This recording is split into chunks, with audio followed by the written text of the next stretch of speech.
Hello, you're listening to the Eric McKenna Project.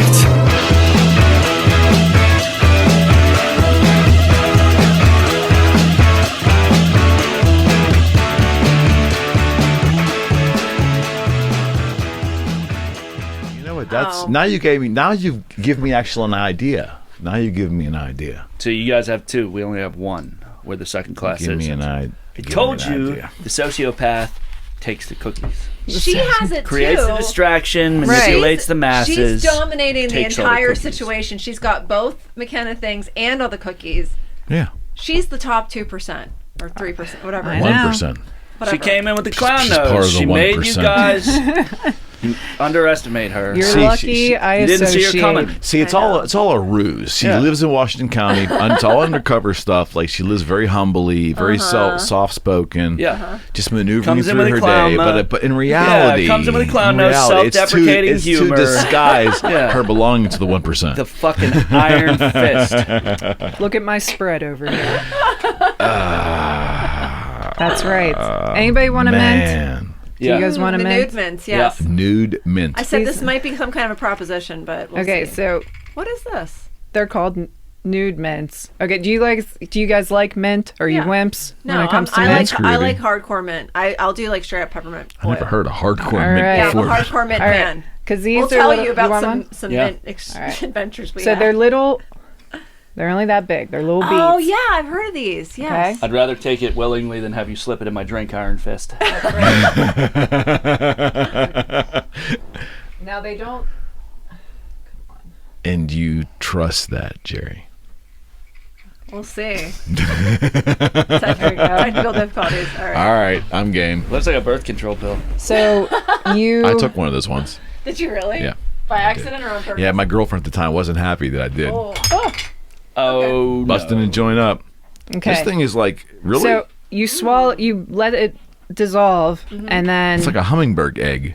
yeah, Oh, go for it. and then you swallow it, and it freshens your gut Wait. for like 3 hours. So I don't keep it in my mouth. I swallow this. Yeah, like let the bead melt, and see how there's like a bead within a bead. Then you Oh, swallow that. bead. Yeah, these have been my new favorite thing because It's like a high tech it's.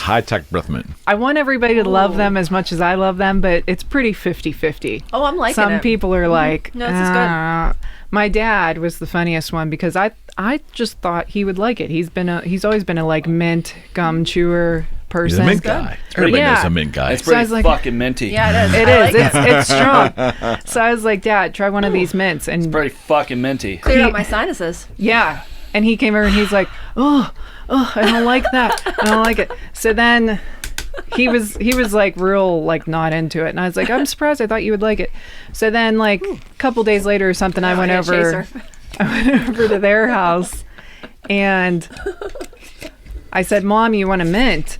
And my dad's like, yeah, give her one of those mints. And, and my mom's like, no, because it ruined your dad's whole day. He couldn't breathe. This whole day. He came home and I he was actually can breathe now. Yeah, with it. I Cleaned know, out my I feel like sinuses. This is good. Kind he of was- fucking. he complained about it all day. So then, like, I don't know, maybe a few days later or something, they came over again. And they cut, these are mint, but they come in like, I'll take another one. you want another one? Oh, yeah, Eric. Hardcore. Yeah, keep them Let me coming. see. Either that or trying to tell me I have bad breath. One of the two. Bang it on the table and snort it. They're so little, right? Yeah. That's what we really do down here. But they come in different. They come in different flavors. There's like berry and lemon and stuff putting like my- that too. What's the name of it? Nude mints. I'm texting Nude that to our See the group so whole that I thing? I Oh, remember. it's clear. It's nude. Yeah. I guess I don't know. I think I'm that's just a texting this. clever. I'm So gonna you go guys- on Twitter and tag you I think and it's just say- a clever way. Nude mint. and say, You know, the Nude word mint. nude. why does my real estate agent sniff the table and then go, woo?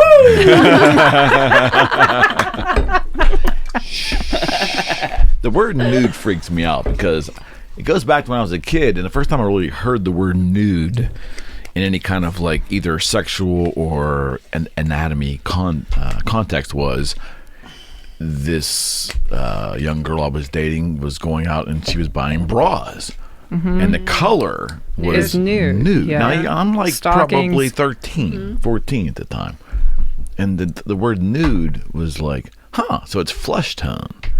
I'm thinking, that's kind of cool. Okay, I get it. I can register that, right?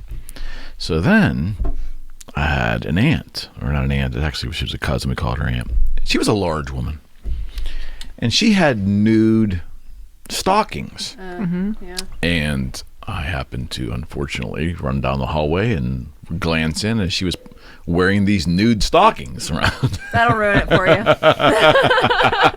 It gave Saw a whole behind the new curtain. meaning to the word nude to me, and Saw it behind the really curtain. wasn't That's unfortunate. something I wanted to go back and revisit. So, Yeah. Well, yeah. thanks for that mental image for all of us trying to just enjoy our mints. You're so welcome. You're so welcome. What if Are we you start- surviving over there with Yeah, I 2? feel good. I'll take another one. You want? Are you serious? One more, yeah. No, All I'm right. good. I'm good. Unless they're going to have a reaction, and like 20 minutes from now, my mouth's going to be all burning up and He's inflamed. gonna be and- running out of the room. He's gonna good. look like that Well, dragon over there on that like I said, with- Mesoamerican art, breathing fire and shitting himself. Well, like I said, the funny thing is they come in different flavors. They're all strong. Okay, but so they come make in a cinnamon because that would be Powerful. intense. No, good. They Good. make they like shouldn't do that. lemon, berry, Ew. citrus, stuff No, like that. I don't like that. No. So Just mint. my Just mint. parents came over like a few days after all this, and my dad's After like, all this. "What's that red one?" And I was like, "It's berry." And he's like, "Is it any better?" And I was like, "Not really. It's strong. It tastes like a cough drop." And he was like, "Maybe I'll try one of those." And I was like, "Mom, are you gonna try one?" And she's like, "If he does, I will." So they're like staring at each other, like, "Are you gonna take it? Are you gonna take it?" I think you're giving them So drugs. Yeah, right on. So they took it, and then my dad was like, "Oh, why'd you give that to me? It's horrible." And so then I was like, "You took another one." Your dad's a biker, right? Yeah. Okay. And he's like that person that like he salts McDonald's fries. I was like, nothing upsets you. Like, why are you? But he was It like, ruined his whole day. I know. My mom was like, no, because it ruined his whole day. And then You need to bring your parents on the show. I think one your time. parents God. your parents need to be on a podcast. Yeah, we I can feel make that happen. Yeah, Cass and her parents. Like that's we just can like we a can make that we can spin-off make that show. happen. They can make that happen. We'll call the show Generations. you don't know what you're asking for. It's the spinoff. Oh Well, my then I God. went to offer one to my brother, and my dad, who's a pretty like quiet, slow, like laid back, moving person, he came out of the woodwork. I don't know where he was in their house, but he came out and he's telling my brother, he's like, "Don't take one. It gave me heartburn and ruined my stomach." And I was like, "It didn't give you heartburn. Your esophagus was just fresh, and you thought it was." Your esophagus was fresh. You thought it was heartburn. He's like, "You're right, it wasn't, but it felt as bad as heartburn." Oh my goodness. I was like, "They're not that bad." No, they're good. I like them. These are like the kind of like the doTERRA mints, but these are actually more tolerable. 'Cause, Right, Like, yeah. right. Like, did I've you ever seen buy this. like those little beads? Like, yeah, those are just Wait, what? like doTERRA essential oils. I used to sell them, but like so they have. doTERRA. Yeah, it's just a brand. It's a brand. It's like kind of the best brand of essential oils. Yeah, it's the bomb diggity. Okay. They're They're good. sourced very well, and they have those little beads. I don't Yeah. even know what essential oils is. What is that? It's an oil. It's oil that's Yeah. essential for you. I don't, It's an essential worker. I think like cooking oil was essential for making French fries. You should right? do commercials for doTERRA. It's oils. Yeah. It's essential. No, that's Is what that like potpourri? That's like what we it's always talk oils about and when we stuff, go same out thing? to eat with Jason and Rachel, and we're like, give me the oil, because it's like it's like a digestive She oil. has a fucking Oh, roll it's so on where good. you get on your Yeah, and big you're like- fat Yeah. belly Yeah, after you eat. yeah. If you have if you're real bloated after you eat too much, No, like, it's like they'll have good for lavender Yeah. and and it does work. lemon yeah, and- yeah, it works, and it's Some people it's put 'em- topical. You just put it. I mean, like what I like to do. Some people put them on their feet and stuff. I put it on my stomach. You might have and to then edit this part out. I like to lick my fingers afterwards. And stick it in her belly button. That's what she does. No. If you see her at a restaurant doing this, don't ask questions. She's just And trying to. do not approach her about it. Please. Exactly. I gotta have it. I learned so much on this It's show. so great. It's like really amazing. because it's like if you're too full, like it like just helps like aid your digestion. You got to do it Yeah. clockwise because that's the direction. I'm that- always too full. I can't Yeah. stop eating. I know, me Once too. I start, I'm like, I know. I can wait a long time. Like I can go fairly long, more so than I used to be able to because I've been like practicing a little bit. Like I like to eat like every couple hours, but so I feel like sometimes because I do that all the time, like if I have to wait like 4 hours sometimes just to eat, I'm a mess. Like, I'm just a mess, and I'm like, I need to get better at this because sometimes you can't just eat every Yeah. 4 I eat hours. until I make myself sick. I looked at her and I was like, I know. I think I have an eating disorder. She just I'm sweating. She just fucking laughed at me. It's like, are you serious? She just looked at me and laughed. My whole mouth is numb. I feel like I went to the dentist. Well, you freaking, Yeah. I don't know. It's a you single obviously serving mint. have a problem as well because you just kept going back for more. Well, I was like at work, the girls, I was like giving them these mints too. Those things are combining in your stomach. Yeah. Right And the one I got girl, iron one guts. large mint. There's like a fission happening. Fission. Nuclear event in my reactions stomach. happening. That light bulb over there, that's what Eric. It's a nuclear event in my stomach. Oh God. yeah, I Splendid. was like these girls at work, like the one girl likes like strong She's mint, into so I it. even gave her own pack. But like the other girls at work, I'm like, you want to try them? They're strong. You want to try them? They're strong. You want to Yeah. try them? They're strong. And they were all like, it was just like mob mentality. Yeah, I'll try it. If she's trying it, I'll try it. So then they all take them at the same time. And Amy that I work with, she was like, oh shit. She was like, last night I was watching American Horror Story and somebody like they were taking all these pills and you just got us to take these. We didn't even ask you what they were. And I was like, see you guys in 10 hours. That's how your coworkers feel about you. Yeah, and then her and I went to a wedding and her husband came and everything. And so we're like telling her husband, like, take one of these mints. Like we just want like everybody to try them now. So wait, how did you start? Like, where did you find these? Instagram totally sold them to me. Yeah, I that know. happens I was to me just like, sometimes. those look so cool. I got to have them. It's that Instagrams. It's the gram. Instagram, I know that they do. They target you. They know exactly what you want. The I was slang like- for gram meant something totally different in my life about 25 years Are you ago. talking about cocaine? Cocaine is a powerful He drug. was sniffing the table in there, was I he know. not? He was. I'm not making this up. No. Yeah, leather bound books. It's the white stain on the table was from the leak in the ceiling. What's with the pen cap? It smells weird. Oh my goodness. Does this rag smell weird? It's a whole nother I bet say thing. you're going in a whole different direction with I this. know. He'll It's tell a you whole I'm taking different it out thing. of context. He was sniffing the table back there. Totally I was. Yeah. Yeah. This table had an odd smell. We had a leak. I had a leather bound journal that got wet because the ceiling in the neighboring suite leaked and There we go. reacted with the table varnish and smelled funny. There's a front and back. I don't know. I It's just know very that plausible. it was hurting Totally my plausible. ear. And now Chemicals. it's not. Okay. Chemicals. Woo! All right. Anywho, I guess we should convene. We officially convene. I think it's just show 6, I think. it's been a I while. believe it's just show 6, though. Yeah. of- Cassidy's had a really busy schedule of fighting Yeah, crime. we would be here more, haven't but been she's able- been fighting crime. She got her Right. cape caught in the bus door. Yeah. I heard all kinds I of told you I words. was waiting for you guys at 3 a.m. at 3 a.m. outside of Boogie Street studio doors, and the good people of Coriopolis did not like me standing around in the dark with my cape on.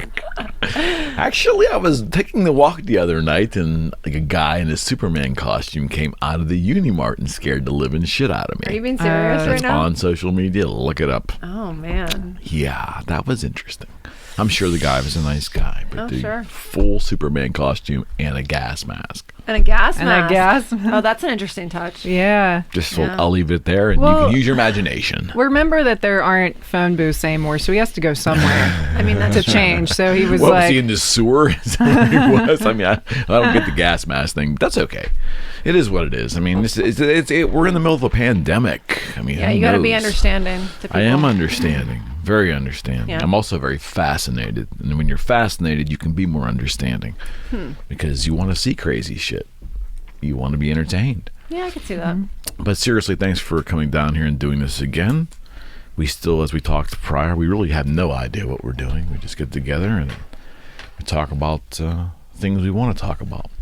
Before we get into some more relevant topics, I promised you that I would come out and hit you from left field on the opening question for the group. Pow! For the squad. We totally didn't plan that. my personal sound effects coordinator over there. What does happiness mean to you personally? Oh, that's nice. It's a nice light How do topic to you start off define? with. How do you personally define happiness? I think it's that pill that Cassidy just slipped me. Well, if it's, I should be rolling around with the biggest grin imaginable. Then. All right. Uh-huh. Feeling When- fresh, And aren't you? I'm When- not. When you're slithering on the floor in about 20 minutes, we'll know it hit you. Here, there's a video on here. Take a video of that. I will. I had the most cynical shit ever just jump into my head. It was this cut from You have the floor. Mad Men, where he's like, "What is happiness but a moment before you want more happiness?" Oh, True. so That's a pretty true. cynical show. Yeah. How I never did- watched that. I never really got into it, but people told me about it. And Yeah. It'll make you depressed. It's the seedy underbelly of humanity. Yeah. Yeah. That's not The seedy underbelly of humanity. That's pretty good. Did you come up with that yourself? Probably. That's pretty good. Well, no one jumped to answer first here. It's a hard What do question you to answer. define? Right, exactly. It's not a lightweight question. We don't do lightweight No, stuff that's on heavy. here. We don't do lightweight stuff on this show. What do you think? Do you have an answer for this one, Cass? What keeps coming to my head is security is one of my biggest things, whether that comes with like money or friendship, relationship. Like security makes me happy, and I feel like that's what I'm always working towards. But So you don't like risk?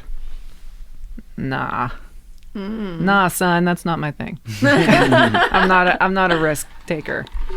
Right on. So too much in my life has been not secure. So I feel like that's just what I'm always working towards. Okay. But as Jerry said, when is it enough, or when does that, like Yeah. Mad Men said that. I wasn't. oh yeah. As Jerry brought up from Not while I'm drinking, please. It was Mad Men, not Mad Mulligan. I mean, this is public. I don't Almost want to had get an accident sued over here. Didn't I one time spit up over here one time when he said something funny on prior show? I spit water all over the place. Maybe That happened on this show. That sounds like it could That happen. happened on this show. I mean, I didn't get sprayed, but That I feel happened like on it this could show. happen. It might have been edited out, but that definitely happened on this show. like at SeaWorld. yeah. I can see. Aw. See, that's happiness. There's the answer. I've never What's been- happiness? I've never SeaWorld been to is SeaWorld. happiness. You But know see that what? now, you know what? That kind of makes me sad though, because The Free Willy. animal activists ruined SeaWorld for me, and I'm And not the even. zoo. I'm not Yeah. even saying that they did a bad thing, but No. when you're a kid, you're mesmerized, you're enchanted, and then they're like, "Well, what if we kept you in an enclosure for 30 years?" And then- swimming now- around in a circle Now we've got Kodiak on the loose. Has he been found yet? Does anyone know? leave about him alone, let him go. Who? He'll be fine. The eagle. Like You don't it's watch like some local kind news? of. Oh yeah. I don't he's watch local loose. news, and he's I not. don't He's watch is he a local bald news. eagle? It's He's not not. a bald It's eagle. a different. It's some kind of like. He got out of the aviary. I almost said foreign eagle. Foreign eagle, not an American eagle. I don't think that. Are That's, those the people coming across that the makes border? that makes me sound not like a great person, doesn't it? Some eagle that's it's not Russian like eagle. a Russian eagle. In Russia, we have tough eagles. He got out of his enclosure in the aviary. He and looks he's like almost like a cartoon. he's like huge. He's Yeah. he's really big big. bird. He's got a huge yellow if he beak. stood on this table, his head would Yeah. probably be above that light right there. And they he is keep- a big bird. He's been spotted all over, and like they don't want people to approach him because he'll just like go away. But they just kind of want people to report when they see him in the area because they're saying he's domesticated and he can't What's his survive. name? Kodiak. Yeah. Okay. It's probably down QED. He's on the loose. Waiting for the next show. Well, they don't know if he can hunt for himself. He's always been fed. He's never had to hunt for himself, so they don't even know if he. But I think that's some of that's Think instinctual. instinct. Maybe some pet instinct. owner's Yeah. about to find out. I know, right? And this- That's the concern, I there's guess, some missing too, is cats that in the he's area. definitely not native to Pittsburgh. So I don't know that Okay. this is the best place for him if he's going to be in the wild. Eat some However, Hermanes. I'm kind of in the same boat as you, Joe, where I freaking loved the aviary when I was a kid, and that was like one of my favorite. My dad would take me there like at least like every other month, and now like it makes me sad because I'm like all these birds, like I don't know. Yeah. So that's not happiness, really. I guess I went the wrong Right. direction. I know. I almost said happiness is like I was thinking like freedom, but I was like not so much. I like Freedom's security. hard. I feel like mean- you have to work for that. Yeah, I was about to say if you lock me in a cage and you like feed me and stuff, I'll be okay. Yeah. More so than if you gave me freedom, like go How many psychopaths just listened to this show and went, "Hey, what's her name? Where's she? I know. That's her not what schedule? I meant. Where does she work? You're gonna get some weird fan mail. Yeah. What does Cassidy? What is that woman that eat? likes to be like thrown in the cage and fed things? Where do I find her at? What does she eat? Do you know what though? I will say, like, I walked out of the mall on Friday because I had some like little bit of time. I went and got some sniffy candles because I had Essential oils. I had to run an errand on McKnight Road, so I took that way home. And I walked out, and it was like right at dusk, and it was just like the sky was like really pink and like. And it was peaceful. Huh? I think when you have like enough inner peace that you can like, you know, just take like that, those kind of things strike you at least occasionally. It may not be like you're not going to live in that space, but I feel like if you're in a place in your life where you're able to recognize those moments, that is like, I don't necessarily expect like ecstatic happiness all the time. Right. You know what I mean? Like, because those Yeah. moments, like, you can't live like that. Like, it's exhausting. Like, I love being, I'm a very excitable person. Like, I like being, like, stimulated and charged and stuff like that. But, like, I understand that I can't just be, like, all the time. But, like, if I'm, like, in a place where I'm peaceful enough and, like, open enough to like recognize stuff like that when it happens, and I genuinely, and it's not just like a funny thing that I'm saying like, oh, I was so grateful, but like if I like genuinely like, I'm like, oh wow, like that's really pretty, and like I take like even like 2 seconds just to like look around and be like, that's like one of my favorite times of year, the weather's perfect, it's like Yeah. 70 degrees, like it just felt like I was like, this is nice. And then I went to my car and then I was like head home, and it's just like if I have that space in me, like that's kind of like baseline happiness for me. Okay. Right. I think a lot of happiness is gratitude. And I Yeah. think we could all find that in even the worst of situations. So I think you just either have to notice it or take a step back and Are they synonymous, or do you become full of gratitude when you are happy? I think you may become more open to gratitude when you're happy. They're not synonymous because you can be in a terrible situation or just have lost somebody and you are not happy. But you can feel grateful for the time that you've had with that person. Or just losing a pet. Grateful that you were able they're to not suffering anymore. give them. Yeah. You can feel gratitude and not be happy. But I personally feel that they're interconnected. Somebody with no gratitude, I think there's a very small chance that they're going to be happy, because that's one thing that I've found is life is way more about my outlook than it is present Yeah. circumstances. Right. they say happiness is a choice, and I think that can be true. Yeah. And there's definitely like a component of choice and happiness. Finding those little moments like Julie was talking about, I try and take moments like that where I just try and appreciate little things. Yeah. I mean, like, there's like the big stuff. Like, it's like, you know, there's great things that happen in life. But it's funny, I was reading this thing about how, like, there's this, like, guilt associated with, like, big, like, positive changes that people have. Like, when you, like, get married or buy a house. And I might have talked about this before, where, like, people have this, like, sense of, like, guilt that they're, like, experiencing stress around the situation. Because even, like, really positive, awesome changes, which most people would associate with happiness, a lot of times, like, it's just, it causes a certain amount of stress. You know what I mean? Because you're, like, adjusting to something new, even if it's what you always wanted. Right. But, like, I think those, like, kind of peaceful moments sometimes are more like a long-standing form of happiness. You know That's what I mean? why I think like security and just having, I mean, bringing it back, like, I don't know if necessarily every bird in the aviary is not happy. They're taken care of. They might have, like, you know what I mean? It just kind of depends on The breed, maybe? environment and situation. Yeah. Kodiak might be scared to death out there. I don't know. We don't know. Well, You touched on something else, peace. yeah. Somebody who chased their happiness in, you know, chemical stimulation and used to party a lot.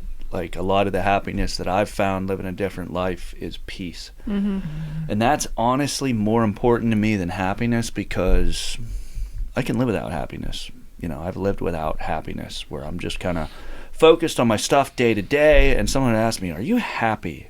It's kind of a trick question. As soon as you have to question whether or not you're happy, suddenly you're not happy. Yeah, I think you can come Like, up I with... was content, and now I'm thinking about happiness, And now I'm imagining all the places I could be right now that might make me happier.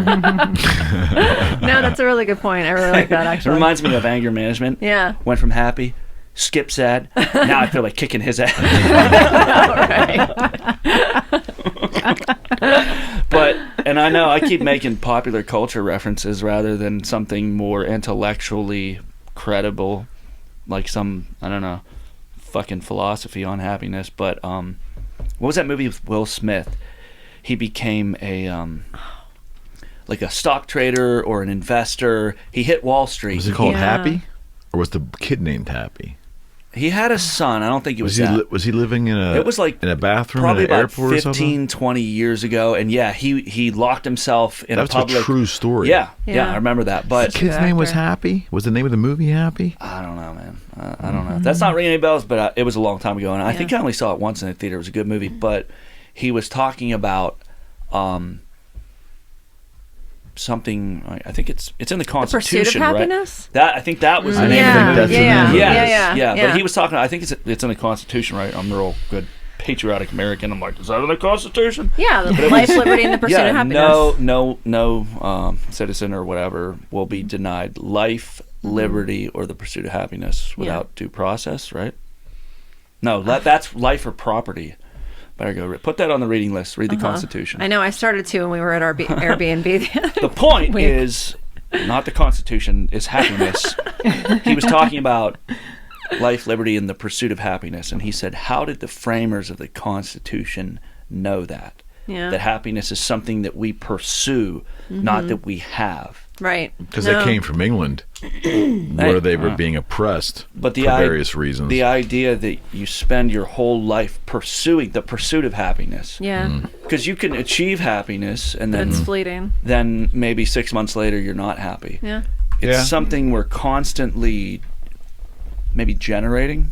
Yeah. Because they talk about a good way to lot, look at the it. modern new wave philosophy is definitely, you're not going to find happiness in another person. Yeah.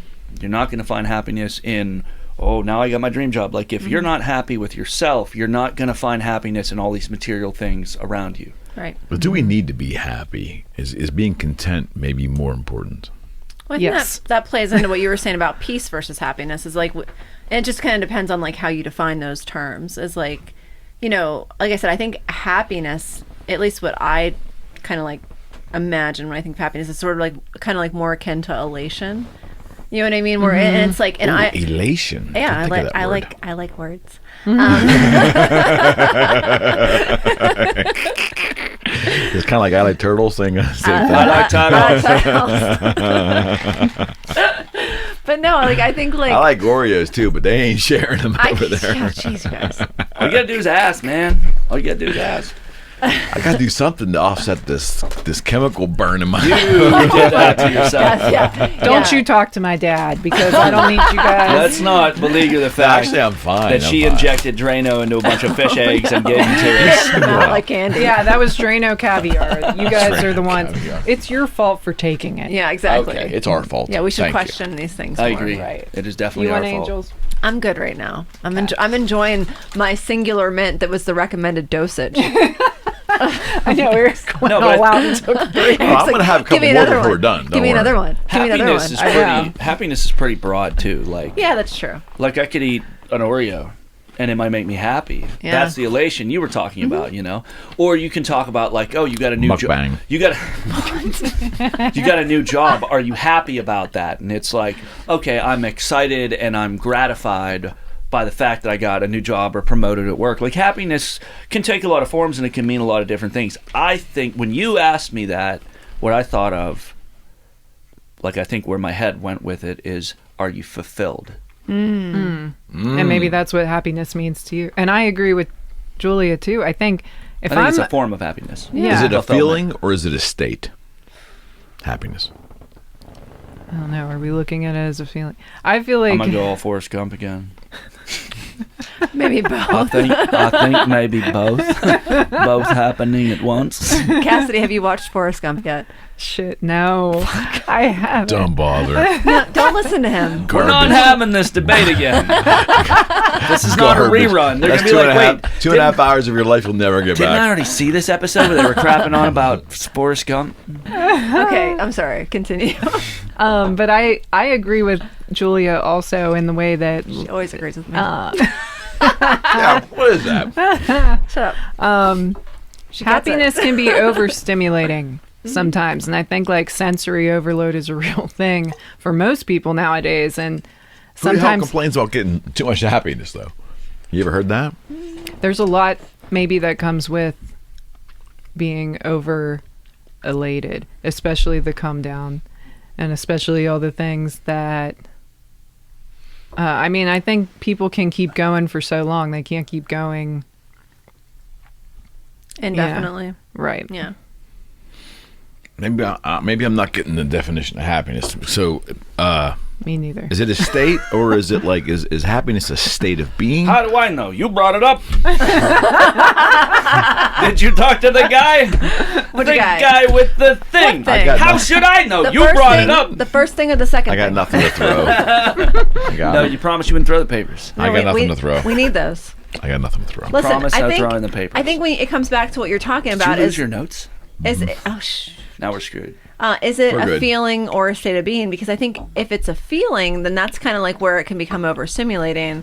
Whereas Or like something that we're pursuing. Hold on, and wait. never Do getting. people really just sit around like? that's what I'm saying. It's like I get like Guys I named Ned generally are. Isn't that like You obviously haven't watched Game of Thrones. I don't even know what that show is. No, I don't. what? You gotta watch like the podcast I always reference with Your Mom's House. They just started watching Game of Thrones and they like keep like making these references to it. Like there's this show. I don't know if you guys have heard of it. Like I don't know why no one's talking about it, but it's such a funny bit because it's just like It is. That's a good one. Oh my god! But it's such a good show. Like what? So no. It was up until about Well, season 6 Yeah, or let's. so. I know we could not So go is The there Walking too. Dead. Probably. Yeah, Yeah, about same season thing. 6. Yeah. Same thing.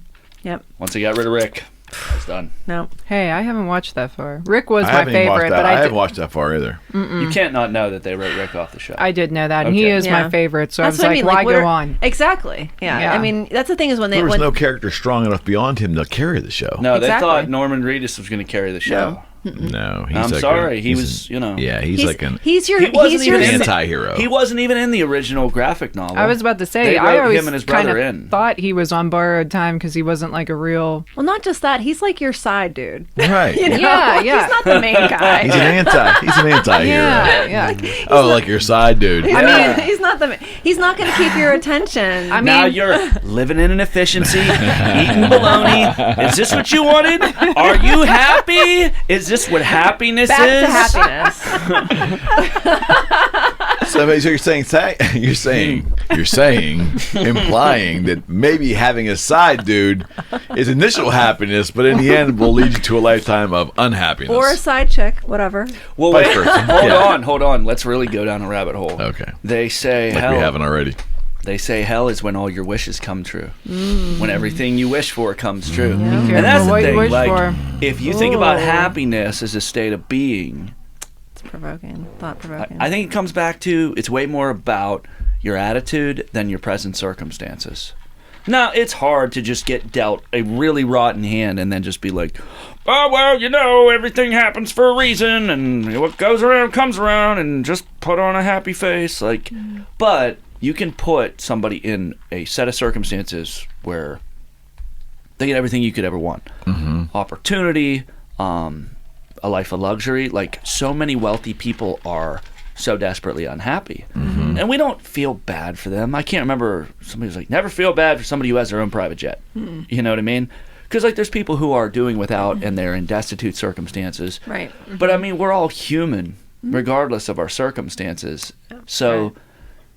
you know, we talk about a lot of stuff on this show, and I think my take is often, what about the human condition plays into what we're talking about? Because since I reached the age where I wanted to take a look at life and kind of develop my own personal philosophy and decide, okay, this is what I've been taught. What do I think? I have been a student of the human condition and what makes us who we are and what drives our motivations and our wants and desires. You know, what makes us who we are. All this stuff that's going around, you know, on around us, like life in general. What motivates us? Who are we really? And how many of us are really in touch with that? Are really in touch with who we really are, you know? How many of us are really... I like your confidence. I do. Yeah. I mean it. But how much of us, like, what is the number of people who are really honest with themselves and in touch with who they really are?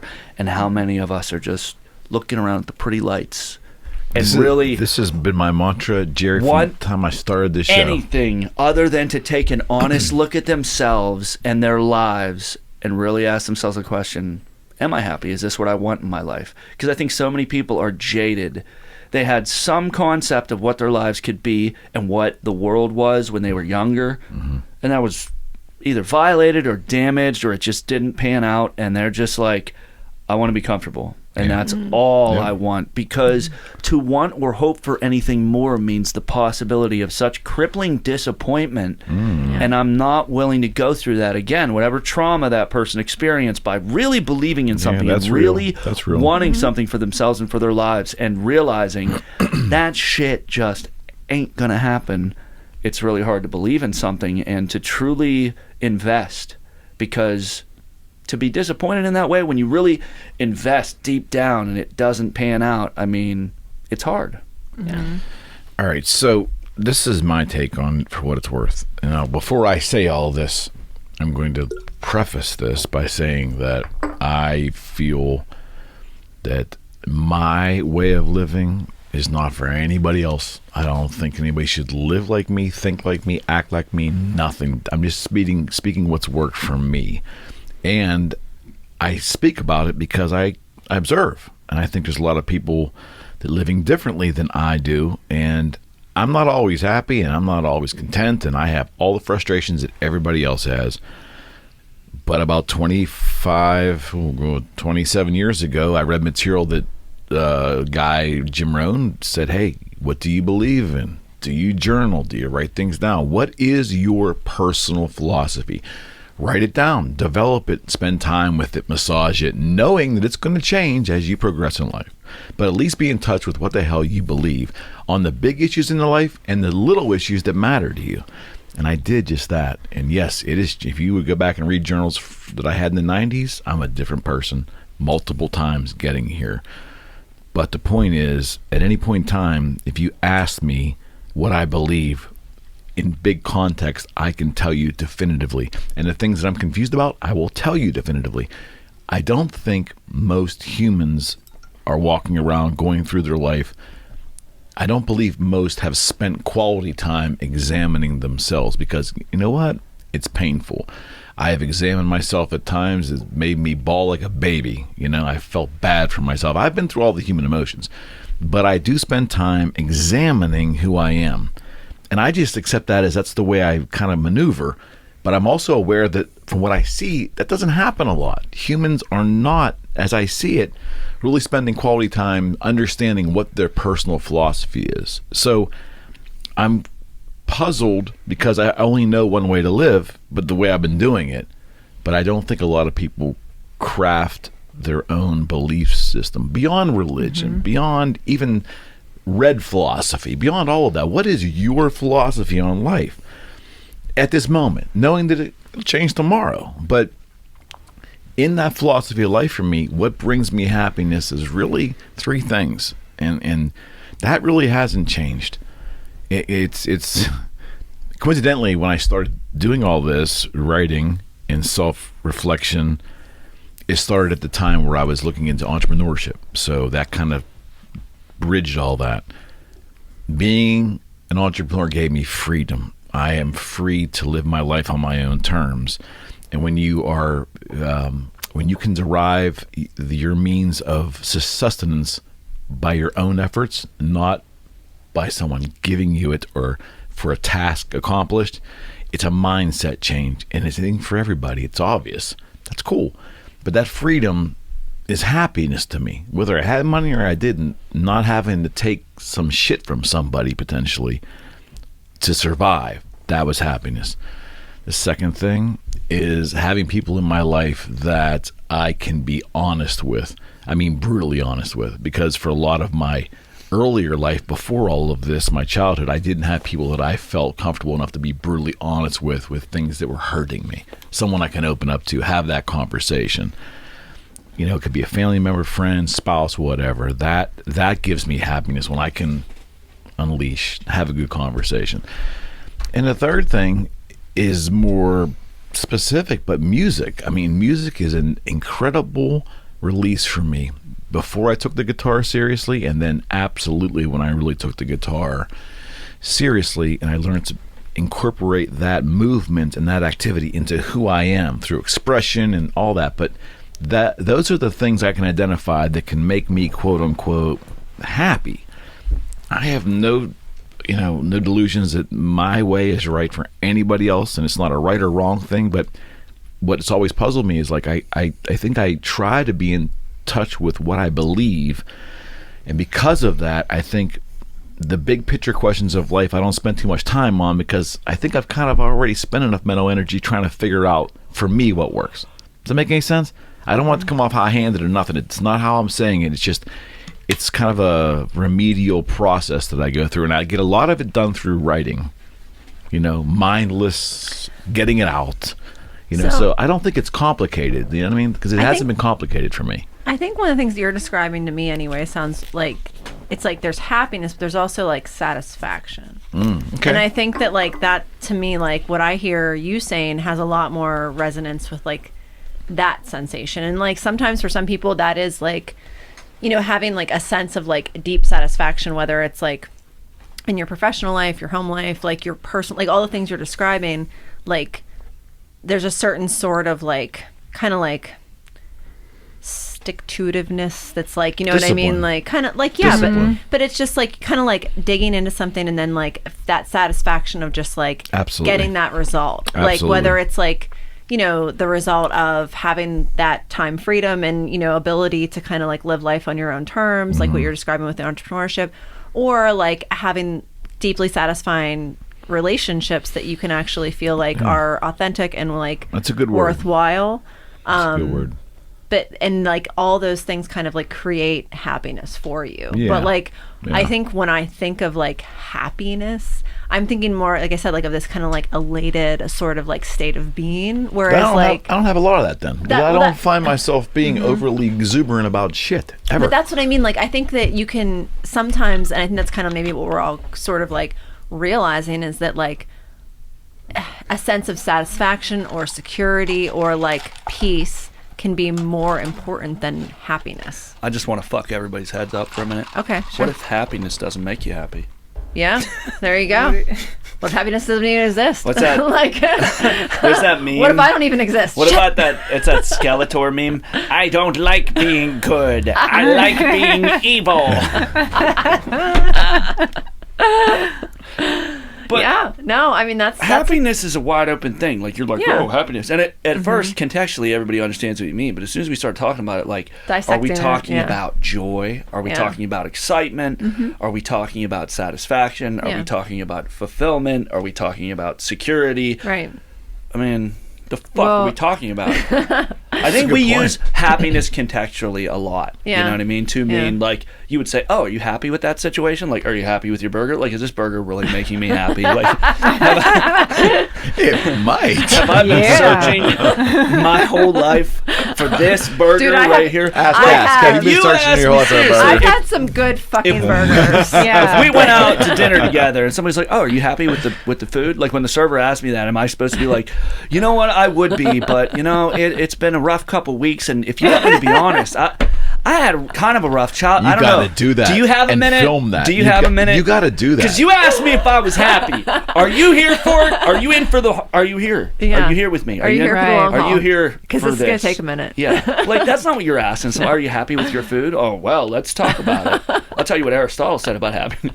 Is your food acceptable? I guess the better word. I'm being a jackass, but I think I'm making a point. No, you make a good point. You asked about happiness, and I think it's a many-faceted Because there's things you can ask that about where like it makes more sense. Like, are you like you know, hey, are you happy with the house you just bought? Like, well, that's a big thing. You know what I mean? So it's like if I say yeah, like it does, like because I mean I'm still in the honeymoon phase with it. It's a good time. Like I mean I'm still like, you know, every time I come into it I'm like, oh, this is nice. It's nice. Yeah. It's like I'm genuinely I'm happy about it. Like, but like the burger, like it's gonna be gone in maybe 15, 20 minutes. Says if I'm you love your slow. spouse.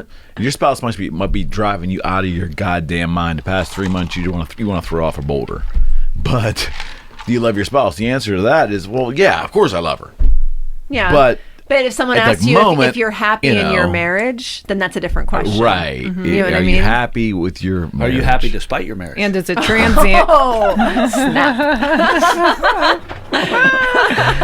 Oh, man. So you basically say it's an exercise in semantics then. Not semantics exactly, because happiness does have a meaning, but I think it's many faceted. Is it? Yeah. How do you define love? It can be Oh transient. boy, now we're going hard in the paint. No, the word itself. If you had to put a definition, if you were writing the dictionary, love, boom. Intimate and or platonic attachment, connection, or resonance between an individual and either another person or an animal on People, certain place, or thing. on Levels. certain levels. Yes. Certain definitions Non-sexual levels. of love should not apply to animals. Or inanimate objects. Yeah, we're not going to provide any exemptions for that. Discovery Channel. Don't have that kind of love with animals. Let's just leave it at that. No. Yeah. Well, and then that begs the question, like those movies with the robots or the like sex dolls that I people think that's fall in okay. love with. Animate but objects. that's what I mean. I would like, condone that way before. like your dog. Yeah. Bestiality. Yep. I agree. That's Yeah. I mean, I think also, that's a consensus. probably not something you want to be doing with your time. right. No, If that's what makes you happy, find You- something else. Those damn sheep herders. might want to get a little bit of therapy. Maybe therapy would make Yeah. you happier. Good point. Right. Okay. No, okay. but I don't think it's semantics, because we do use it contextually. Like, it is semantics when you're like, oh, are you happy with your burger? Like, you just use that in a way that you were, but hey, do you like the burger? You know what I mean? Like, Is it cool? I'm not asking you if you're happy. I don't have Is it time cool? for all that. Like, Is you it good cool? with it? Yeah. We good here? Yeah. Can I go take care of it Guy on the comes table? up and goes, All right, good. I know. Yo, man, is your burger cool? Yeah, Yeah. but when you ask me, are you happy? Like, depends the circumstances, Right. you know, the context. Is the restaurant warm or And cold? when we like, really did I dug dress into, okay, appropriately? well, like we looked Right. at semantics, like, yeah, you might use it in a Comfortable. situation where you're really not asking someone, oh, are you a happy person? No, I want to know, do you like the food? But when you're getting down to the actual meaning where we're going with happiness, it's still a many-faceted thing. Are you satisfied in your life? Like, do you feel loved and accepted by the people around you? Do you feel like you have a place in society? Like, we have an entire profession that's largely centered around getting people happy who aren't particularly happy. Yeah. Well, and there's so many. I mean, Several professions. A Well, whole what we're- multitude. and what we're talking about too is like hitting these goals, and we don't even know because we've never hit them if they're actually going to make us happy. We think they will. True. It's like the general life association. Like there's so many checkpoints that a lot of people think like if I have this or if I make it to here, I'll be happy. Yeah. If I'm a male and I'm providing for my family and I, get married, or like with women, a lot of it is like children, buying the house. Like everybody wants to go off that checklist because that's what people are telling them will make them happy, Right. or maybe they think that is what will make them happy, or money. So again, Money's a is big it a issue. state? Is it is happiness being viewed in that instance as being you're going to achieve a state of being? Is happiness this state of being? I'm going to be in this state when I achieve this, or I earn this, or I do and this. I think that that's different for every person, because you're talking about like checking off all these boxes. It's like you've Yeah. got people that are like really, really financially successful, but they're not successful in like their relationships, or you have people that maybe like have, additional relationships, or like, like a second marriage, and but like their relationship with their kids isn't good, or like, you have people that have like, really great taste in clothing, but they just don't know how to cook, and then they end up being like overweight and they can't fit into their clothes anymore. It's just, things. Julia's worried There's a lot to unpack. about people. Yeah. So Julia's worried about think people. about it. You can have someone like I've because of my field, like I've talked to several people like this, that have a great marriage, they have a good job, But like if they can't, like if weight is a big thing for people, if someone can't get their weight under control, it obsesses every thought they have. Yeah. Like I've met, and that's, you know, but you could say it's a result of like our culture where, you know, we have this like, you know, culture of excess where people actually have the opportunity to get fat. And so it's like, oh, well, hey, Okay. you know what I mean? So it's like, you've got this whole different society rather than people that are starving over in like third world countries. But at the same time, it's still something to consider because society tells us we're supposed to be a certain size. And if someone can't achieve that, then they have this like deep-seated unhappiness with themselves. Yeah, plus the other thing, though, is like if you are like what they consider to be morbidly obese, and I think they're setting the bar a little too low. What they consider to be morbidly obese is not what I consider. No, I like agree. what I picture in my head Yeah. when I picture someone who's morbidly No, obese. you're but absolutely like, right, yeah. if you can't get up a flight of stairs, Yeah. you know what I mean? Like That's there is it's a point problem. where, Yeah. despite society's expectation There on becomes you, a health issue. where where it's Exactly. hard to be happy because you're because not you can't healthy. do things. That's- Yeah, exactly. And that's why, like, I think sometimes in our society, like, maybe happiness is chemical. Like, it's more, Okay. Brain balance. yeah. Yeah. Yeah. And there's definitely, that's a component for Yeah, sure. but that's the thing is that's the angle they're taking, and I don't see us any Achieving, happier as a yeah. society. You're right. We are prescribed and we are medicated. Okay. More than any other period in history in our and country. more than is, any other yeah, area our, in the world. Our country is one of the most psychoactively, whatever, psychiatry related. Driven, yeah. Yeah, we are heavily Psychologically medicated. damaged Right, societies so on the if planet. chemical like balance, if we can go in there and just tinker with this and get your serotonin flowing right, and if that's gonna work, I mean, man, I'm sorry, I'm careful with the definitive statements with the. We have to be. Oh Yeah. no, I am all the time because I have have a lot to. more questions than I have answers. You know what I mean? And to be fair, Here's the thing. What fool is going to look around and be like, this is the happiest time in our lives. Look around. People are happier than they've ever been. Like, you can't even finish the sentence and take yourself seriously. Like, if the chemical route is working, are we happier as a society? Because we're more medicated than we've ever been. Obviously, like, yeah, there's cases where it's necessary. If someone's a danger to themselves and others, and you can put them on a medication so that they won't maybe kill themselves tonight or hurt somebody else or be just so messed up that they can't even function, yeah, it might be a good route to go. But overall, as a general, like, solution to people's unhappiness or their problems or their mental health, like, there's times when it's necessary, but if chemical adjustments are what's going to get somebody in the right chemical brain space to be happy and content in their lives, why isn't this the happiest time that we've ever seen in any society? Because we're the most medicated bunch of individuals in the history of mankind. Yeah. I Well, don't think you'd true. look around, ask the generation of our youth, hey, are you Would you not? happy? Would you not agree that we're living in the easiest times? We assume we weren't in those. Some of we were us. alive. In terms of, let me rephrase that. The society as it runs today is set up to provide humans the easiest pathway of existence in history. For those of us who are living well. I would convenient. I don't think well-defined well. I mean, well, like, and not it in that poverty. goes To just back survive. to what we were not talking in poverty. about. Some people are still in poverty. it's easier to survive today in this society than it probably has ever been. More I agree with convenient. I would say more through, convenient. through convenience, through modern day convenience, Yeah. through government, through whatever. Yeah. You have an easier way if you just want to be a toad and you We're just talking want about to in this country. exist. Is that what you're talking just about? in America? Okay. Just in Yeah, America, then yes. absolutely. So therein lies, in theory, to a lot of people, especially politicians, there lies an area into happiness, right? We're going to make people happier because we're going to give them an easier life and we're going to provide these things for them, and it's easier now to just exist than ever before. Naturally, it's not tied to that.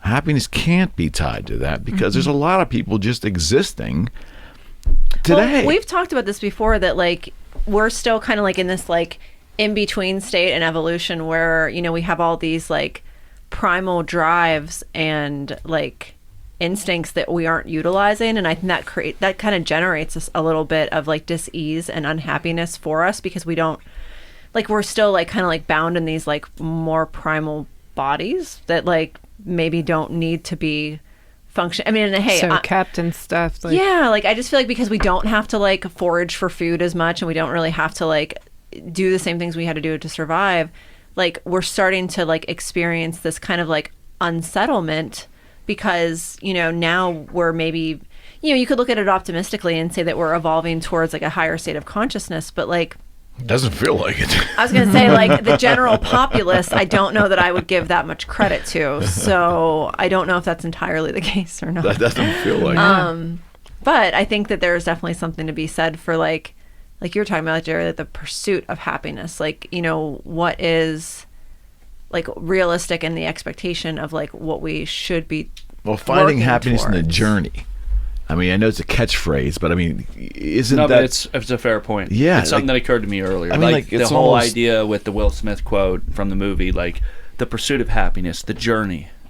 Yeah, I mean, the activity. Like Cassidy was saying, if I get this, I'm going to be happy. If I get this house, if I get this job, if I get we're all this... guilty. Listen. Yeah. There's no one at this table We can say all that want none of us things. haven't had the taste of that. I mean, I'm guilty. Yeah, I'm probably still guilty to this day. There's nothing wrong with wanting that. And that's the other thing that I don't think people realize is, like, even people who have every single thing you could ever want, the celebrities that just live this dream life, or this influencer on Instagram, somebody who you look at and you're like, man, they've got it all. They have fantasies. It is a part of human nature. Well, they want what you don't have. No, it is a part. They And want this what is you don't something that have. I didn't really get. Like, it's part of what you do when you analyze someone's psychological profile. Their fantasies, it's part of their psychological profile. Meaning that it is a part of every single individual alive. Is like just having... I'm not talking sexual or whatever. I get it. I get just fantasizing is part of... Absolutely. It's part of the human experience. So even the person who's got everything that you could ever want, it's part of their natural psychological makeup to have fantasies. They're yearning for things that they don't have. So it's either a set of circumstances or a Right. situation with a person they situation. know, or a situation with themselves where they were able to maybe assert themselves in a different way, or where life just looked a little bit Sometimes it's differently. love related. I mean, like you know, if you're a quasi billionaire, and you could have fantasizing about a life where I don't have to question people's motivation towards me, whether they love me for Of me course. or for what I can do for them. But if you're opining for someone in your past that you had a relationship with and you missed this person, then in your mind that's the only Sure. person that could possibly make you happy. Yep. But they're married off and have their own life and don't, regardless of your money, want nothing to do with you. You could have all the money in the world, but you're not with who you really truly want to be with. I could imagine that person's going to have some unhappy times. I mean, that's the human experience. The money doesn't play any part of role of that, you know. And that's where I will say this: the concept of money can't buy happiness is really interesting to dive into. What the hell are you doing over there?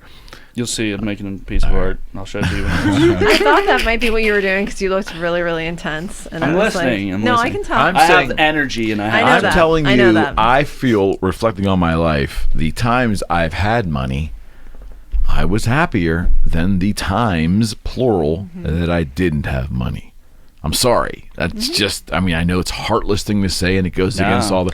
No, it's but not, because I've money, been- money buys opportunity, and money buys security. Security, It can. And money buys the conveniences of life that make your life easier. Thus, Not just- easier Yeah. at comfort, happier. I know Not I'm just stealing that. this, but like happy doesn't provide happiness, but it'll fix a lot of problems. Well, and not only that It is can. I feel like there is a certain amount of allotted time that you have to spend trying to like get caught up when you don't have money. Just like, you know, like I just need these like few tasks to be done, or that I need to like accomplish this certain amount of things, so that all these other details of just everyday existence can fall into place before I can even focus on anything additional that's going to provide me with any other kind of fulfillment.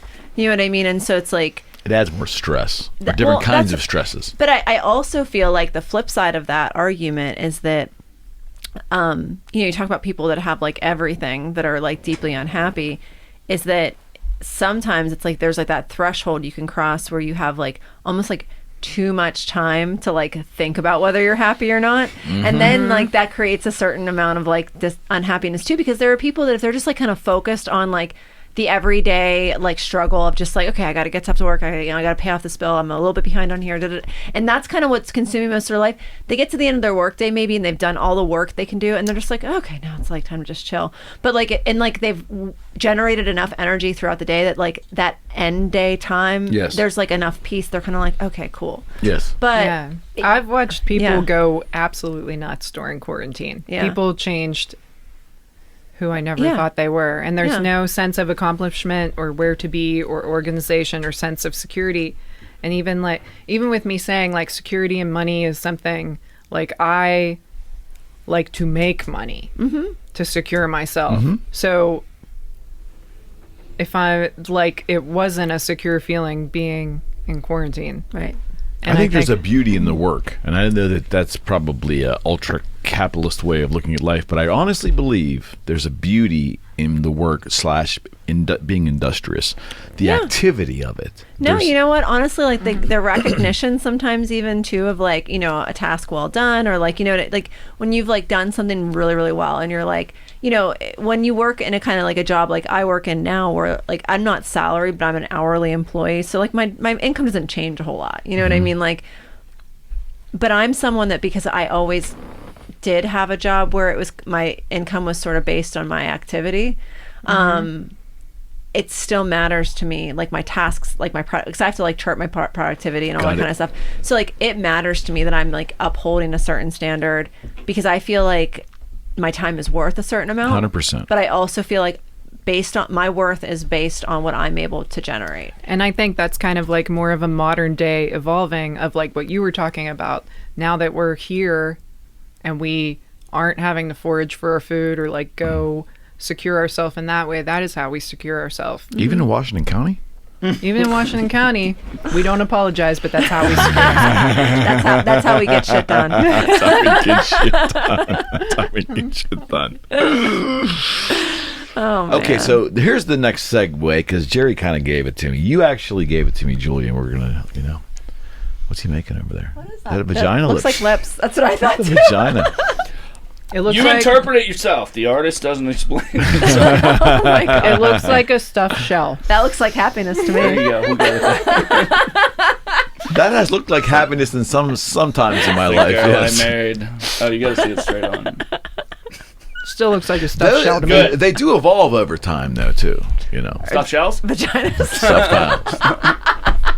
That's how you can tell where our brains are, because you guys said Oreos, vaginas, and I Oreos was and like, sex references. Watch That's this- pretty much them watch just this show up. devolve now into and I was like, oh, that looks like That a pretty stuffed much shows shell. some just showed up. Yeah, and Entropy. nude mints. It's just entropy. It happens. Entropy. The closed system, we're in the room, and eventually things just get more and more disorganized and fall apart over time. We're going to take a not a hard right, but a soft right. Good plan. Yeah. So hard. Sorry, Freudian slip. Anyways, Anywho. moving along. Listen, that looks like happiness too sometimes. They called that finger bang, right? I don't know. Just depends. Oh yeah, that's nice. Usually, but it should be on the top of it, really, right? It's not really getting the full. Well, it depends where. Oh, never mind. I'm gonna let that go. Oh my God. I'm so gonna let that Is this go. an educational show? I want to so good. Yeah, that's the. It's not a tutorial. These right? are straight from a sex education closet. It is, you know, everyone's allowed to interpret it how they choose. Yes. Give me a peach. Yes. Oh my yes. God. Alrighty then. Okay. Hard right turn. Yeah. So I know we've touched on it on one prior show, but we really didn't go deeply into it. Another Freudian slip. Sorry. We didn't. Yeah. We didn't extrapolate much on it. I'll leave it at that. Did you say straps?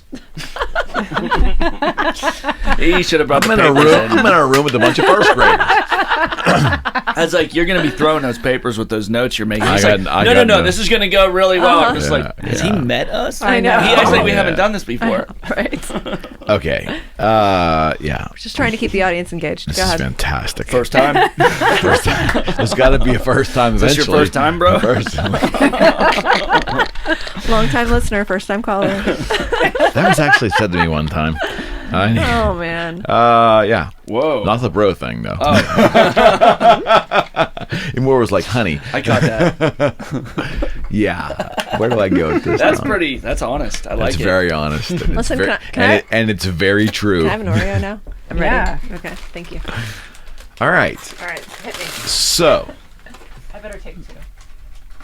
yeah, you're going to need it for this. I know. I'm sorry, I'm trying. Okay, sorry, go ahead. All right. Okay. Yep. Hold on. Yeah.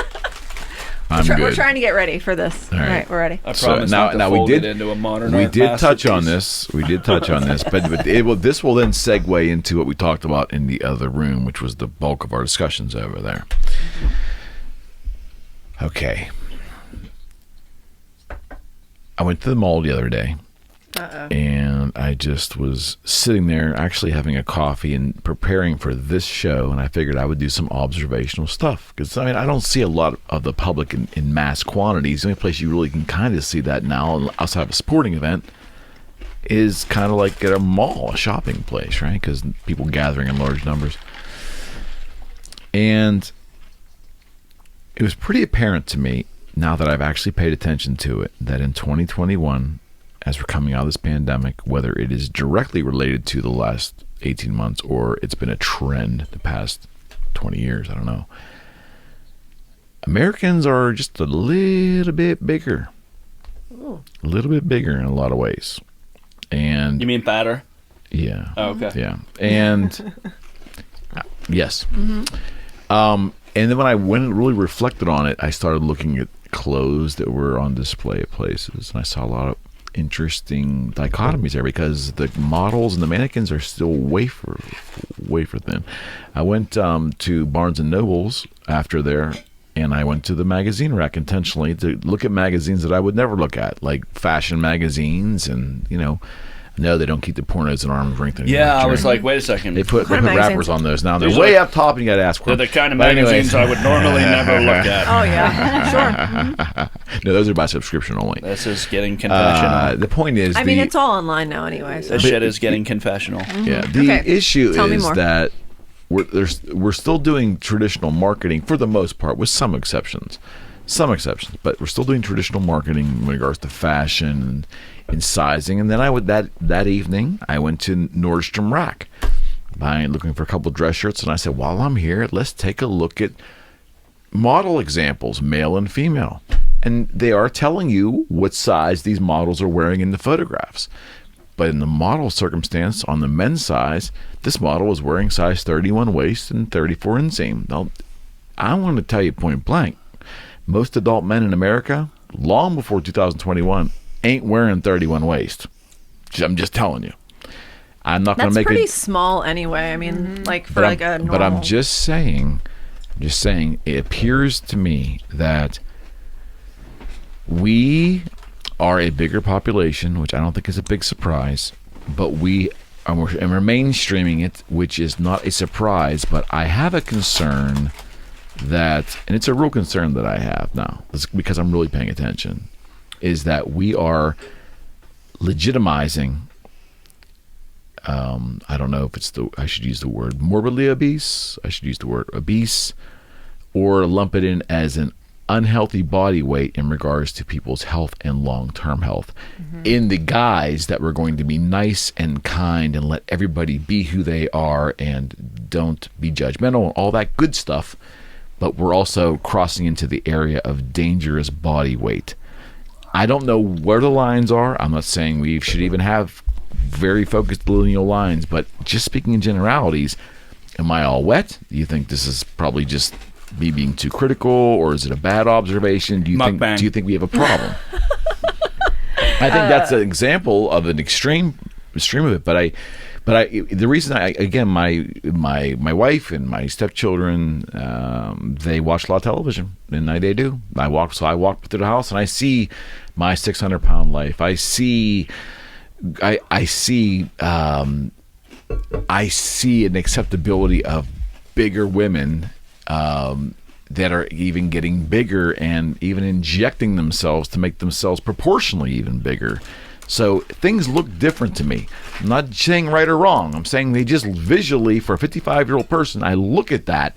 That's not a society that makes sense to me. So I'm confused as to what are we telling, especially young girls, when we normalize 250, 270, 300 pounds on any human being.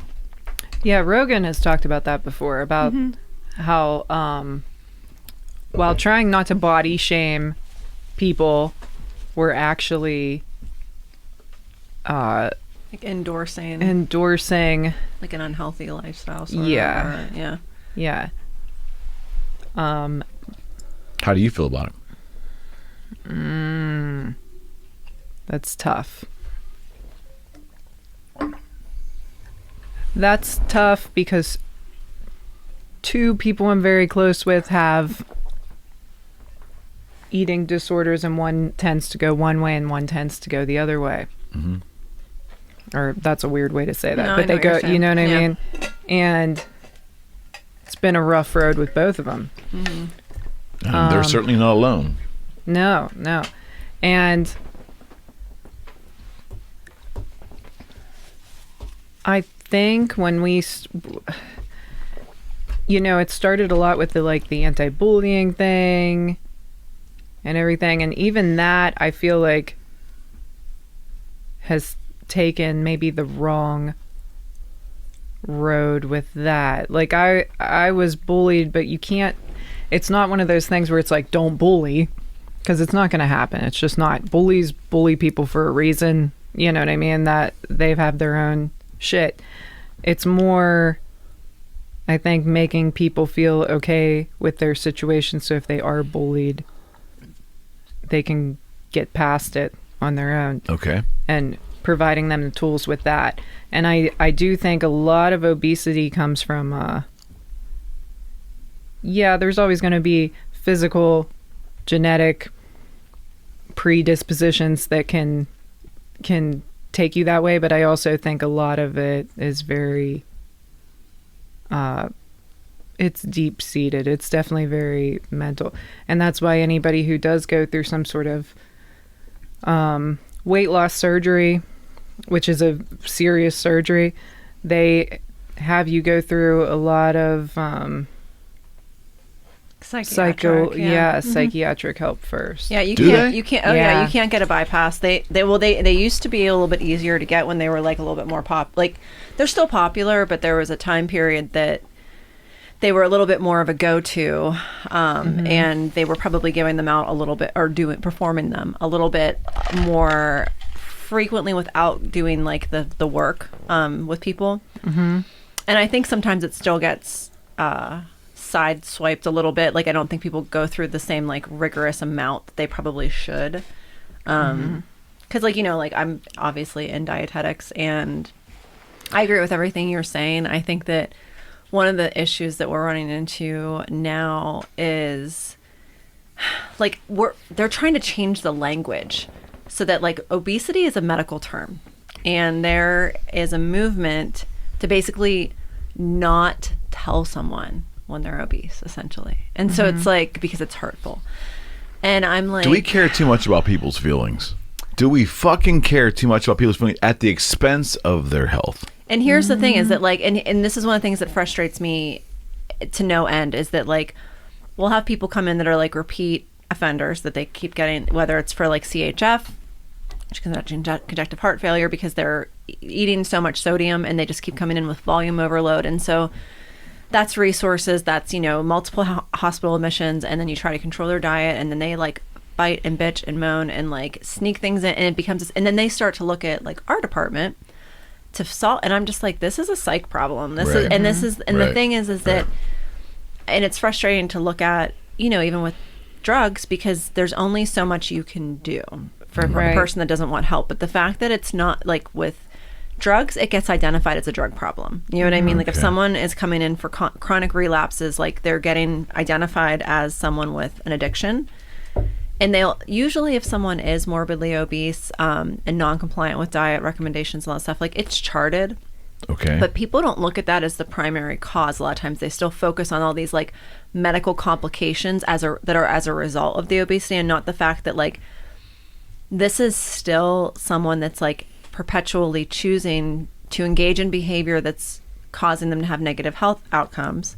And we're, focused on the negative health outcomes. We're focused on the heart disease and the diabetes and, the whatever other, myriad of conditions occur whenever someone's morbidly obese.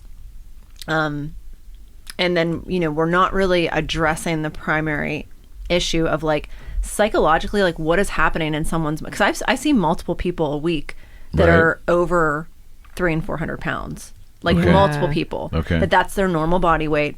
And I try to be really gentle in how I ask people this, but part of my interview is what's your usual weight? And if I see someone that's that big, like I understand that it's like a thing, but I mean, like literally, people will argue with their doctors to the point of being like, no, I want a regular diet. I'm not going to do a heart healthy diet. And like, all I can do at that point is document it. You know what I mean? And just say like, patient understands that like they're, refusing diet education, that they're doing this, doing that. And it does be at that point, if we're not looking at it as a psychological issue, how else can you look at it? Like there is no other way to look at it. Let me ask you, what's the average age of the person? It changes. Like it's, by the time they have these kind of health problems, to the point where you are seeing them at a hospital as a result of their obesity.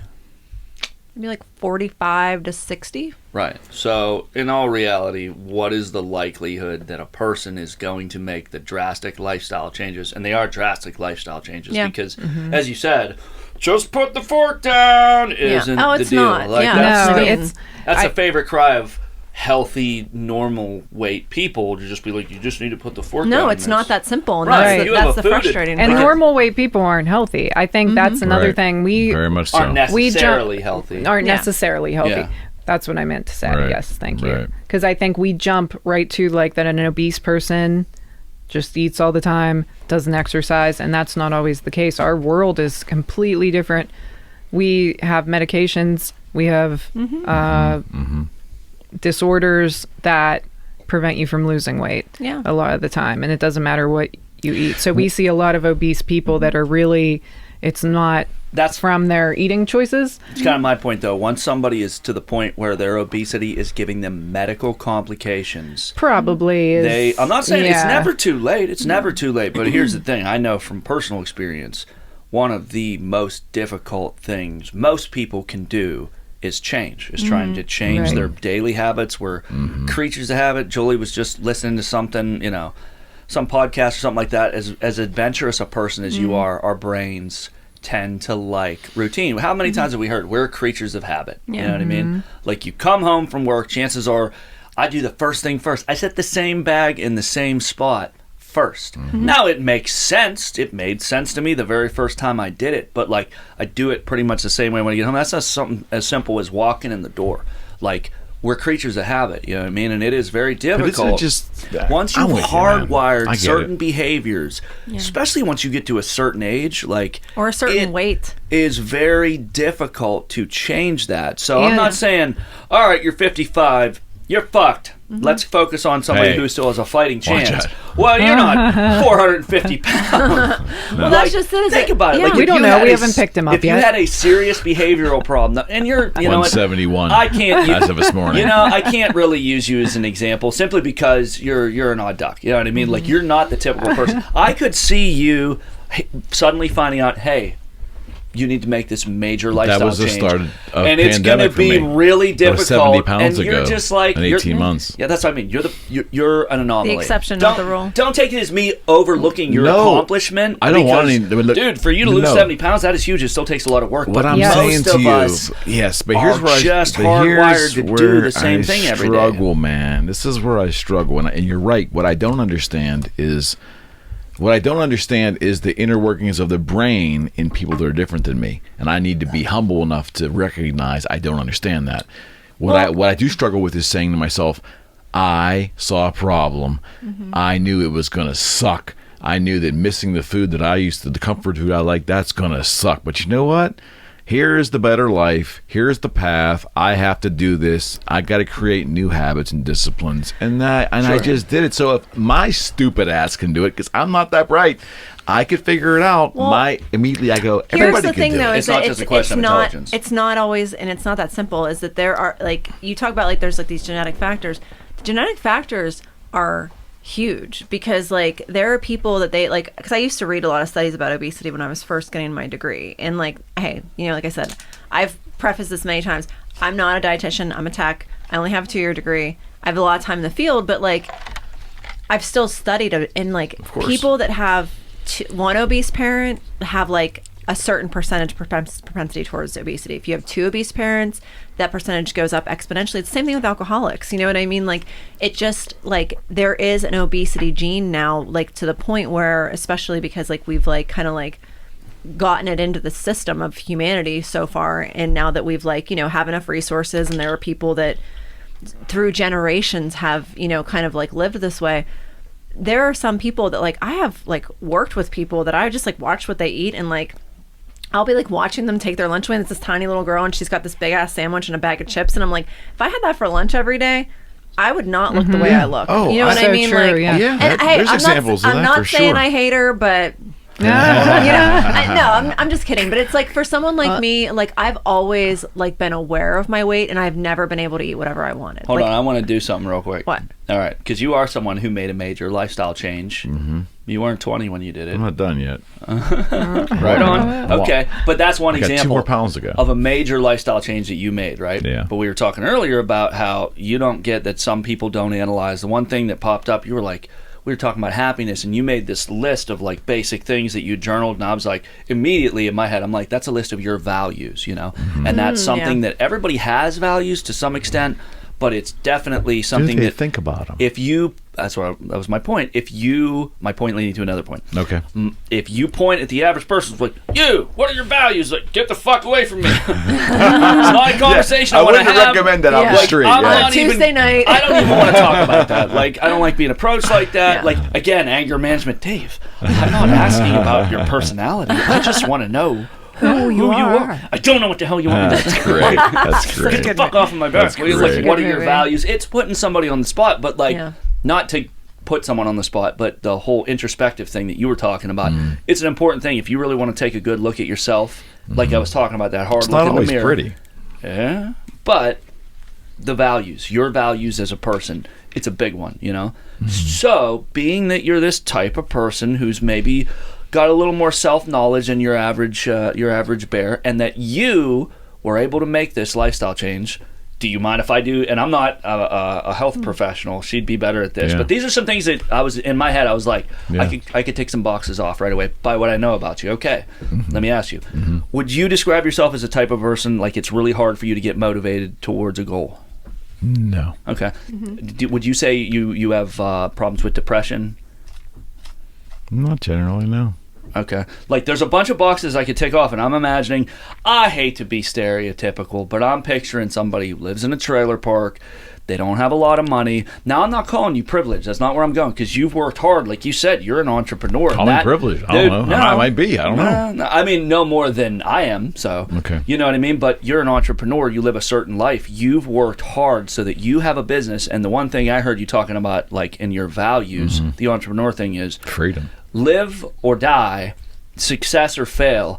You want to be in control of your destiny. Yes, I'd like to be. Sure. It's I'm important. adaptable, It's but- important to you. That's one of your Right. values. So like Right. you worked your butt off, like your business is successful, you know what I mean? Like you're not in poverty. And I'm not saying that these things are excuses, but I'm thinking of somebody who I get it. is in poverty, is maybe in their 50s or even in their 60s, and here's Julie in her role like, hey, here's all the things that don't taste good that you have to eat now. And the guy's sitting there, or whoever's sitting there looking at you like, that's the only thing I got left. You can get right the hell out of my hospital room. Like, if you believe in something, if really it's not even believing in something, if you believe in yourself and you've accomplished goals in your life, like we said, creatures of habit, then they talk about set little goals for yourself, small goals, attain this little goal, because it's like, okay, if I made it over this small hurdle, now maybe you could shoot for this little bit bigger hurdle, you know? But for somebody, and it's not even necessarily someone who's destitute in poverty, but I think nowadays people are so jaded, like, which we've accepted, right? And I get, like, you've told me, like, you are just the person who has a certain mindset where I see a problem, I attack it, I'm going to Well, accomplish not this goal. always, but most of the time. It's your general I mindset. I try to be that person. But with us looking at what we've talked about, the way society is right now and how many people are so fucking jaded, like, why would we be surprised that knowing that we're a culture of excess, that so many people are in a situation where they don't want to set weight loss goals for themselves and lead healthier lives? Like, we just talked about not long ago on the show that people are so jaded. Like, why would they believe, number one, that that's worth investing in? Number two, that it's even possible for them?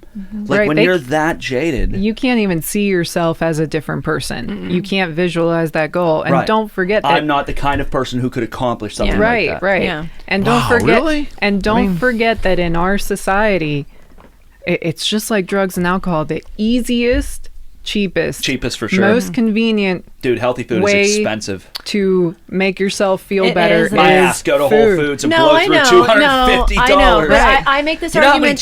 Cheetos I can buy I with know, but I $250? make this argument to people all the time is that like it's what is lacking is not the accessibility to food because there are food deserts, what they call them, and especially in a lot of poor areas. There's not grocery stores, there's Right. convenience stores and stuff like that. That's a serious problem. But what's lacking is the knowledge on what to make. Yeah. Because you can get the ingredients like But she said two things, though: cheap and easy. exactly Cheap, convenient, and that's the point. instantaneous, And convenient, yeah. instantaneously happy. Yeah. I know people that quick. Well, the Yeah. McDonald's make Not- people happy. right. Yeah. Not I- even. I don't like to eat it because it's terrible for me. But I'm happy in that second. We talked about Oh, yeah. momentary happiness. Yeah. When I'm biting into that double quarter pounder before it makes me feel like I'm rotting And you inside. don't think that, and you don't think It makes me happy. you don't think they Yeah. figured that out chemically. Right. Hell yes. Hey, the cigarette It's companies barely did the same food. fucking thing. Right. Yeah. You And I know McDonald's about. especially is barely food. I've watched things on Pink Slime. I know about Oh, all the yeah. preservatives, and it still costs me Pink less than. slime? Yes. It's Yeah, that's what they still- use as like filler and I don't all want that. to Yeah, talk you about don't that. want to know. No, you I don't. I'll don't wanna never see eat that Mickey either. D's Still- again. Don't ruin my once every 2 or 3 months Mickey D's Right. experience. It still costs me less than $5 to go and get something Yeah. through the drive-through True. Right. that's And like always less, open less Pink than 5 slime. minutes. and Right. less than Fuck 5 me. minutes. Oh yeah, Right. yeah. Don't I Google can it. go. I Don't can go Google to it. Target Unless and there's- there's. I can go to Target or Giant Eagle Is or there any pink grocery slime store. in there? No. No. Okay. But I'm No. saying there's some new Oreo Jesus. that I got to try, and just even buying them is going to make me happy. It's the most slime. instantaneous, Is that what it's easy called? way to Is that be. what But the again, like you're the someone that I would refers to look it as? at and I'm be having a like, crisis. you know, you because I think of like your profession and like the amount of energy you expend in a day that you have done for years, that your body is so acclimated to you being a certain level of activity, Right. and like, you know what I mean, like Right. you're someone that like probably naturally has a little bit of a quicker metabolism. Like I've seen pictures of your dad, he's a little bit thinner. Like you have enough of a genetic like predisposition to being a little bit thinner, and like you've consistently had a high activity level your entire adult life. You have the ability to kind of like, you know, you don't have to watch your diet like a hawk, you know what I mean, like just, and that's But there's have a you seen? I'm 50-50. Yeah, I Because if know. you've seen, my mother has had I know. gastric bypass. But that's what I mean, and that's you know? and that's the trade-off, because like my parents are kind of the same way. My dad was really thin and my mom is not, and like I kind of ended up taking a little bit more after her when I was younger, and then like I think my dad's genes kicked in a little bit more when I got older, plus like I got healthier, I got sober, I like started exercising, and now I have enough history of like, there's something called a set point too, where like if you maintain a certain weight for so long, regardless of what you do, your body will try to maintain that weight. And that's one of the things that fucks people up, is because like if you stay Yep. morbidly obese That for was part of my point. 10 you're years, Interesting. yeah, When you're it's Right. not like you're too old to do it, but you've it will been be this harder. way for so it will be long. harder. It will be a Right. lot harder. And like, Especially when you see kids that are 5 years old. I'm not trying to be an asshole. Looking like the Michelin tire dude. I know, I It's know. fucked and we up. think it's cute at the sad. time, It's so we not always cute. think No, they're sad. It is I will sad. never forget. And I try. I'm not one of these people that's like, oh, you're overweight. I'm like, I don't know, prejudiced towards you in some way. Like, I appreciate all body types. Yeah. You know what I mean? I do too, just but not on me. The health aspect. I remember I saw this dad. No, let's not mince words. He was fucking huge. He was a big dude. You know, really not like barrel chested, like truck driver big, where big in the shoulders. He and was broad. rolls big. Yeah, like he was a Rolls deep. He was a softy dude. You know, Softy. he- Stay Buff Marshall. He man. was a big old softy, and he had 2 daughters there, and they couldn't have been older than one was maybe 11, the other one was Yeah. 13. they were fucking huge. And It's a shame. I'm not pulling punches, and I'm not being mean, but they were fucking huge. You know what I mean? And he's getting this big slurpy ass, you know, and then he gets one for each of his daughters, and it's like you said, Eric, that is where my thing kicks in, because when it's for you, whatever. I mean, I can get that mentality where like, fuck me, the world would be fine without me. Who gives a fuck about me? But like passing that on to your kids. And like that's the problem is that is a generational thing, not just with weight, but with so many issues. Like, man, it is a lot on kids. I don't know if it's just like we're racking up shit on a video game. Like, well, the human race has been around for this long, and so now there's this many generations, and now you're born with this much fucking baggage. Congratulations, you won the lottery. Like, things just keep getting worse. Like you said, for a while they really did get better, you know? Look at feudal times. We had to open cesspools. There was shit in the streets. It wasn't a great time. No. People were not having People fun. romanticize the Victorian era too. It stank. Oh my god. You know what I mean? Like that was like one of the things they talk about. Like it's like it literally like the streets. Like if you were in a populated city, it did not smell good. Like they may have looked good, but like I was reading about England like in the Nobody showered. late 18th century, early 1900s. Gross. Like all that waste dumped into what's that river? I just read about it. There's a river that runs right through London. Thames. The Thames. Oh my god, the Thames was fucking disgusting. Isn't that how the plague started? It was like an open Partly, part of it. yeah, and they had rats, and so the rats It's still pretty dirty. Things did get better. Yeah. But now I think a lot of us can agree. It's not that I'm not giving up on the world. I'm not one of these pessimistic people. Well, the world's not giving up on you, Jim.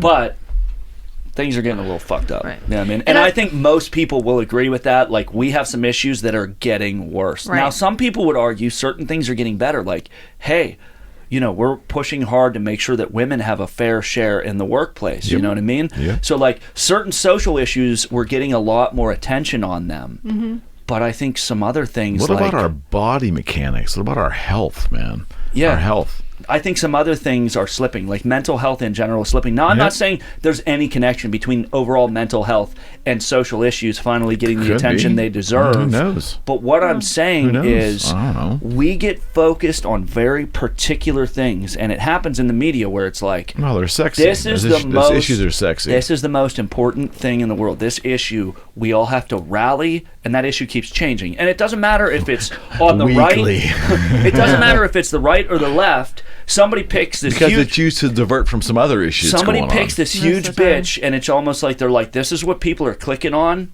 This is what people are going to grab onto. Okay. So this is what we're throwing out there this week. We're going to get everybody all riled up. And it's like, I don't know. I think like you made one of the values is music. It's definitely one of mine. I love music. Yeah. What was that old Pink Floyd Comfortably numb. lyric? No, not that one. I'm thinking of Ticking away the moments to make up a dull before day. that. Yeah, I'm thinking of Dark Side. Fitter and wasting No. in the irons. It An offhand was. way. Wait. The paper holds their folded faces to the floor, and every day the paper boy brings more. And you got this thing like this. It's like implanted Drugs, man. into your mind.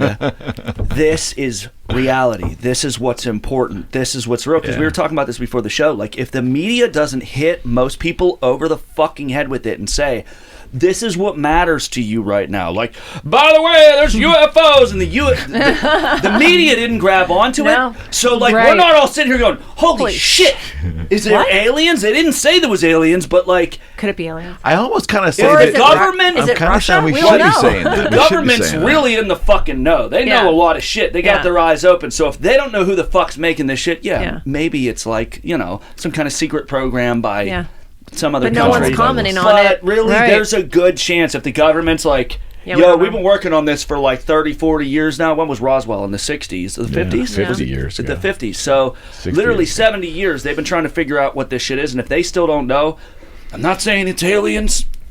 He's pulling But his it's out. aliens. Yeah. It could be aliens. It There's a is strong aliens. possibility And we're that not there's fucking friggin' aliens. talking about it. Yeah, nobody's freaking No. out right now. Like this is fascinated mankind or humankind. They call that Since- Trump delusion syndrome. Ever It has since we screwed up realized- every other topic that possibly I'm could be saying out there. ever since humankind figured out there was outer space, it was like, holy shit, what if there's other beings out there? And now the government came out and was like, straight up, there's a strong possibility. And everybody was just like, huh, That's crazy. what's on TV Yeah. tonight? What's you making for dinner? Like, the media didn't present it and create this story the way they editorialize and they do it. You know what I mean? You've seen the commercials or cable news, like they have the banner running below, and like they almost set up little previews like it's a fucking movie you're gonna watch. Okay. If the media doesn't do that, it just doesn't register. It falls into the middle of nowhere. They tricked us into thinking what's important. Yeah. And they always do. Yes. And Think they also about- can create the diversions. Right. Yeah. Think about everything that's coming out now, even in, like celebrity culture and stuff like that. They put everything out there the way they want us to perceive it or how. I mean, think about, you guys were talking about Will Smith earlier in that one movie. Remember the other movie he was in? It was called The Pursuit of Happiness. Yeah, The Pursuit of Happiness. Remember? Happiness was the name of his kid. Happy was his kid's name, I think, too. Yeah. Remember the other movie he was in? Will Smith was in that movie about Pittsburgh, and it was about the doctor that had kind of Yeah. discovered About CTE. The concussions, Or yeah. C- What movie is that? I didn't see It's it. recent, last couple of years. I don't think we saw it. What's it called? I want to see it now. It's about the Steelers and everything. Woo, Pittsburgh! Yeah. Yenzers. I'm Because- such a Seinfeld. Simpson. He played Springfield. this is true story. So he played a doctor who was Nigerian. I saw Very the previews for this. It looked very- Now great. that We you're should saying watch it. Yeah, what's it called? oh shit. It was Sure, we can Put Google this. Put it on Yeah. your list. Mike Webster, the You Steeler have a from the list, I know you 70s. do. Ironside. Yeah. Now yeah. I remember being a kid and things happening with him, and he was ridiculed, made fun of. Everybody thought he was like a terrible Well, guy. he couldn't go to the Hall of Fame because he was living out of his car and didn't have a suit. They had to buy the other Steelers, years later for Mike Webster's Hall of Fame induction. Years It's called after. Concussion. Yeah. Was it because it's called so he that? had like a traumatic brain injury and then it like made him like He fucked up? He Is was that what happened? He was Or- kind of the first one. That the eyes were on. Yeah, because Will Smith's character, he was the coroner, so he was doing autopsies for Right. all these, and he just couldn't figure out why. Like I said, I remember being pretty young, and that happened with Mike Webster, and he was just known as being like a crazy person that left his family, and he was pulling his teeth out and gluing them back in God. and tasing himself. And I think ultimately what he died of was a heart attack, but it was because he was treating himself Yes. so badly. Yes. And That's so sad. the doctor that Will Smith plays was saying nobody I think he was 50 years old. He was young. Yeah. Nobody should have a heart attack or act this crazy. There's nothing wrong with his brain. There's nothing wrong with his heart. And was like, He was a great guy. and was a great guy up until then he just kind of went erratic. So he figured out, I think he was trying to fund, he was trying to get his research funded to figure out what was going on with him, and they didn't want to fund it. So then this doctor funded it himself and did the research on Mike Webster and figured out the whole CTE thing. And then it was Justin Strauss, all these other football players were having suicidal, violent, Yep. So that's a big erratic. thing that Rogan talks about with MMA fighters, and then also comedians, because apparently Roseanne Barr was in a really very bad car accident. and before that she wasn't the way she is now. She wasn't funny like she is now. There have No, been a couple of different. It's almost like it turns. It either turns Wait, off your filter. Who was or... the professional athlete? He shot himself in the chest. He committed suicide. There's been a bunch of them. No, he deliberately shot Terry- himself in the heart because he wanted them to analyze his brain. Oh, really? That was just the last couple of years. Oh my Uh, god! Was he a Probably a Steeler good- also? No. No. There was Terry something, but he might have been in the movie too. But He was a football player, remember that? yeah, Terry Long maybe? No. No. This was in the last maybe 6-7 years. No, Terry Long drank antifreeze. Yeah. my Like God. I'm saying, it was all very erratic behavior, and that's why this doctor was like, something's up. So when he funded all the research, did it himself, and he was trying to bring it to light that these are why these athletes are acting Yeah. this way. And the NFL, Junior Seau. NFL He went. shot himself in the chest, and I remember reading that it was Somebody else he wanted did, them too. to look at his brain afterwards. And Aaron Hernandez, all that came out, and his brain was. The NFL is probably, you can argue all you want that Amazon's the biggest and Microsoft and Tesla. And But I get it. yeah. But in terms of money and then power in society, from a power standpoint, like when it comes to narratives, entertainment, control of the media houses. Yeah. Nothing touches the National Football League. They are a behemoth. They shut this guy down and drove him out. I think he had to he lost his job and moved to California, and then as more athletes started to act this way, and it's like the same thing with the cigarette companies. They told you were totally insane. There's a movie, The Whistleblower. Yeah. With Russell Crowe, and he was one of the first scientists. I think he worked for one of the tobacco companies. He realized they were deliberately putting chemicals in there that by themselves were kind of okay, but then when you lit it on, when it would consume by flame, it would turn into this super carcinogenic compound. And he discovered they are only putting this in here because it's addictive. You know what I mean? Like what they're doing is just straight putting chemicals in here that people literally can't fucking people do that it. are making They're doing the dope machines. man shit, Well, and then they put bullets in his mailbox and shit. Of course. But anyway, like kill him. He's an early whistleblower, like you're Right. saying, Well, now we all know cigarettes are bad for you, and now the NFL's like, oh, we're glad that these concussions are finally getting the hard long We're gonna look. make them and sit out meanwhile, 2 they, games. like- we can draw, Yeah.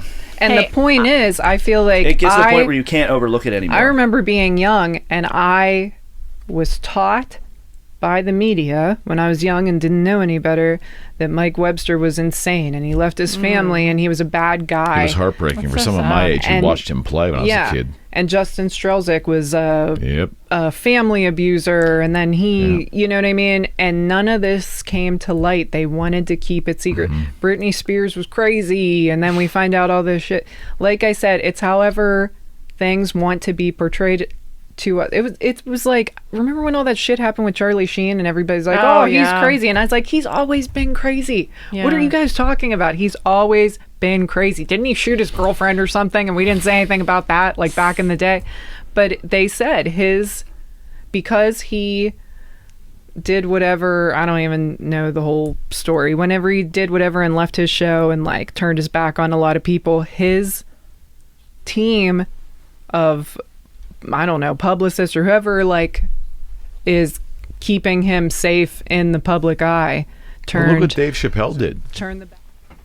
Julia was on this show, I want to say it was right before the pandemic or right at the beginning of the pandemic. Right in the beginning. Because you were one of my first guests that did we did the dual studio setup, And as the show was so good, and at the end of that show, I said to you, do you like podcasts? And she goes, oh, I really like them. And I said, would you want to be on some? And she goes, yeah, if you want to do it, I'll do it. Little did you know what was going to happen. Moving into the studio. Little knows what was going to happen. I live here now. Yeah. This is my second home. And she's pissed about her space being all messy. Yeah. Fucking Fred. So, fucking Fred. Damn it. So Fred spilled blueberry moonshine over there. Is that right? It's sticky. And there was hair ties. And left his hair ties over with there. his hair. Yeah. Fred, come on. Respect the space, bro. He can't deny it because we have DNA. We I have know. your DNA. hair Oh, I don't know what strands. this thing I've been playing with. It's probably his phone charger. Like weird pieces of rubber around you. I don't. It's totally screwed this whole situation. You should start introducing him that way on the show. Fucking Fucking Fred. Fucking Fred. Fucking Fred. Did you name him that? No, Who I just. named him that? That was me. No, was it you? Alicia named him that. I remember after the Fucking Fred. Yeah. She started laughing. She says, fucking Fred. I said that after the first show I was on. Oh, I was did like, you? fucking Okay, Fred, yeah. man. I think I know. just said it to No, Julie. you know what? Yeah. You It's said it, it's named stuck. it, and then we repeated it because you said it, and she couldn't let it go. Yeah. She just like ran I with remember that was the first thing. The first time I met him, I was just like, fucking Fred, man. The best was when we showed Alicia his like schoolgirl outfit or whatever, and she was like, "Is he wearing a shirt?" Because his pigtails. Yeah, I like, know that was hilarious. He was That wearing a a good crop show. top. I know, I saw it. but his pigtails covered his shirt, his yeah. tiny shirt. So it was hard to see. I just released today the show I did with him a couple days ago. It's probably the best one I did with Fred. It was good. So was a it good just the time. two of you? Yeah. Oh, man. yeah. Just so- the two of us. More Will Smith. He's like permeated this episode. I know. We're all Will channeling our inner Will Smith. Badass, man. I dig Will Smith. He's badass. Me too. I like Will Smith. I do too. I like him. I mean, I if you didn't grow up like listening to Fresh Prince of Bel-Air, like that's like the one rap I know. I can like do that whole song. It's So not- I guess it's Wicked not a Wisdom, rap, his but- wife had this metal band, right? Wicked Wisdom. So Yes, yeah. I'm out at this that. I I do remember Ozfest. hearing that his wife like gave up her music a career, Yeah. like to raise their kids. Or this is the whatever. funny Yeah. story. So I'm at this Ozfest with their on the guitar thing with Washburn and some people, and we're working with Black Label Society and trying to make some inroads. And at this festival, I don't know if Anthrax was there or not. I can't remember. So a couple of people from Washburn Artist Relations said, "Hey, let's go talk to Wicked Wisdom." And I'm like, "Well, I don't even know what that is." So we walk That's over and Jada. I'm talking, and someone says, "Oh, this is the singer Jada." This is how inept I am when it comes to like, you know, entertainment celebrity. I have no idea who this is. And I started talking to her, and I did catch a part of their performance, which I thought was like off the charts aggressive, and like I didn't like, it was weird in a good way. And I said to her, I said, "Man, I just really enjoyed the performance. That was pretty aggressive, like full energy." And she's, "Oh, thank you so much. Really appreciate that." And So you got to meet her. yeah, I'm talking to her. And I'm She like, was great in The Matrix. I just like. So I'm walking away Yeah. with them, and someone said about this movie she was in. I'm like, "Who? What?" And my guy from Washburn looked at me and said, "You know that's Will Smith's wife, right?" Stopped me dead in my tracks. I'm like, wait who? Come on, Eric. What? So I knew the name, Yeah. Yeah. but I didn't. He said, "That's Will Smith's wife. Will Smith's around here somewhere." I'm like, Dude, that's awesome. my mind, boom. I had no clue. Not no one during the Mind performance. No one blown. said anything to me that was. I mean, I totally no clue. That's something I'd do. It's very- They've been together it's very for cool. how long? They just came out as having An open an relationship. open marriage, and we were like, "Oh, we knew. We knew before you told us. We knew about before it." you did. Yeah, Life is so strange.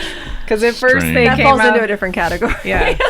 We knew there was an next entanglement. week's show. It was open. We knew that. Well, they've been together Yeah. for a long, long time. Yeah. Oh, wasn't one of their kids like living as a binary or whatever? Like I think or, Non-binary. or whatever that means. binary, I don't know. non-binary. I don't know what that means. Binary, non-binary. This is- AM, PM, ACDC. I don't know. This Whatever. is totally off subject a little bit, That's but what this, we do here. This totally brings me some joy. Remember when Comedy Central had the roast of Donald Trump?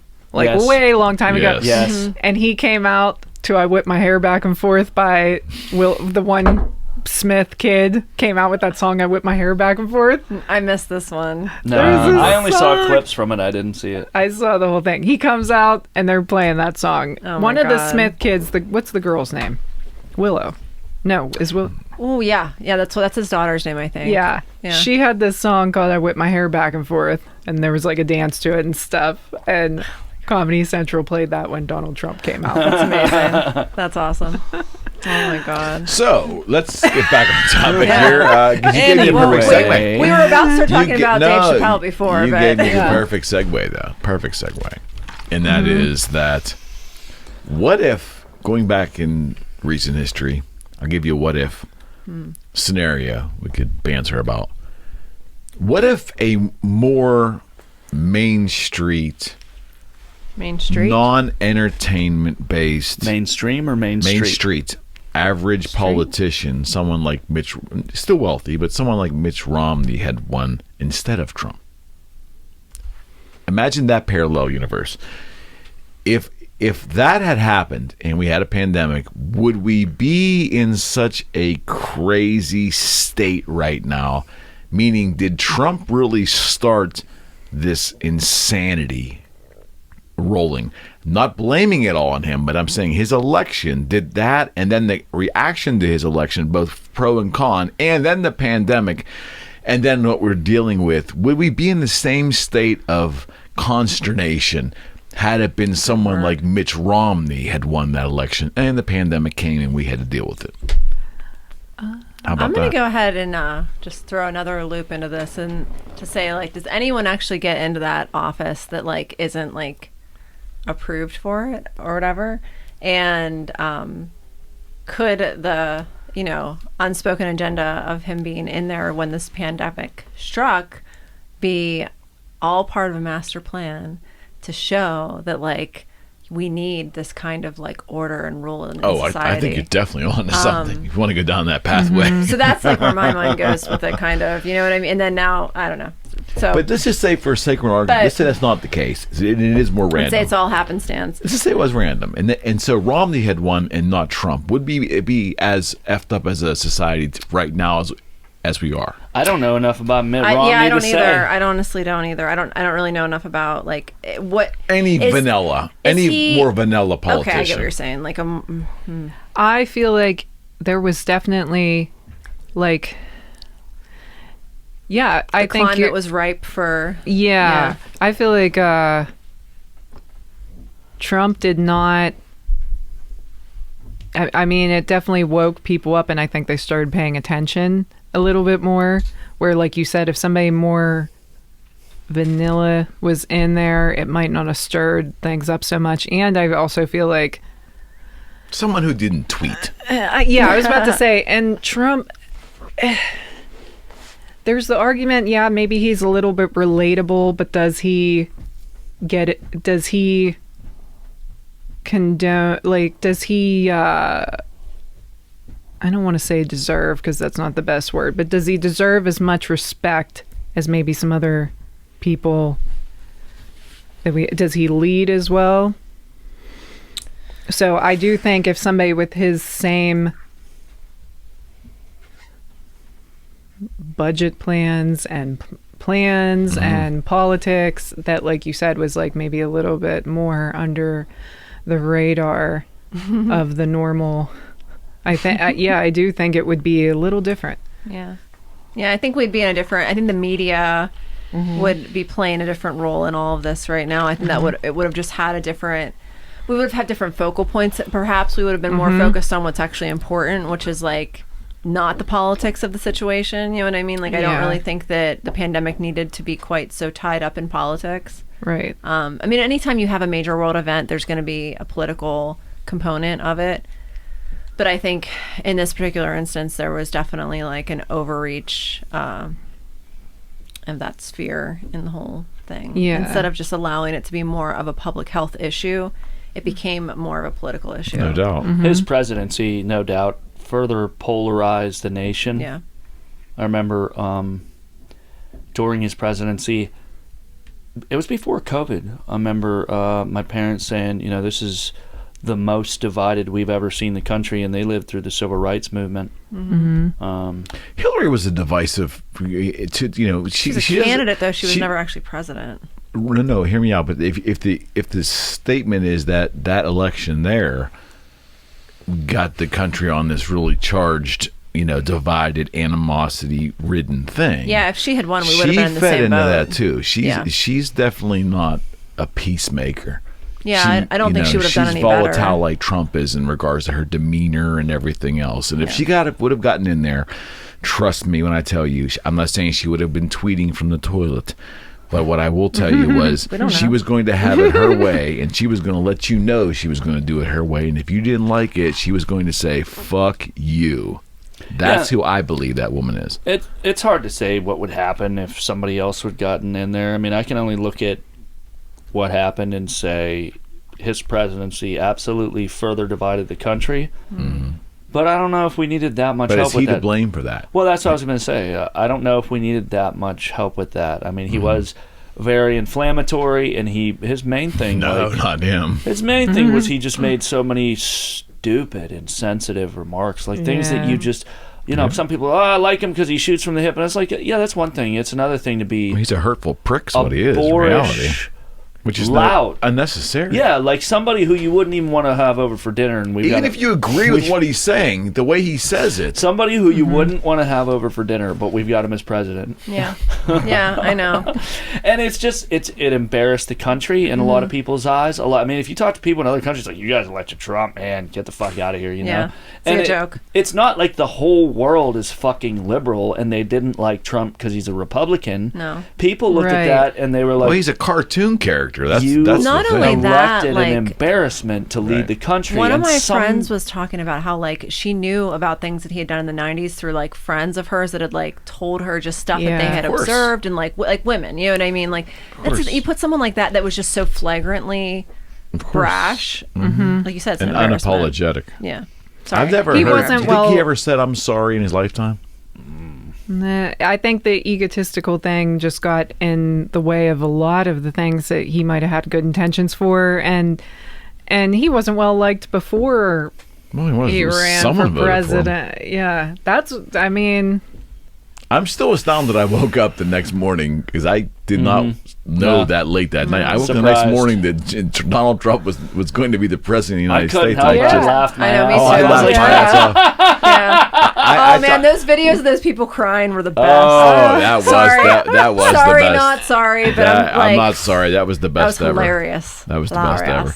And again, that was purely the production of those crying videos was purely an instrument of the media to show the pain of the country. Yeah. Because this mean man was elected. Well, and in that election, same thing with the Democratic Party then, is they put someone up that they wanted and they knew the people didn't want. You know what I mean? But they thought that they could win because they thought they could win over him. There was so much corruption within that party during that primary. That's what I mean. Like, yeah, they were caught red-handed. People saw right through it. There were like TV personalities who were, on liberal. I remember Bill Maher going, there was no smoking gun. And I don't like to get into politics generally. I don't. We're going to do a little bit of that today. I'm not. A little bit. I'm not conservative, Republican. I'm not Democrat. I'm not liberal. I don't think all four of us really I aren't. just want to see somebody with some good fucking ideas lead the country in a decent fucking direction for once. But what I was going to say is,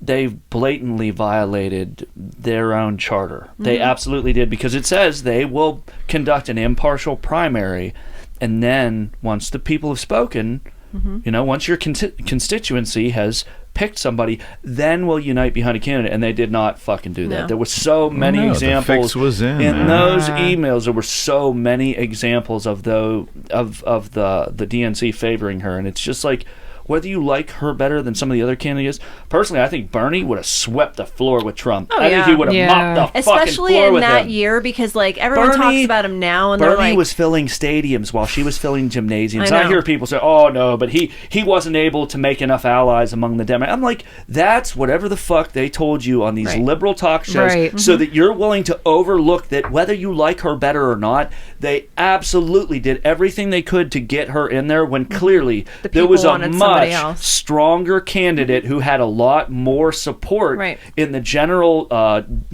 Democratic constituency. And if they had truly held an impartial election, the fucking he would have floor. won. And here's the thing: it's not the new. I don't think that would have been great for the country. It's not the new. Fair point, but they did the exact same thing. The Republicans did the same thing to Ron Paul. Yeah. If you're an outlier and you really aren't with whatever, and I don't. Oh, it's a machine, I don't bro. like to go into conspiracy theories and shit, because some people hear that and immediately they're just like, boom. Yeah, all you people, we talked about all you last people time, are right wing crazies. You know what I mean? Like, it really turns some people off, and I understand why.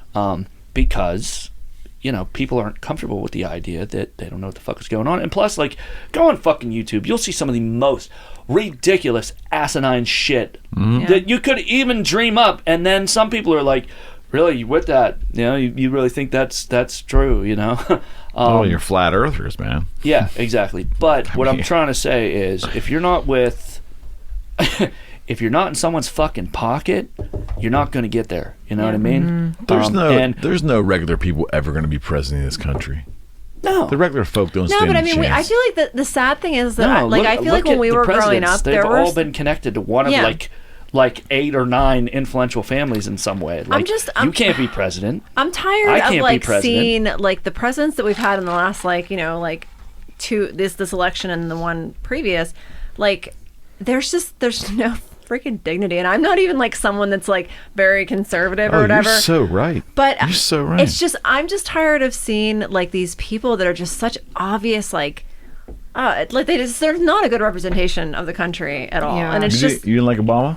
No, I honestly, I didn't vote for him in the second term. I'll say that. But I did vote for him in the first one, and I think that he was a good spokesperson. I think people respected him.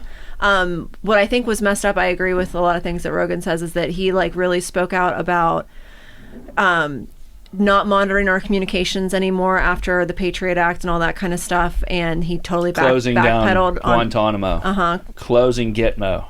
And then or was he told all those drone strikes that kept him from doing that? No, but I remember seeing something. They were like, he did things during his presidency that no Republican could dream of getting away with. He expanded the drone surveillance strikes straight. yeah. He went butt crazy with the drone strikes. Like if a Yes, he did. Republican had done yeah. what Oh my he God. did, They if you would've- look at what he did, not what he said and not Yes. how he's portrayed in the media, some of the things he did during his presidency, no Republican could dream. He would be fucking crucified. Yeah. And But that's- you present something in a certain way to people, like we Yeah, love branding. through the media. We love And that, branding. I think, we was say the first- we don't, but we love That was the branding. first we president like that things we to be saw, packaged like- and presented to us in a certain way, Right. so that we don't have to question what we really think about this person. And beyond questioning, like, I'm not gonna fucking research a candidate. Get the fuck out of here. I have Facebook. I Yeah, have television. exactly. I have Netflix. Like, Yeah. you really This guy's got a expect great me suit on. to go through someone's voting record Yeah. to see if what they're saying during their speech Is matches actually what they're their doing? actual policies? Well, and that's the thing No. is he was, I think, the first president that we saw that was like genuinely presented in a certain way that like the people had a certain amount of faith and belief in, and that continued that presentation and never really tripped up socially, but that basically went against most of what he ran on in his platform, and nobody ever called him on it. No one ever said, like, he's been criticized, but not in the way that most presidents after their tenure were criticized. Everyone still worships the ground he walked on. I'll say it right now. There was a fear to criticize the man because you were going to be labeled as being a racist or an anti-black person, which of course is ridiculous. Nobody would want to have criticism of a person's policy is doing that from a position of being a racist. True, but No. let's be honest. Some people didn't like him just because he was a person of color. And that's true Yeah, too. and those, yeah. but I'm not talking about. Oh, there's no question, but Yeah. but you're always going to have those Sure. people. Right. My issue is if you're talking about policy, we can't be afraid to not criticize a politician's policy because of whatever race, ethnicity, gender, whatever they have. Well, that's bias in That's another way. insanity. No, it's Right. it's bias in another way. If you're not permitted, or if we're going to look at it like, hey, it's a low down, dirty thing to look at someone's race or sex, judge them by something that's supposedly like surface value, because there are cultural things. You know what I mean? Like I've heard it time and time again, black people have a different experience growing up in America than a white person do. No So, question. I mean, we talk about differences being skin deep, and it is true. But There's the no idea question. that there's no, like, to say, oh, well, black and white, I don't really see things like that, there's no difference. Well, that's not true. Right. Yeah.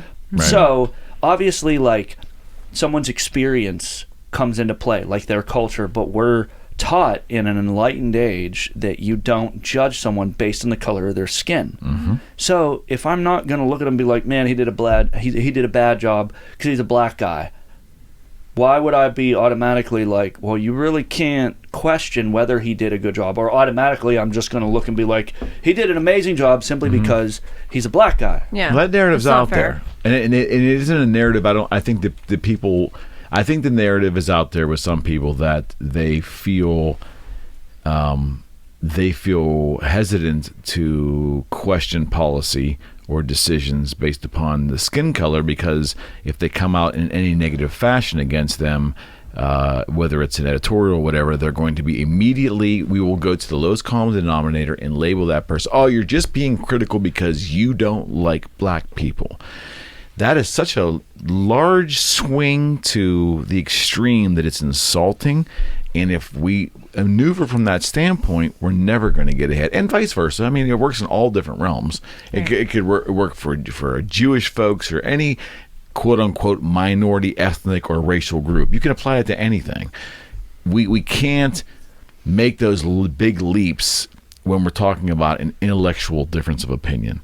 We can't do that. We will never progress as a sophisticated society if we make those big, labeled negative assumptions of someone's intent, and we label it upon their skin color or their ethnicity or their gender.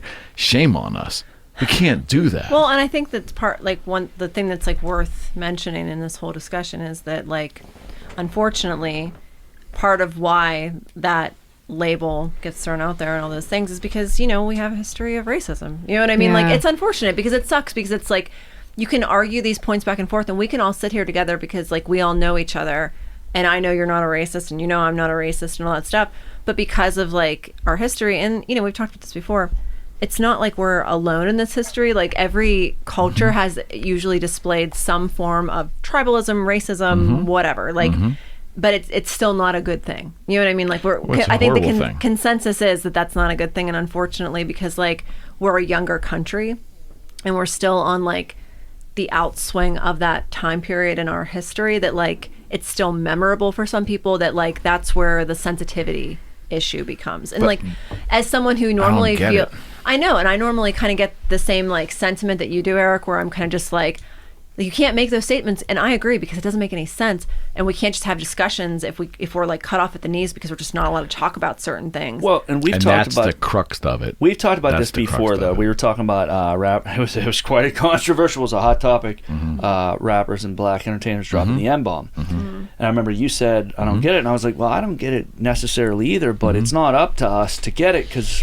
we don't come from the black experience." Right.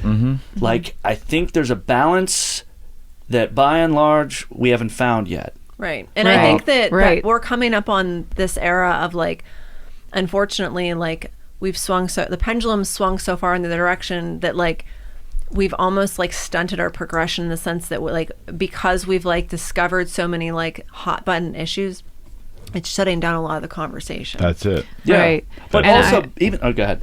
No, go ahead. I was going to say, even though I don't get the black experience, and I get that I don't get it, so is it incumbent upon me to listen to a white liberal person and believe anything that they say and swallow any agenda they're going to push at me simply because it's related to social justice? Is that the answer? No. I mean, well, they you don't have- have any no, it's better not. When ideas. you have far left progressives who are literally taking up the cause of, say, like Native Americans with the sports teams. I can't remember what city it was, but they surveyed Native Americans. It was like 70% of them was like, I don't give a shit. Now, I'm not saying you shouldn't have changed the Redskins, because some people are immediately like, Yeah, that was it's a little offensive. That was a you know what I mean? derogatory Like, term. okay, you've got the Braves, you got the Chiefs, like the fucking Redskins, like really, And some people felt it was an important issue, and some people didn't. I swear, and I don't know. Sometimes you read shit and it's not true. They surveyed Native Americans, and it was like by and large 70-some%. Probably not. We don't give a shit. Probably so not. Now you get people like mainly white progressives who get up on a soapbox on behalf of minorities, and I've seen it on social media where a minority will speak up and be like, well, I don't feel that way, and I will literally see a white liberal kind of like shush them, and I'm like, what the fuck did I just witness? Like, I hate to go off, but what the fuck did I just witness? Are you fucking kidding me? You're fucking white talking about the fucking downtrodden. And now you've just like tried to like silence them again. And the black guy Yeah. came up and was like, I don't feel the way at all. You're like, bah, bah, bah, bah, bah. Yeah, That doesn't you fit don't- with my, and it's like this. I'm the hero. I've All seen right. this convoluted All right. like flip backwards and almost made it like, oh, isn't it a shame that now they've Let's got keep- you oppressing yourself? And I get it. Like that is Yeah, I part get of the it. No. conversation that Yeah. when someone's oppressed, they literally get to the point like a people's, they begin to oppress themselves. Yeah. But that doesn't excuse, sir, you basically shushing the black guy who you're supposedly taking up for. I've literally said to people, you know what you can do if you really want to help this cause, this social cause that you feel so strongly about? Leave it the fuck alone. Put it in more qualified hands, because all you care about is spouting off and virtue signaling and just Right. showing everybody how enlightened you to are. them. Sending attention And to that, themselves. I don't mean to There's- make a generalization, but I've seen it happen, and I'm just like, Oh, that's it's- where I have my like. Well, okay, let's just take it a step further. What about the conservative African American people in this country? Some involved in politics and in business. Where do they fit in? Well, if you look like compared I to all follow- liberals looking at them, not just other black people, but all liberals looking at them. So- What's their narrative? I follow a couple know. of them online, and it's actually really an interesting. Doesn't follow the dichotomy or whatever. It's a you wanna very call it. interesting conversation, because a lot of them are coming out and saying like, "This is basically crazy." Like, you know They're what I mean? being Just like discriminated against. well, and the fact that I mean, even just some of the recent controversy with like Nicki Minaj and all that stuff. And I don't want to like touch on like a super hot button issue. We want to. Yes, we But- do. What are we talking about? That's what we Which do one? here. Nicki Minaj How are you came. going to talk about the first thing if you're not going to bring up the second She thing? came Right. out and basically she made kind of like a sort of like flippant statement that basically the COVID vaccine caused like someone to be impotent that she knew, and that's But that's her opinion. that's not number one. Yeah, Where'd there's they shoot him up at? I don't know. Yeah, was it Moderna? Which one was it? No, I just mean, where do you get the shot? Yeah, exactly. yeah. But basically, she like there was like a follow up of like several different things where like supposedly the White House invited her to like come and or like do a Zoom call and speak to their like head of medical directors about this so they could inform her better. And then she agreed only if it could be live streamed, and they wouldn't go for it. And then they retracted the invitation and said that they never said that. Well, Joe can't put two sentences together. He and can't then live she stream retracted her statement and basically said she'd probably get the shot because it meant she couldn't go on tour and all these other things. But anyway, it was a huge back and forth. Backpedal, and they both backpedal. kind of, and it was like both sides sort of like, you a know, bunch of PR people got together and were like, Yep. yeah, this is a huge mess. And that's why what I'm saying is that basically, you know, a lot of the vaccine hesitancy in the African American community, and I don't want to speak out of school because I'm not an expert on any of this kind of stuff. But from what I understand, I saw a commercial. There was, yeah, there's time. I mean, they're really they're leaning into it pretty hard. Yep.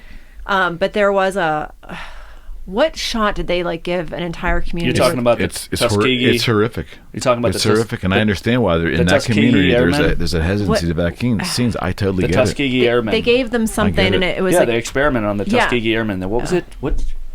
They intentionally gave them something. And they is the U.S. government and correct, the us, military. And us. Yes, when we get What was when I it? got my vaccine, I did not for a moment think that I was getting it from Walmart or I was getting it from Pfizer. I directly knew that I am getting this shot from the United States government, for better or worse. I'm not deluded to think it's coming from a third party. It's not. Well, and so that being said, that like there's essentially like, you know, this whole conversation that's You're happening. right, syphilis. Was it syphilis? Okay, absolutely. So basically, yeah, they like there, and so there's a huge hesitancy in that community. And let's talk about that. I've talked to friends of mine. So about then the other, what happened with this whole thing with Nicki Minaj is that she's, you know, obviously has millions of followers, and they like basically criticized her for using her platform. They need to co-opt her irresponsibly. Right. Is it? It's her opinion. I don't think it was a response. And like, here's the thing: is like everyone's entitled to say what they want to say. Right. And this is the thing about Twitter is that like it was never meant cesspool to, of it the was never internet. meant to be a source of truth for like for information. A source of truth. That's pretty much everything in this country. It's literally like what it actually is. And I'm not on Twitter. I've never had a Twitter account, but like from what I understand, like the vast majority of content on Twitter is basically like a lot of mudslinging. Like, you know what I mean? Like people just kind of like throwing out like blanket statements. I mean, you only have what they've upped it to, what, 142 characters. Is it 140? I thought it was like up to like 200 something. Oh, now. maybe it is now. But either way, you have like so many characters to basically make a blanket statement of like how you feel about something. And so she just made a flippant statement about whatever. And now like I don't actually think the vaccine causes impotence, but you know, if she knew someone that had an experience with the vaccine that was negative. I recently heard about a nurse that had a conversation with a friend of mine that asked her about a specific brand of the vaccine that she got. And I won't say because I don't want to spread disinformation because this is all hearsay. But basically that she went into menopause right after it. And then this particular nurse that she had heard of 6 other people that this had happened. And now this person I'm talking about was, you know, like of the age that maybe she would have been getting close to that time in her life anyway. But I don't know if everyone else was. And there is also an article I read recently where they had several women that have reported changes in their menstrual cycle after getting it. And what they said, like this, you know, the blanket statement there is that basically any kind of immune response has the potential to disrupt your cycle. And so what they owe women to do is to investigate it further, to actually do a quantifiable study so that they can explain these results. And then that is part of the testing process of any new medication, and they haven't done that yet. And so now they're putting out this huge blanket statement on pregnant women, where like all pregnant women need to get the vaccine because da da da da. But meanwhile, they're like, I personally don't feel like they're showing significant evidence and quantify. They're throwing out statistics of saying, you know, this percentage of women, you know, had died of COVID that were pregnant. This percentage of miscarriages were caused by COVID. Number one, they're not showing alternate data as far as, you know, any potential harmful effects that may have come up since the vaccines happened. And I know that there have been, because I've heard of firsthand accounts of them. And on top of that, they don't have the time, because they only started doing this like a year ago. Like literally most people that got their first shot about a year ago, they don't have enough time to show women. They don't have long-term data. Women that, number because one. you can't. Because you can't. You can't convince me that there's long-term Because data there for something isn't. that was only invented a fucking year ago. Well, it's not That's that it was called only logic. it wasn't invented a year ago, but that only started being given to the public a year ago. You're telling me they had a So COVID you vaccine don't- before there was COVID? No. I'm saying that they started the mRNA vaccines. They've been working on those. I get for, that, but Yeah. what it is No. in its current state did You're not absolutely exist right. before No. a year ago. It's So a- there's no such thing as long-term data No. on the COVID vaccine. And so that- and for me to even say that, some people are, oh, you're an anti-vaxxer, and that's my big problem. But it's Quick the to label. truth. That's my big problem is how many things in life are 100% a good thing, positive, Yeah. only positive. Anything. That fucking light over there. I can come up with, it makes the room warm. You know And what I to mean? be clear, Everything like- in existence is some positives and some negatives, right? And when something is brand new, there should be some healthy skepticism. Yeah. And There to be- should You be would think. part of the conversation should be, hey, wait, let's allow something into let's the allow discussion. let's allow something into the dialogue so that we're taking a questioning attitude, that we're thinking about this critically, that we're making sure we're analyzing all the viewpoints in the main media, unless you're looking at like hardline conservative viewpoints, which just feeds into the back and forth between right and left. Like, it's really not, like, in the mainstream media, it's really not okay to say, hey, I have a questioning attitude about the COVID vaccine. Immediately, Can't. you're a pro-Trump supporter, Right. you're a right-wing freaking nut, you're a conspiracy theorist, you're an anti-vaxxer, like, And to be here's fair, the thing, like- if you need to attach all these negative connotations and immediately paint someone as the villain, look at all the times throughout history that this has been done, where all these negative things are immediately attached to anybody who questions the official narrative. Right. I'm not saying it's Nazi Germany. Some people have spoken up and been like, we are headed towards a fascist society, and immediately they've been nailed. Instantly, they've been canceled. I don't think it's extreme enough for define- me to make any kind of comparison with Nazi Define Germany. fascism. But I mean, look, what I'm saying is what it is, is. when you actively discourage an open dialogue, It's a scary place to be, and like here, it to- trips for- my fucking alarm bells. For me to Of put course, for me of to put because this I'm out, a critical thinker. It's not because I'm anti-vax. I'm a Bingo. critical thinking I individual. genuinely think that the Bingo. vaccine is a helpful tool. I think that it's done a lot of good for a lot of people. I think that there is definitely a population that should be very, consciously aware of the fact that it might have more benefits have than risks. skepticism. But Healthy skepticism. But yeah, and when you're talking, what's frustrating to me right now is that they're really like pushing hard on this thing with pregnant women, and because I understand they've always been concerned about pregnant women having compromised immune systems, and that is a fact. More often than not, if there's any kind of bug going around, a pregnant woman is going to get it before someone else because they're basically giving all of their energy to a developing fetus. But by the same token, like, they're in one of the more like delicate phases of their life, and so like they're like making it out like, I've seen so many stories about these, like, it's like totally playing into like the female emotional center of just like, oh, unvaccinated woman dies of COVID. And I'm just like, yeah, I'm sure that's happening. That's probably happening all the world, over the world. Do you know what else? There's probably a vaccinated pregnant woman that just died too.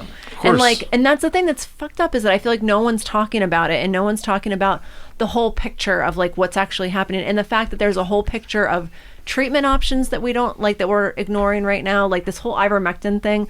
Like, that drug has been used for decades, and it's like, and it's been super helpful, and the CDC released a freaking document early in 2020 stating that it had antiviral properties in cells, and not that it like was tested, that it was like the perfect drug for humans, blah blah blah. But there's science to back up the fact that it could be a potential useful tool, and the fact that like it becomes this like social political thing of like, That's you what I can, mean. that, and like that's what's frustrating about this conversation to me, is it's like, I get trusting the science, but we're not having a scientific conversation. we're having it's a bunch emotionally of charged, sentiments and like- emotions flying back and forth, And and then it if really you- just turns into a childhood, like, it's a 5th grade argument. yeah. You know what I mean? And if you have a question, if you say, hey, Pick a like, side, man. can we Pick a talk side. about this? Like, then it's like, you question the vaccine, you have cooties. yeah, If exactly. you just question it, Yeah. you're- That's how dumb it is. If you Literally. just question oh, you it- support Trump. What are you talking Hey. about? We're talking Yeah. about it. I thought we were talking about Hey. science. You're Yeah, not, You're not exactly. for Obama?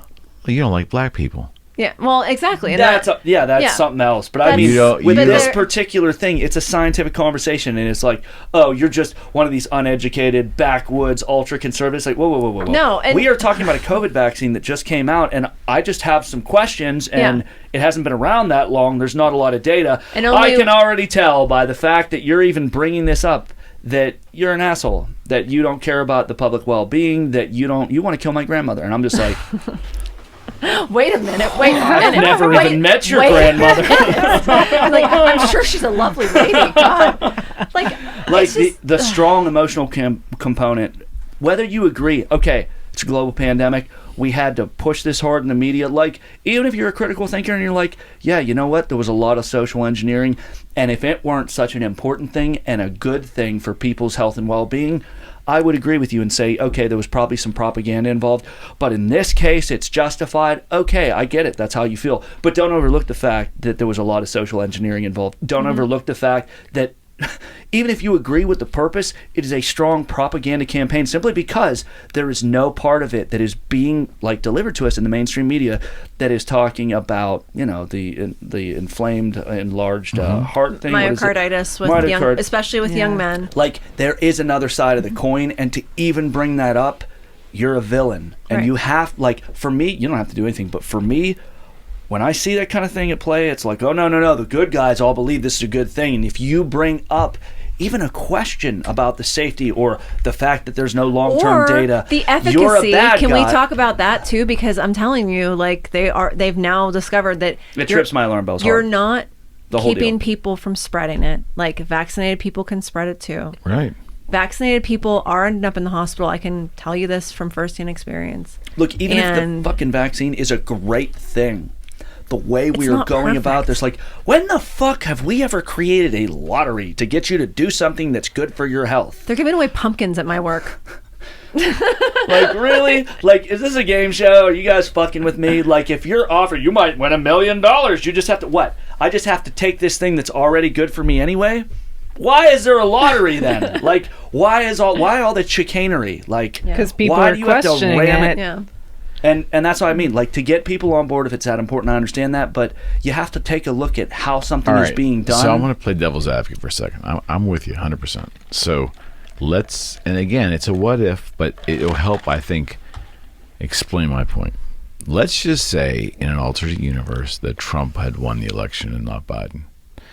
And Trump was very much, from what I understand, and correct me if I'm wrong, but Trump had pushed for vaccines, early vaccines. He was big on the vaccine and pressing the companies. And let's say the vaccine rollout happened during the Trump new presidency, right? Would the political sides still line up the way they do? Would you have conservatives that would be all on board because the Trump vaccine is going to save the world, and you'd have the liberals fighting back, my body, my choice, and all? Would it be completely flipped? I would venture to say there's a strong possibility it would be. It's funny you say Yeah, that. I think so too. Because I just saw this Possibly, yeah. when they put someone's tweets side by side, I and it saw was some someone's too. tweet from like 3 years ago, like, I'm not lining up for some Trump vaccine in my body, and the next thing was like, just got my vaccine, so happy I'm part of the solution. I just couldn't help but Yeah, I mean, like, laugh, it's because all did that person even question? go team? And it's fine to change your mind, but did that person even question, when this is something Trump said we were going to do, I was totally against it, and now that Trump's name isn't associated with it, I think it's a great thing. Like, Then I get it, you hate him that badly, but like, that crap is invalidates everything for me. Like everybody's is that opinion is violating nothing your I want to listen intelligence to anymore. and You your know? ability to make a rational choice? Like, should I credit your opinion when I realize that you hate somebody so bad that if they say the sky is blue, you're going to say it's aquamarine? Listen, man. Listen, I was a 20. But let's take this back. I was a 32-year-old, 33-year-old man. Who watched the President of the United States, a Democrat, have a blowjob publicized. Wait, I didn't get that link. You should send that to me. He watched it. I watched it. I was hot. there. Links, please. It was definitely not hot. No. Links, Have you please. seen both participants? It was definitely not hot. I'll watch it anyway. They can wear masks, I don't care. Mask. I heard there was a cigar involved. I didn't see that, though. What I wanted to tell you Links, was please. that I watched, for the first time in my 33 years, I watched it was 32 years. I watched icons of my childhood, adults I respected, icons of the community, religious people that I thought were morally strong people. I saw them make an excuse for the politician or political candidate or political party that they liked or belonged to. I saw Catholics. I saw Christians and Catholics in droves immediately come to the defense of this poor man who was I don't know, afflicted with sex addiction. Who was, near molestation from this young nubile intern, right? This poor family man who has the highest job in the land, that it was just too much to possibly bear. He just to have the overtures of this nubile woman. See, he's just a cigar lover, what I'm saying to you, he just asked her for a cigar. In a serious conversation, that's the first time that I had encountered the hypocrisy of what the political arena would bring to society, because I was really paying attention. And I, even in my own family, having the argument, like, wait a second, I'm not telling you what to vote, but you're telling me that you're okay with this. Now, we look at the act now, like if that was the least that was going on in the White House, we would be laughing about it. But at the time, I mean, I think Americans have, for generations prior, had always put the president just a little bit above us. We wanted our president to be a cut above. Even if we knew there was faults, we still want them to be a solid person of moral fiber, at least visible. And we put them here because they're out negotiating for us. They're the person on the center stage when the overseas, keeping the world safe. Oh, he was negotiating. We wanted that in our leader. But I watched real, genuine, church-going folks immediately make an excuse for this guy just because he is the team that they ascribe to. I sat back and was astounded. I have never recovered from that. I thought about that so many times. God. No, I thought about mental. It was a big thing for me mentally. Like I think I was too young to really get it that much. Adults are fucking this irrational. Like adults of some of very accomplished positions in society, business people, they're that irrational. Really, make an excuse for the guy because that's your fucking guy. That was when I realized, you know what? All bets are off, because the bottom line was politics makes people blind. They go to that blindness willfully. And you know what? I made the determination, although I leaned conservative then, I said I will never, ever ascribe to one other person, male or female's philosophy. I won't do it, because that is the result when you give yourself away. What I witnessed. Can't do it. And you see it now more than ever. This is how Americans live their life, with a badge. I'm this or I'm that. Oh, you're not that? Then fuck you. I ain't living like that. I will not live that way. Vaccines or no vaccines. Pick some of them. Democrat, Republican, NRA, anti-gun, pro-choice, pro-life. Pick anything. They wear it as a badge. The problem is there's not enough sophisticated thought that, oh, wait a second. Like, I believe in these 5 things, but a couple of those are from the other side. Wait, sure. There's not enough sophistication of thought. Don't forget that do it. unsophisticated thought is loud.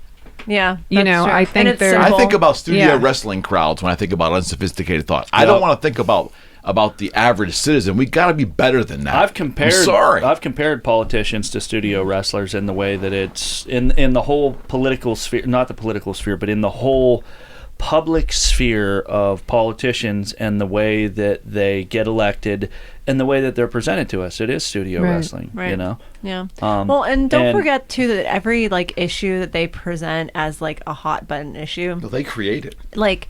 It's just something, honestly, a lot of times to get either to detract from something else that's happening, because there's a intentional agenda to keep people from looking at one way whenever you're trying to look somewhere else. Well, I mean, it used to be. Or, it's just, it's like a definitive topic that you can like use to define yourself. I get it. Sorry, go ahead. I'm really surprised at how many people, deep down, if you ask them, so do you think we can trust politicians? No.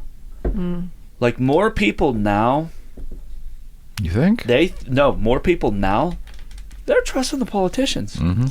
There's no question. You believe, trust this because they're like the scared. one thing the politicians have scared them, the Jerry. one thing that we always knew, as stupid as fuck as people tend to be, you know, we always knew you can't fucking trust politicians. They Like, lie. Their job is to be Politicians like, lie. look at history. Like, rulers are not your friends. Even our founding fathers, like, if you look at the way our system of government was set up, it was almost like they looked and they were like, don't trust a government, any government. And now that we're your government, don't trust us. It's I was written about into to the say, Constitution.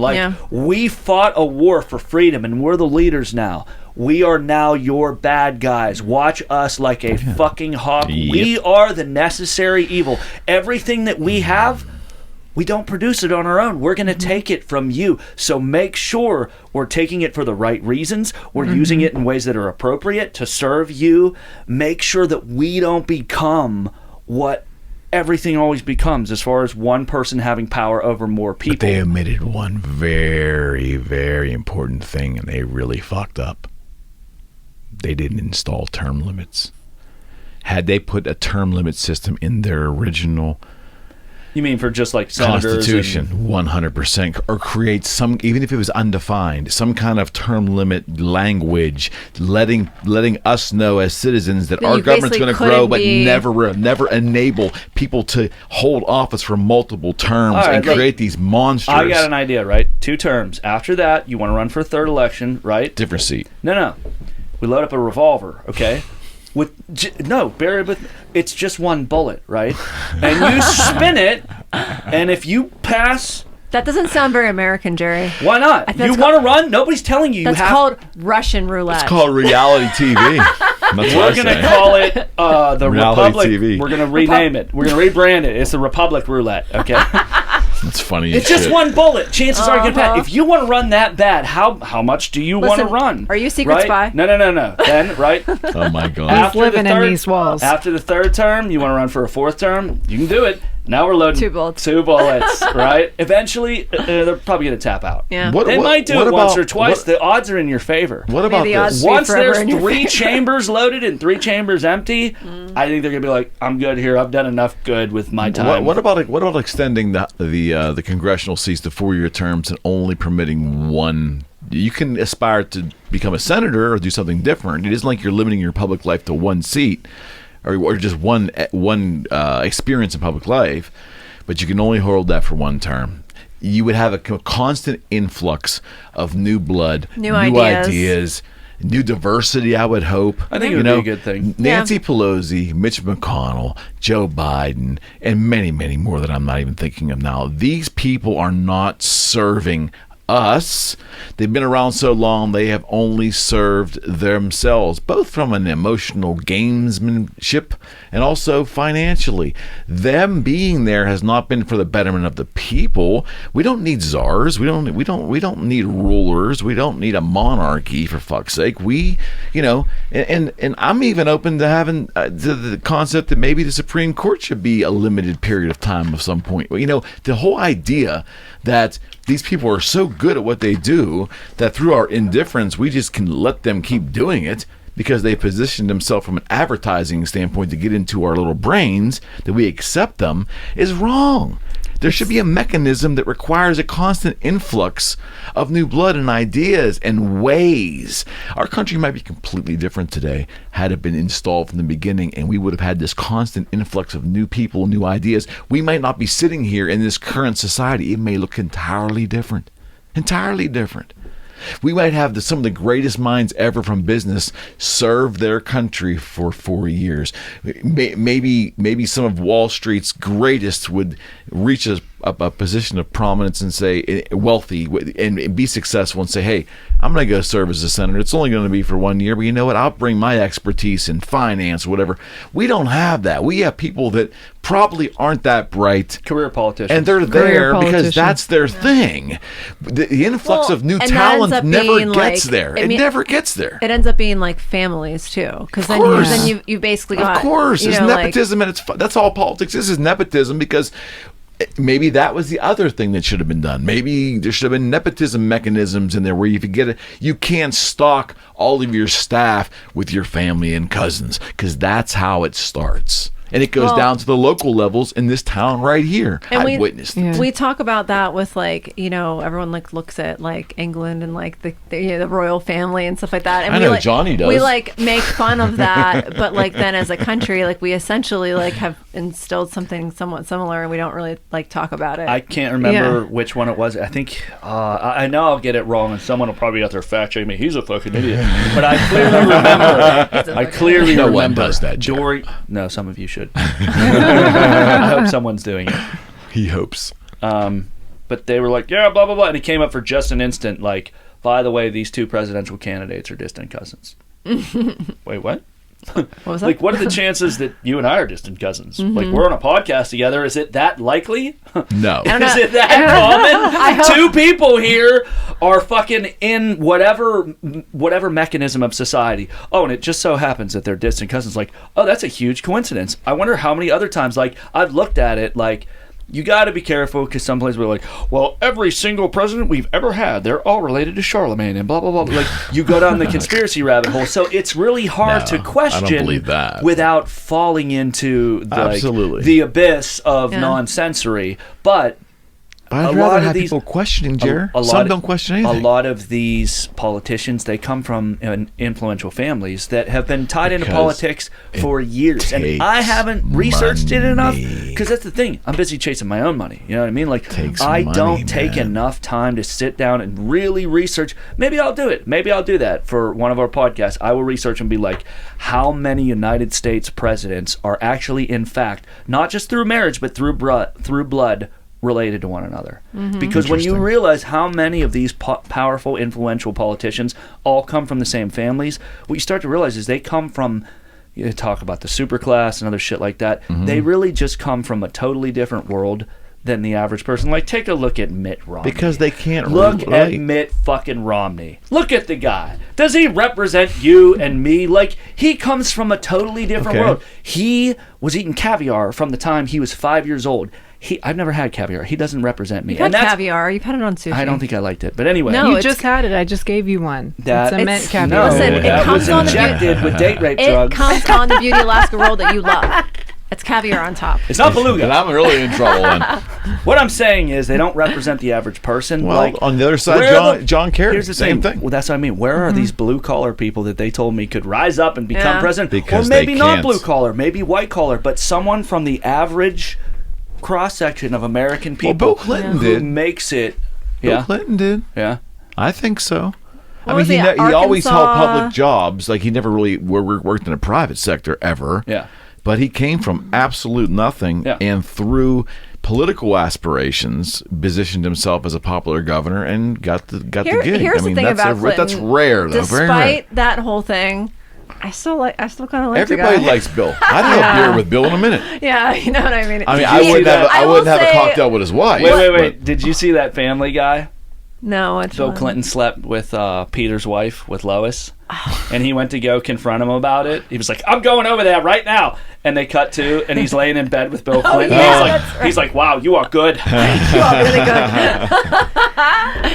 Well, that's why, like, I think we have a very distorted, comfortable grasp on loyalty, and That's and great. I feel like we justify a lot of things, and I feel like the whole, like, even in our personal relationships, let alone our politics, like, it's like the unconditional love thing. Like, you can follow somebody and love somebody and still admit their faults and admit they were wrong for something and have some middle ground. And it's like Eric said, I can't believe around that time or around this time. I mean, the last couple elections, I can't believe the things that people have been justifying. And I think I would have more respect if they would just say that was wrong, but I'm still going to support him. Right.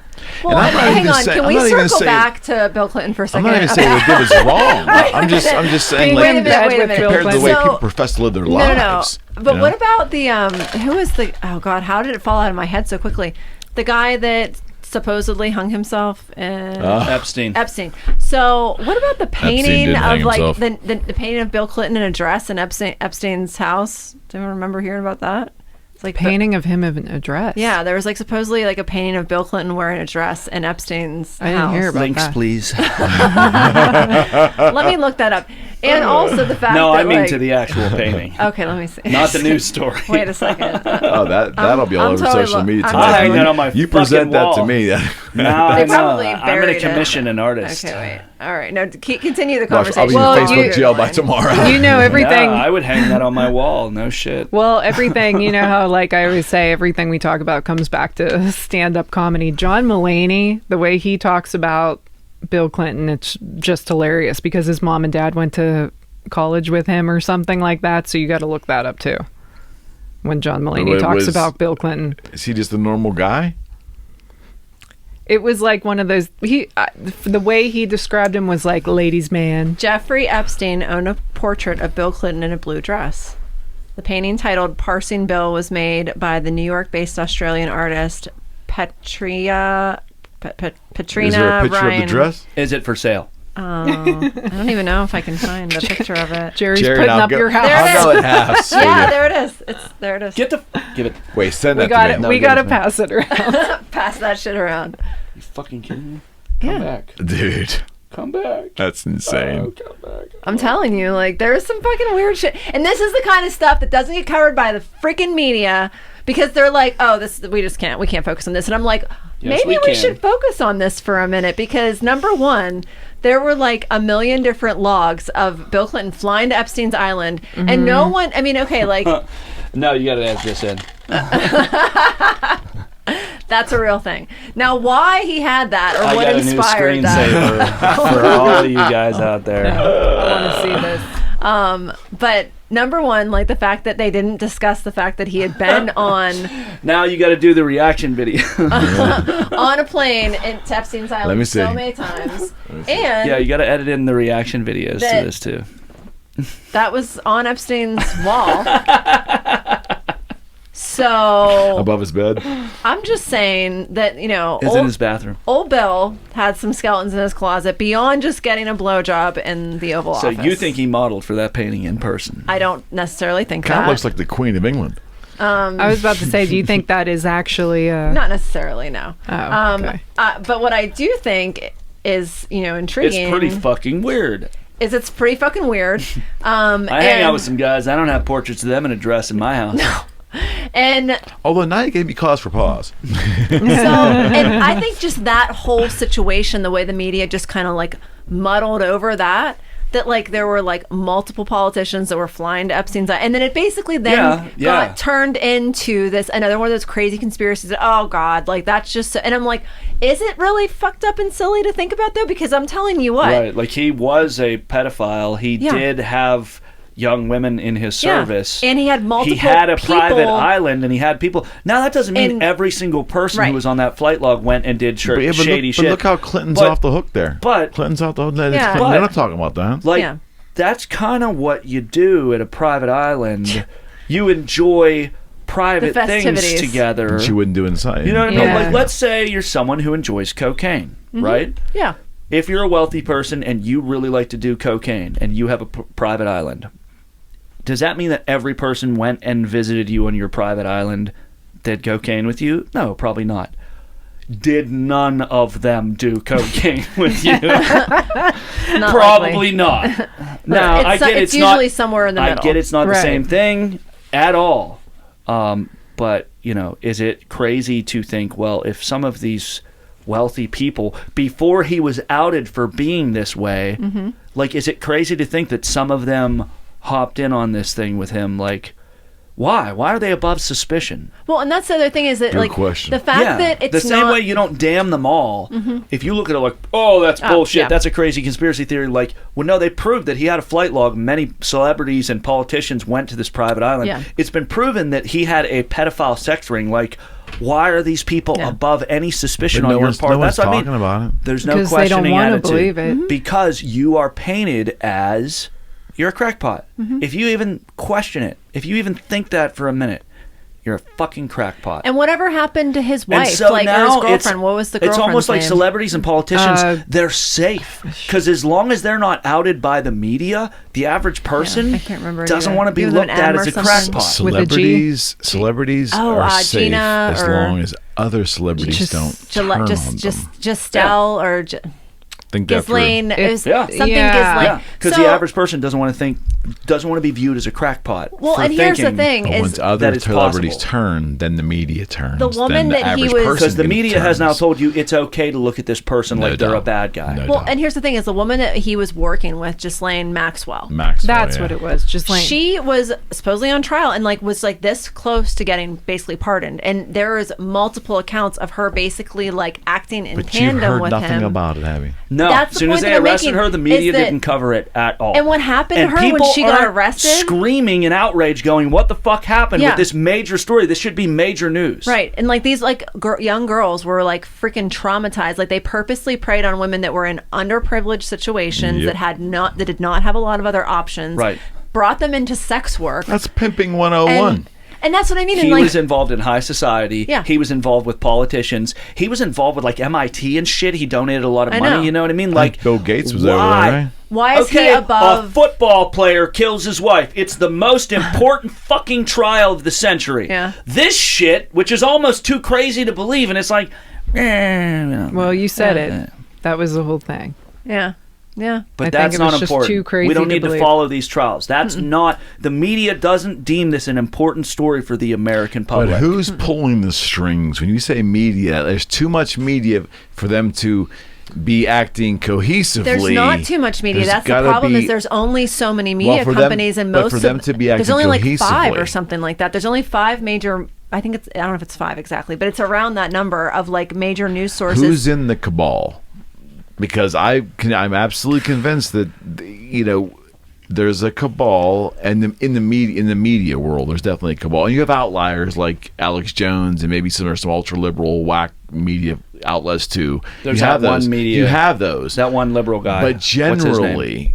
generally, He goes I against mean- the grain. I mean, think about he it, calls dude. out a lot Oh, of the one that Mike liked, yeah, right? He calls out a lot of liberal politicians. Like, think about it He's for an a outlier. second. What if there's, what always if it's screaming what about if a Fox, revolution. what if it's all orchestrated? Fox is intentionally conservative for this group, and MSNBC and CNN are intentionally liberal on the other side. Not even forget the liberal conservative bent.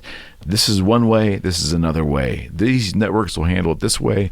These networks will handle it this way. We'll keep them all fighting. And there's a group at the top orchestrating this and watching how it affects markets and everything else, and enriching a select group of people So in the country. circle back to this whole vaccine issue. Have you seen the images of people like basically they said like the BLM and Trump supporters were basically marching together. Yeah. You know what I mean? Saying like my body, my choice. Like Politics makes strange bedfellows. But so the idea being that if the media's intention is to keep us divided, because a divided nation is easier to conquer or easier to control. Yeah, but the You know media what I mean? isn't in charge of ruling the population. No, but the they're a media makes tool. money. Yeah, exactly. And that's just it, is they're a tool. And if that is their main intention, is to make money, you're absolutely correct.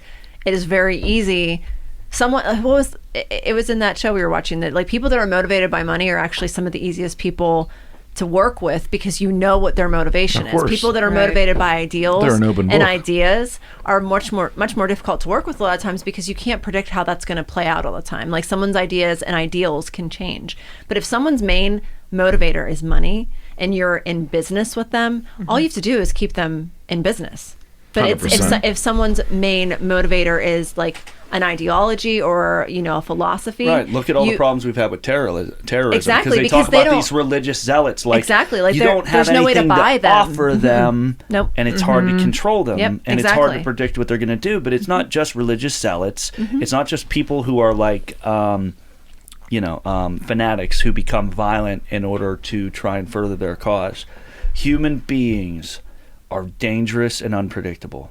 Yes. Yeah. Not always. Yes. Not always. Like, you put us in a room, like, you're not worried I'm going to grab this lava lamp and I'm going to turn this motherfucker upside down right out of nowhere for no reason. So, obviously, we're not constantly dangerous and Don't unpredictable. But human beings, like, if you look at history, there have been monarchs and I mean, look at the ancient Egyptians and Keep going. I got a gift for you. Keep going. look Can you give me a wet wipe?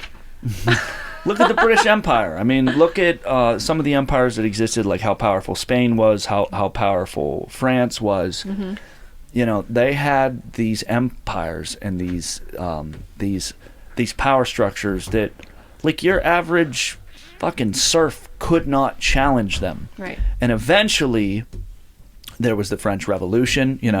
We broke away in the American Revolution. You're never invincible. Yeah.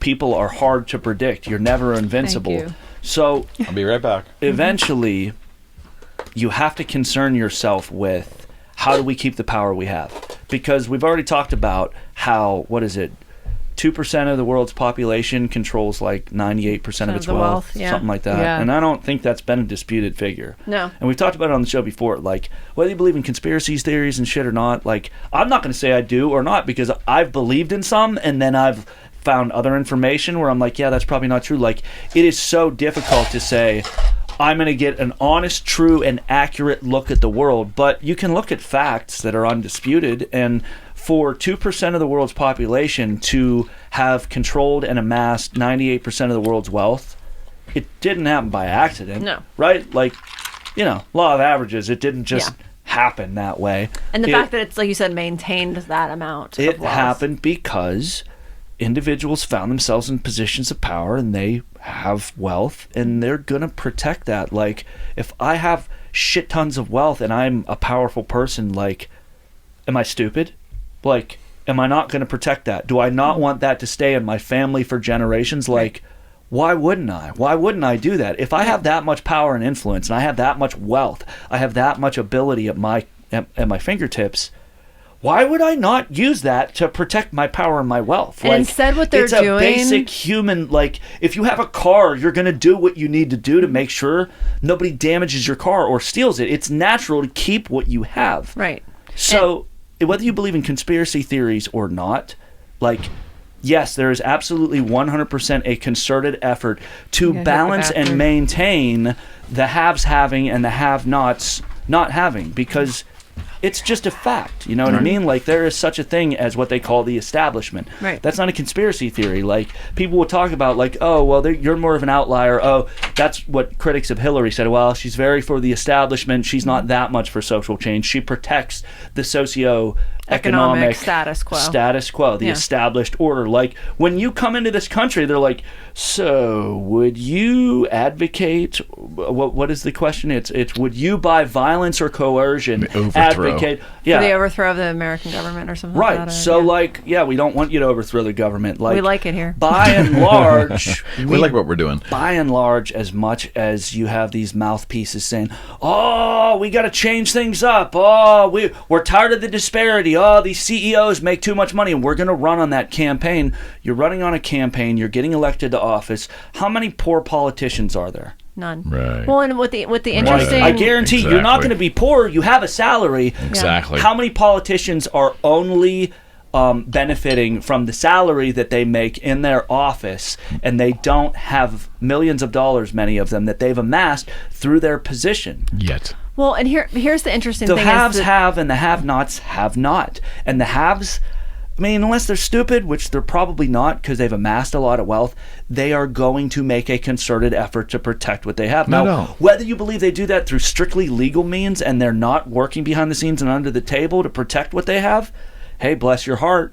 I don't believe that. what they're focusing on, though, and you talk about the media, as this kind of like might bring it around full circle a little bit, is that, instead of focusing on the top 2% or whatever, what they focus on is someone that maybe has $8 million or $10 million or $20 million, which in the grand scheme of things, when you talk about like mass amounts of wealth, that's actually not mass No. amounts of wealth. That is, I mean, that's wealthy compared to like the average person, to what most of the people are living at.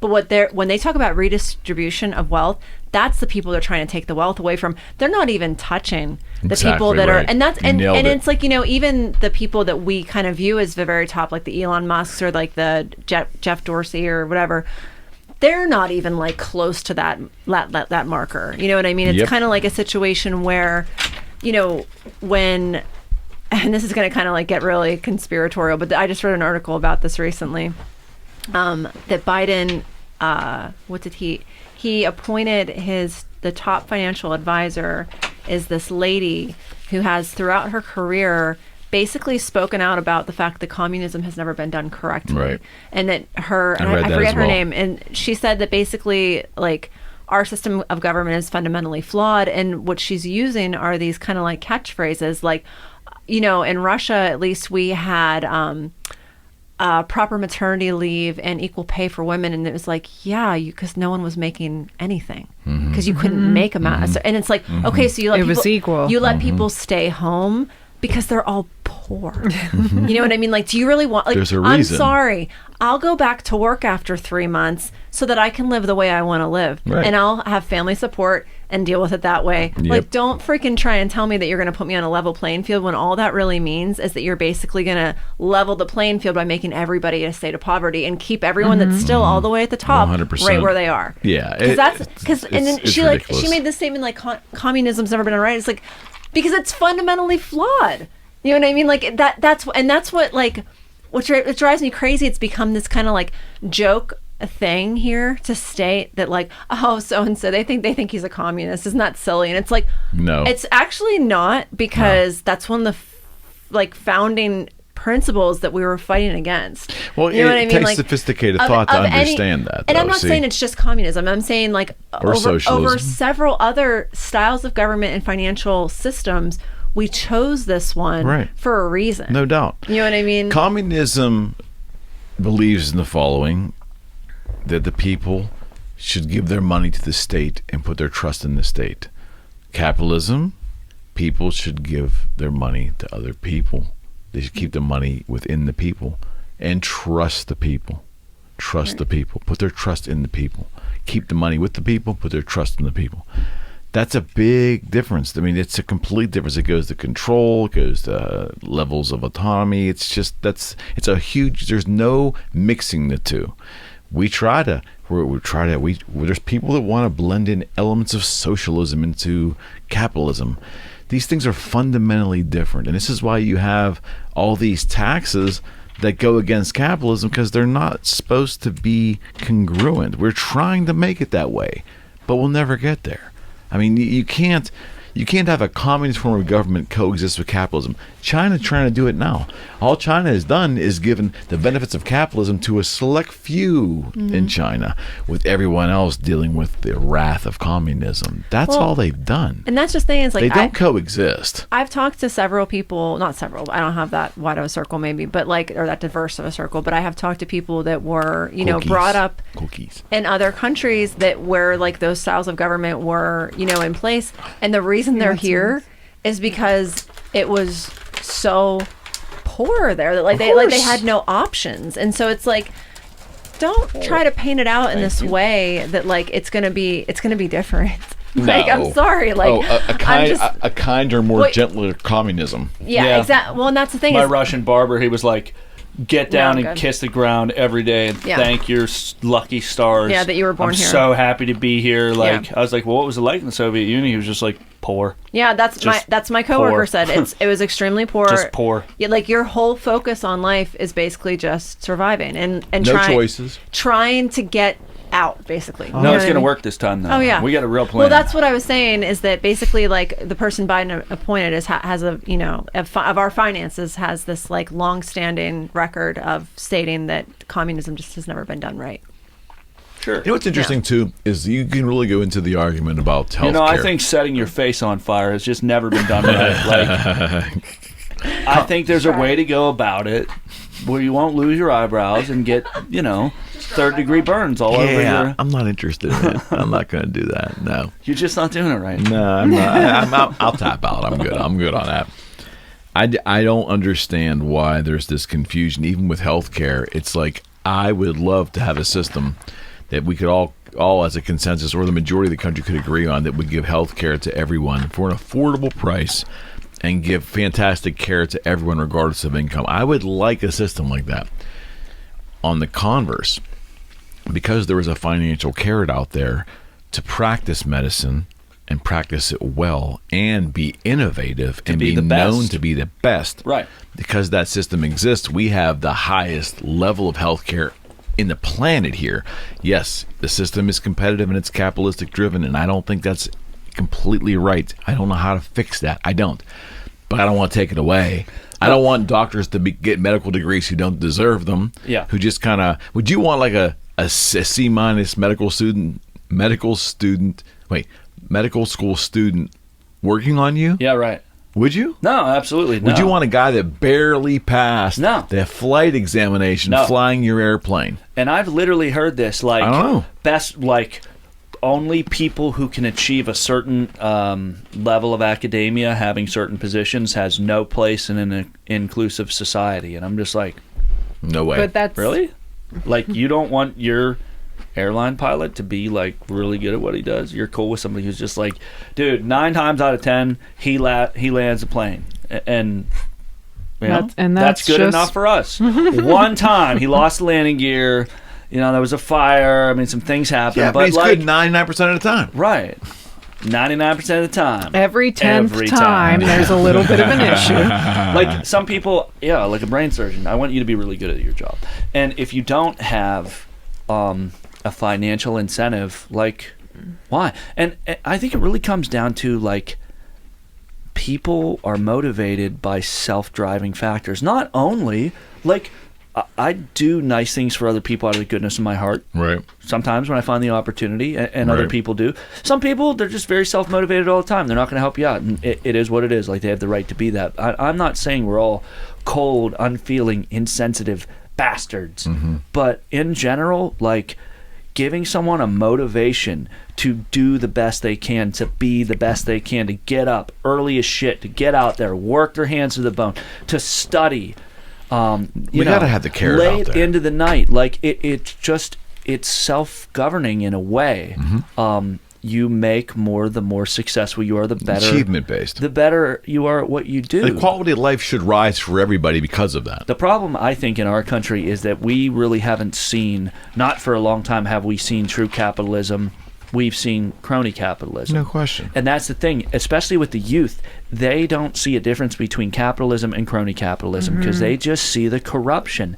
They just see the disparity. They just see the injustice of it. And there is some injustice. You know, I don't believe... Every system has it, though. I don't believe our system has ever been perfect, but I truly believe that long before now, the corruption has gotten to a point where people have gotten fed up with it, you know? Yeah. Or the illusion of it. I mean, how much of it's actually there compared to what people believe is out there?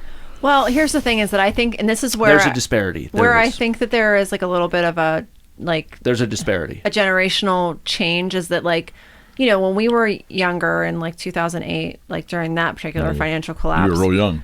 I mean... I wasn't even born yet. No, so. I know, yeah. Okay. But... you read about it. I read about it, so go ahead. You taught on stone tablets. Somebody taught it to you in history class. One of the things that they have talked about with millennials and people that were coming into like their professional growing into their professional careers at that time period, like say you're like in your 20s at that time period, and that's kind of like your building time, is that it did kind of like most people like millennials, they'll say most like older millennials are buying houses later, developing a certain amount of financial stability a lot later. And you can't just blame that all on, you know, a recession, but it's fair to say that like if you were working in certain, like I was a massage therapist at that time, I had like my paychecks almost like go from like, I mean, they definitely like, there was a significant drop in what I was making at that time because that's considered like a luxury expense. And you know, pre 2008, people had. I remember the time. So, which I'm sure you do. And so like that, but people that weren't established yet, like in that time period, I was like in my mid-20s or like early 20s. So like I wasn't really like financially established yet. Right. And so like it caused kind of like, I mean, I'm a different, kind of example maybe because I like ended up going into a different field and all kinds of stuff. But like a lot of people saw like kind of a lag in their professional development, financial stability. And so it's not to say that there is like, that there wasn't like a bounce back and that there weren't like opportunities that kind of like resurfaced, and compared to the recession that happened like in our, or the depression in our grandparents' age and stuff like that, it wasn't nearly as bad per se. I would agree. But, it's definitely fair to say, I think that a lot of people from that generation on kind of started to see this like almost like difficulty to get ahead, sort of, you know what I mean? That they're like, they almost like didn't, because like you started to kind of get inundated with the idea, well, you're not going to have Social Security, you're not going to have pensions anymore. Bingo. Like it might not be as easy to buy a house, all these other things. Whereas like it was kind of almost like standard that you could kind of afford to buy a house. And like we all talked about like raising kids, doing all that like stuff on a single family income, and being able to live, a fairly like even middle class lifestyle. Like that became a little bit more challenging. No doubt. No doubt. For people that were in this, age range of people that were still kind of like developing their professional and financial lives at that stage. Well, I mean, the 80s, I can go back to my equal to what you just said is 15 years prior to that, 20 years prior to that, or 15 years. The 80s in this southwestern PA, early 80s, mid 80s, tough time finding a job. There was nothing, and then Reaganomics, whatever that means, it kind of like started to take hold in the late 80s. But then 91 came crashing in. There was a recession in late 90, 91, 92, and started to come out in 93, where you had people with master's degrees waiting tables, the jobs, the white collar jobs that these people were that they were banking on for getting these degrees, they dried up. And it's stag. They're, I don't know if they were millennials, or I don't know what the demographic name Gen for X. people. Gen Xers. They were frustrated, and they thought that the things they were supposed to do were going to materialize. The web saved them. Or even and starting like, in 96, the proliferation of the web into the late 90s, early 2000s, and the blow up of tech saved them and propelled them. But it did not start out good at all. That's interesting. All right, I want to change the subject here, our last subject before we wrap up for today. But I want to ask all of you specifically about the health of our current president as we observe. I want to talk a little bit about, are you confident that the person there giving the speech, Mr. President Joe Biden, is of sound mind and sound health, and do you believe he's making his own decisions? What is your guttural reaction when you see him speak? Okay, we're done.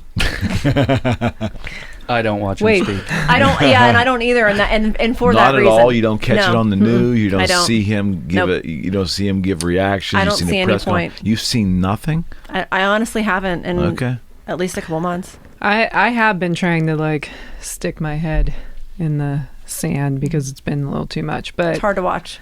But Yeah, it's kind of like, this is fucking bullshit. I can liken I'm it. good for I a can little liken while. it to, here's something we can all relate to. So to the Mudvayne performance. Mudvayne. why? He, the singer from Mudvayne, he was having some problems up there. And I don't want to. No, and I don't want to parallel the two. It was rough. It was. I don't want to parallel the two. It was what really I'm talking rough. about. Was he drunk? No, his voice was giving out. It was really I rough. shouldn't parallel the two. That's not exactly fair. What I can say. Don't do that to no, him. you're right. I'm sorry. He doesn't deserve that. He doesn't. But so I think that tells you everything you need to know about.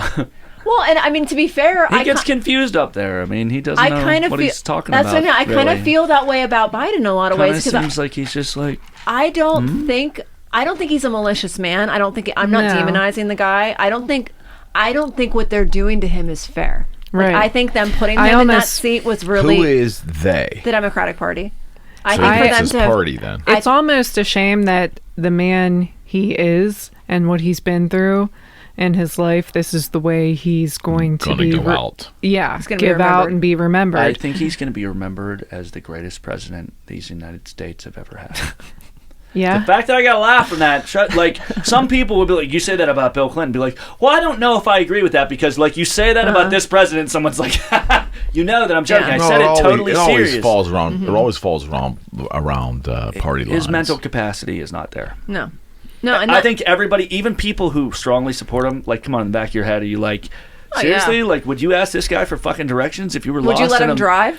I wouldn't If you ask were our lost- last president. If you were lost but in I feel in a like neighborhood you didn't know, would this be the guy that That's you're... a good question. Put it on social Yeah. media. Would you let Joe Biden drive your grandchildren around? No. I wouldn't I want him mean- anywhere near my fucking grandkids. I was about to say, by the time I have grandkids, I think The sniffer. he'll be long gone. That too. Yeah, exactly. Would you let Joe Yeah. the sniffer anywhere around your kids? Yeah. Here's the thing, though. We're getting into, like, kicking political candidate in the ball. Something that came Yeah. up for me was, like, the way that they approach all of us and the way they get them.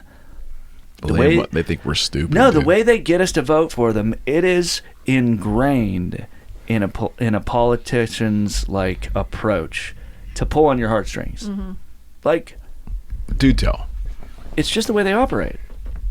I don't think Donald Trump was pulling on any heartstrings. No, but he was wrangling He was still some using wills. an emotional reaction. That's what I mean. It's always about, like, the fiber of our people and the fiber of our nation. Like, it is always strong, emotional. Like, they don't get us with intellectual ideas. That's a weak candidate. That's interesting. That's a very weak interesting. platform. Like, I agree. if you're running on a strongly intellectualized platform, you're not going to win office. Like, your people who you hire to tell you what to say up there are going to be like, oh, no. People need something that they can connect with, like your, whatever advanced economic policy that you've got going on in your head. Like, that's cool. Do that when you get elected. Until then, grassroots, like, we're all about the people. But I had this vision while we were talking about the last topic where I was like, you've alluded to it, like the strong patriotism, the strong, like, we're awesome. Like, we're America, we're awesome. Or, maybe you live in fucking Guam and you're like, dude, Guam's awesome. Nationalism. Like, you know what I mean? Like, you live in Nationalism. Uruguay or Paraguay. Like, is there a strong sense of nationalism there? I don't know. I've never been there. Guatemala. Like, is there a country where people are just like,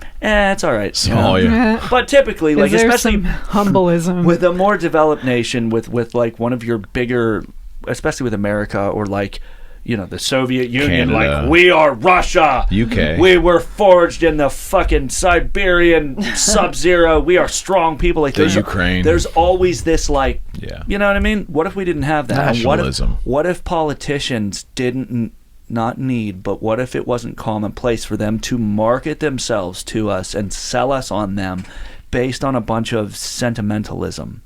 And it was more like, I hate to say it, but like a business thing where it was like, all right, here's where we're at as a country. Here's what's going on. Now, there's always going to be a lot of stuff that they just either don't or aren't allowed to talk about. But like, bottom line, UFOs. Bottom line, here's what I'm actually going to do.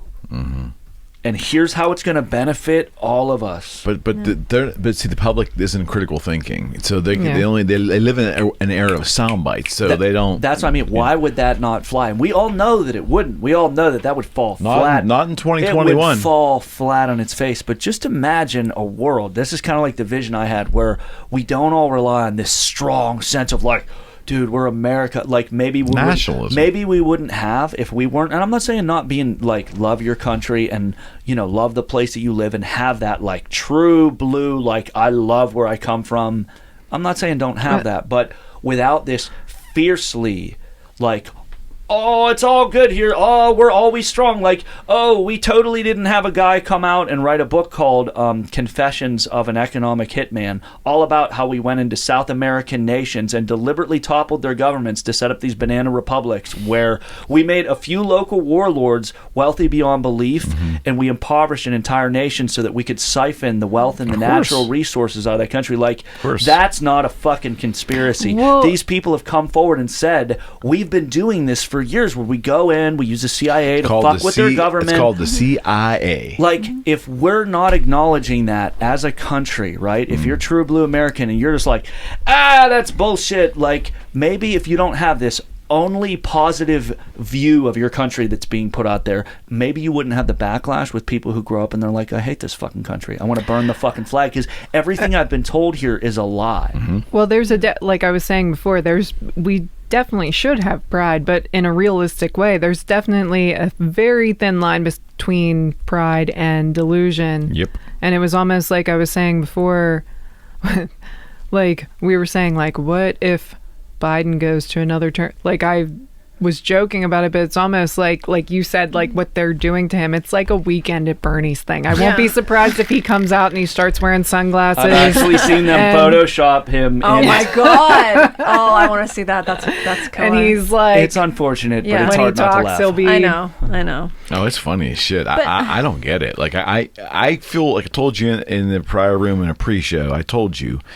My father went through it, and you know, for almost 5 years, he was in a home, and so I saw the decline. You know, and initially, when they go in a home, if it isn't a fast decline, you think they're kind of okay. I used to go break my heart to leave because I had a great conversation with my dad for like 2 hours, but then I left him in his home. Like, why couldn't he get in the car and come home with me? It was a slow thing. Yeah. But there comes a point in time, you know, for me, like, you know, a year in there, I was like, wow, he needs to be here. Now I see it. Yeah. And that point there is what I see in Biden. Yeah, he can grab his thing and he can shuffle off to the door. He knows where the door is at, after, you know, and where he's going to go next. I think we're not seeing all that behind the scenes stuff. I was about to say, but does he?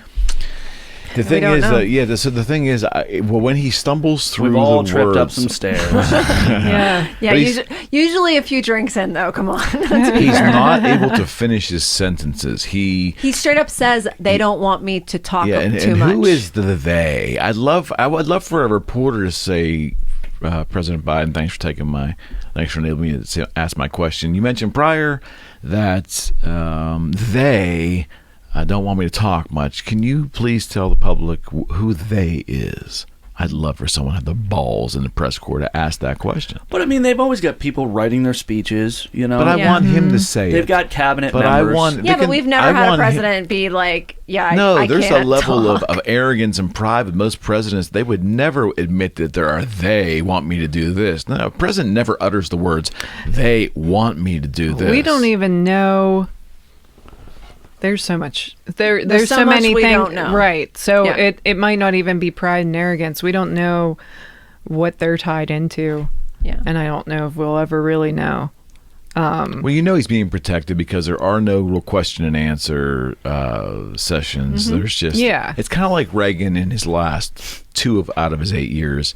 Nancy, pretty much, it's pretty well documented. She put pressures on it to make sure that in their more quiet moments when Reagan would enter with a resolute decision in mind without having it vetted out, they figured it was coming from Nancy.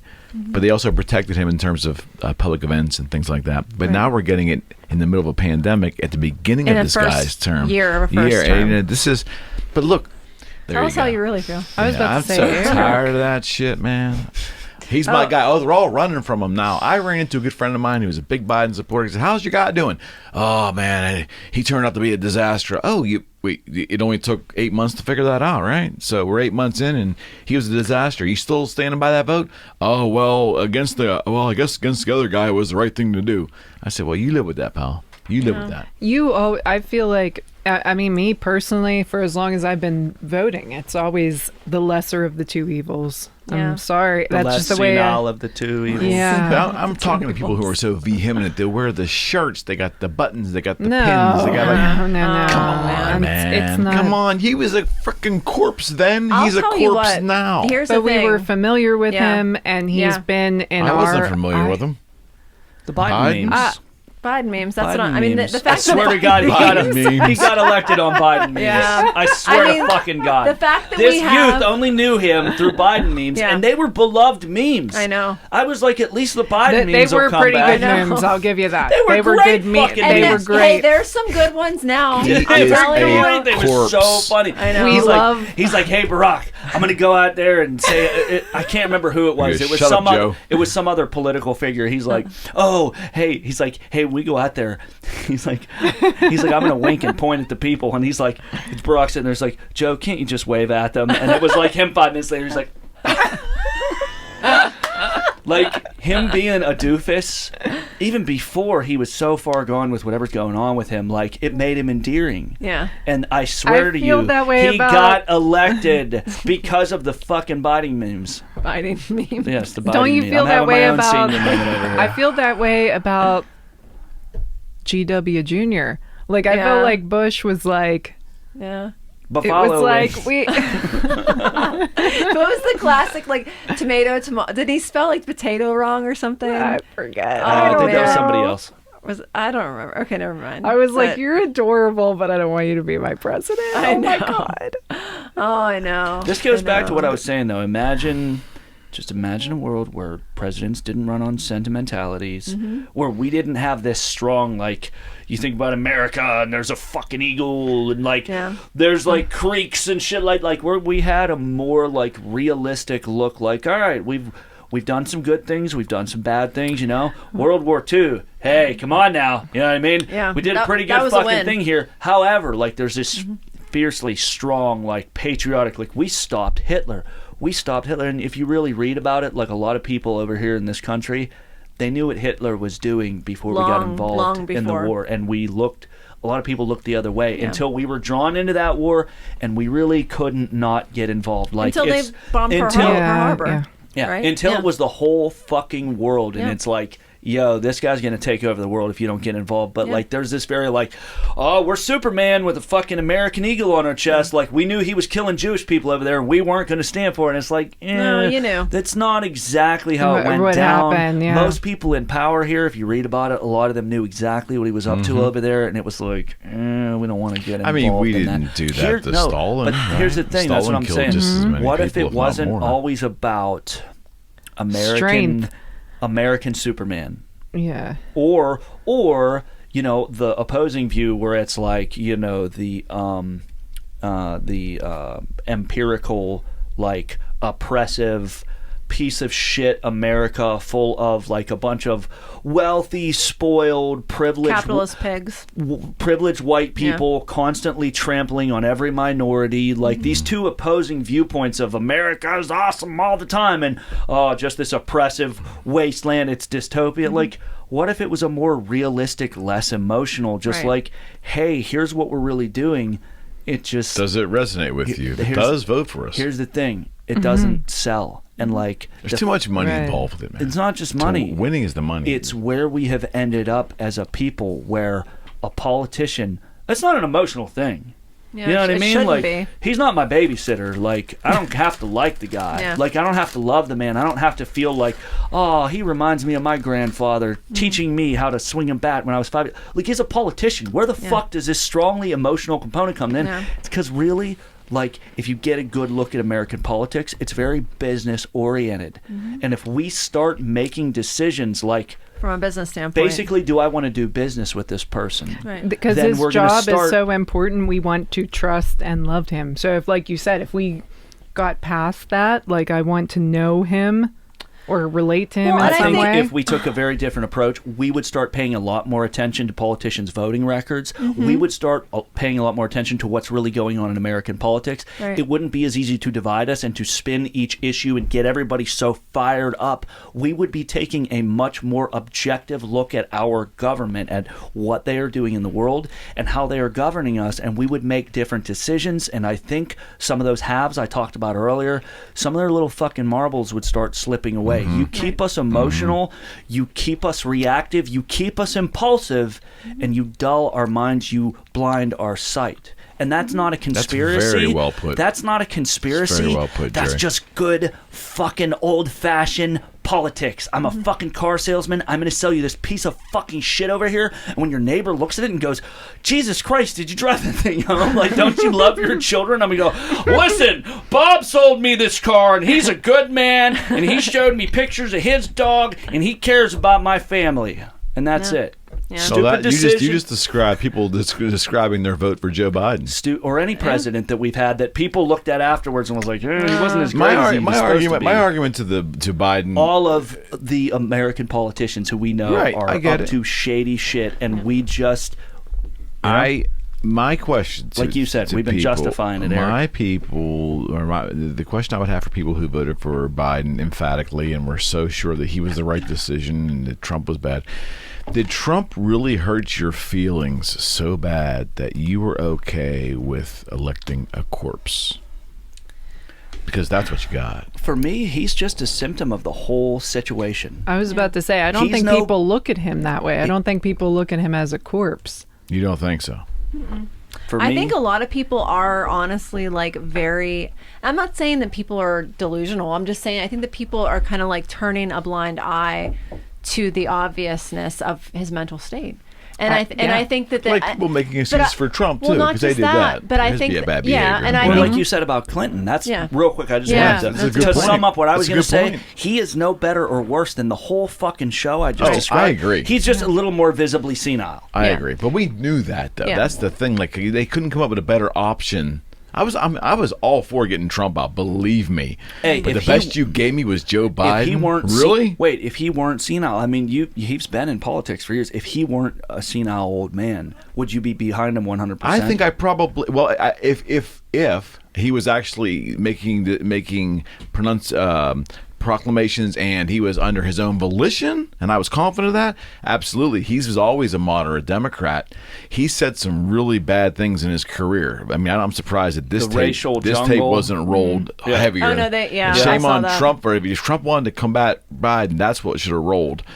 But that's here nor there. My point is, if it was of a younger Joe Biden of his own volition and had all of his marbles together in a line, I would be for him 100. I would have voted for him and gladly told people I voted for so. him. That's your main thing is his mental state. Absolutely. They sold us a corpse. The guy is not.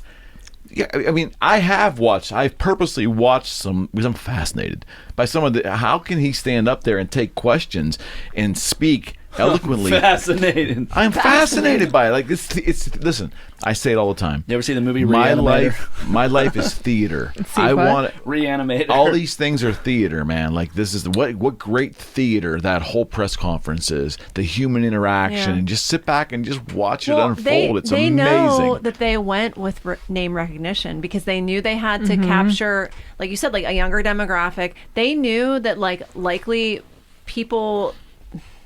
people were going to number one vote against Trump probably regardless. Anyone that's in the Democratic Party was. Why and didn't a lot they of people, let Hillary come back? Because she fucking blew it. Because she lost. She is hated. Yeah, people Yeah, hate. By she her own lost the people. other She's election. hated. Yeah. Trump didn't win that People who election. He lo- didn't even win the popular vote. She lost. She lost Right. the election. Yeah. People who love her go Biden? for her hard, but she is fucking hated. Yeah. And Trump is hated. You Yeah. don't put two people together that everybody hates. Right. You put somebody with everybody hates with somebody that everybody likes. Does And it plus- matter if he's senile? No, I like him more. Yeah. Does it matter if his voting record matches the platform he's running under? He represents no, I us like him more. in He's a a better- relic of the Obama era. Exactly. When we were all happy with our president. Yeah. When not all of us, but many of us felt Right. confident that we had a good A president. competent Whether you and president. dude, people Yeah. are like, he is the devil, he is the Antichrist. But Dude. people like, I think they used the credibility that a lot of people lent Obama and still lend Oh, yeah. Obama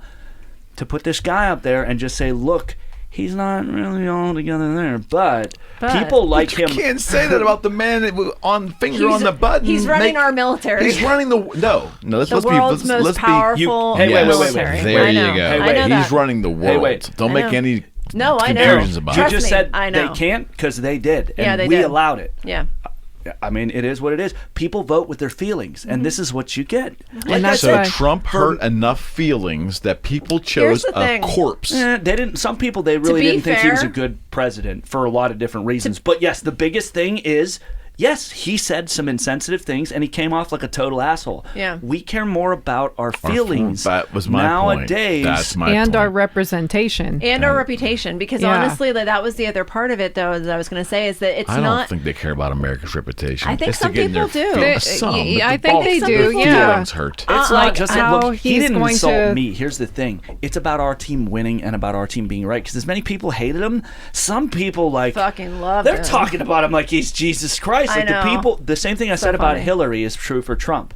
People who hate him hate his fucking guts. Yeah. People who love him, Love him. I mean, they would like literally go to a church where they were like, we think Trump might be the next Jesus, and they'd be like, I'm listening. Yeah.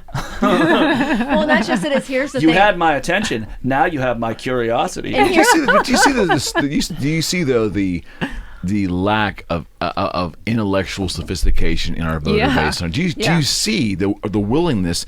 Not that the average person doesn't have reasonable intelligence, but the lack to want to use it. It's unbelievable. Does the I don't average live my person- life that Does way. the average I person do deep not down live my really life that fucking way. believe that their vote is going to change anything that really affects their life in a meaningful way? Well, that they're going to people be voted, able to but they- vote themselves? but they People vote voted. for all kind of reasons. Dead people voted too, Eric. Yeah, and there was mail-in votes, which I'm highly suspect I'm that's just even saying. remotely I'm could just saying, possibly I be think legitimate. if people honestly believed that their vote counted and their vote mattered, they would vote with more conscience, and they would really look at the voting records for the people that they're voting for. Because, come on now, people will tell you that they do. Almost nobody does. They really don't know the candidate that they're voting for. They know the package that this candidate came in, that they're being presented with. Like I said, what would happen if it didn't have to do with America Strong or, social justice for a new enlightened era? What if it wasn't all these emotions that are being sold to us, and it was just more like a business transaction where, hey, here's what I've done in the past. Here's what I'm going to do. That requires thinking, and thinking requires effort, and the People average think- person doesn't give a People shit. here- think every day. We here's the can't get thing. by without thinking. It's like, wait. think Now, think wait a minute. every Wait a day. minute. What? Now, circle back. Hang on, just you saying. guys. Circle back, though. We're not mindless automatons. 'cause here's Like, the- we do think. Here's a thought, We though, can. is that, and trust me, I'm not going to go on record Comes as far back as like to all values, this stuff Eric. either. Values. But what I will say is that if we had another 4 years of like a Trump presidency, regardless of whether I feel like the policies would have been better, and we would have been in more capable hands for a, someone that I think could have better led the country potentially because of their mental state being a little bit more sound. I think that the problem we had with him was that nobody really trusted how he was going to represent us, what he was going to say. You can't have a president. Don't say nobody. Not nobody, but a lot of people didn't. People And- turned major- out for him. yeah, they Yeah. did. They did. But I think that it could have potentially created a situation that might have been more divisive, unfortunately. Even though I'm not happy with the outcome of this election at all, I can at least acknowledge that I don't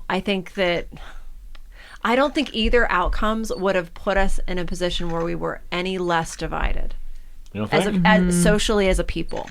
And that's the unfortunate predicament that we found ourselves in with this election, I think, is that we finally painted ourselves into a corner where there really was no lesser evil in a lot of ways. You know what I mean?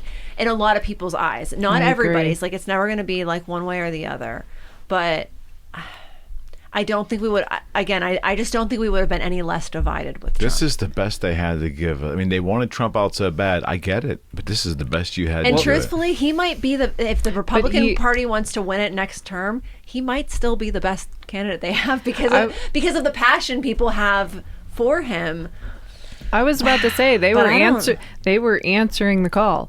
They fought fire with fire. People elected Trump for a lot of different reasons, and if you ask me, a lot of it was because they felt like they liked his honesty. They liked that he wasn't a it's like career politician. It's like he's holding up They a mirror because Trump is all the nasty things that all of us are, and Trump wears it unvarnished and is not Right. afraid to. Trump's a no good mother effer, and you know what? And the whole world knows it, and we all kind of are too behind the scenes. So he made it comfortable to be an asshole. To some degree or See, another. and I think And- that certain people resonate with that. So instead of putting up a candidate that might have been valid in a lot of other ways, they put up Joe Biden corpse. because you keep saying that. Yeah. No, that's what I feel. Weekend at I Bernie's. hate to say that, But but I it's mean, because he was. They wouldn't have put up somebody that we didn't know or somebody that. I mean, with an incumbent president, that's the thing. Like, Yeah. the incumbent president always has the upper hand, statistically speaking, you know? it actually They went says with name Not after a recognition. I'm pandemic. telling you, like Right. it, With it was writing like This is somebody- name mail-in stuff, ballots. whatever. Like he was the vice president during the Obama years, and it was like the And that's heyday. what everybody it was went the with. heyday for democratic Politics. leadership and Right. politics. You know what I mean? He appealed to so many demographics because, like you said, there were the memes for the younger people. There was He got elected on Biden memes. I'm standing by that. He might have. I'm fucking standing by it. He didn't Because- get elected on his intelligence. because of his older, like the age group with that, and just a lot of things I think that he had been through in his life with his family and everything. I think he kind of got some sort of voting that way. I'm Well, sure. He stood by his And- son in the public eye. and he stood by his son in A the lot of public people eye. respected Yeah. that because Yeah. Trump came after him for his son and your kid's all fucked up. And he stood there. I was at one of the And debates and said, wait a second. I love my son. Yeah. And it was just an honest moment, however you feel about him. Like, Yeah. yeah, again, the emotion. he's like, I Yeah. lost another son. it's I'm real. not going to. Yeah. It's a Well, popularity contest. now he's so out of it. He keeps bringing up his deceased son in Look, these here's the inappropriate thing. moments with like Gold Star Hold on. families, and he's. I mean, this Yeah. is turning out to be But can very you bad. can you imagine though? I don't think that's a lot of tough stuff to go through. I can't imagine Look- not bringing up somebody that was important to me, but like I'm sure his mental state has a lot to do with that, but also his son himself, like Hunter was accountable for a lot of the things he did, He was, which I think that's yeah Like, he did. In what capacity? Like did he serve jail time, or did he go to court? Did he? No, Well, I don't he necessarily wasn't- he mean that, wasn't but charged- nobody he does. was held accountable. He wasn't charged with anything. I didn't say he was held accountable. I mean the way he approached it. Oh, he went out and said, "I did these things in public."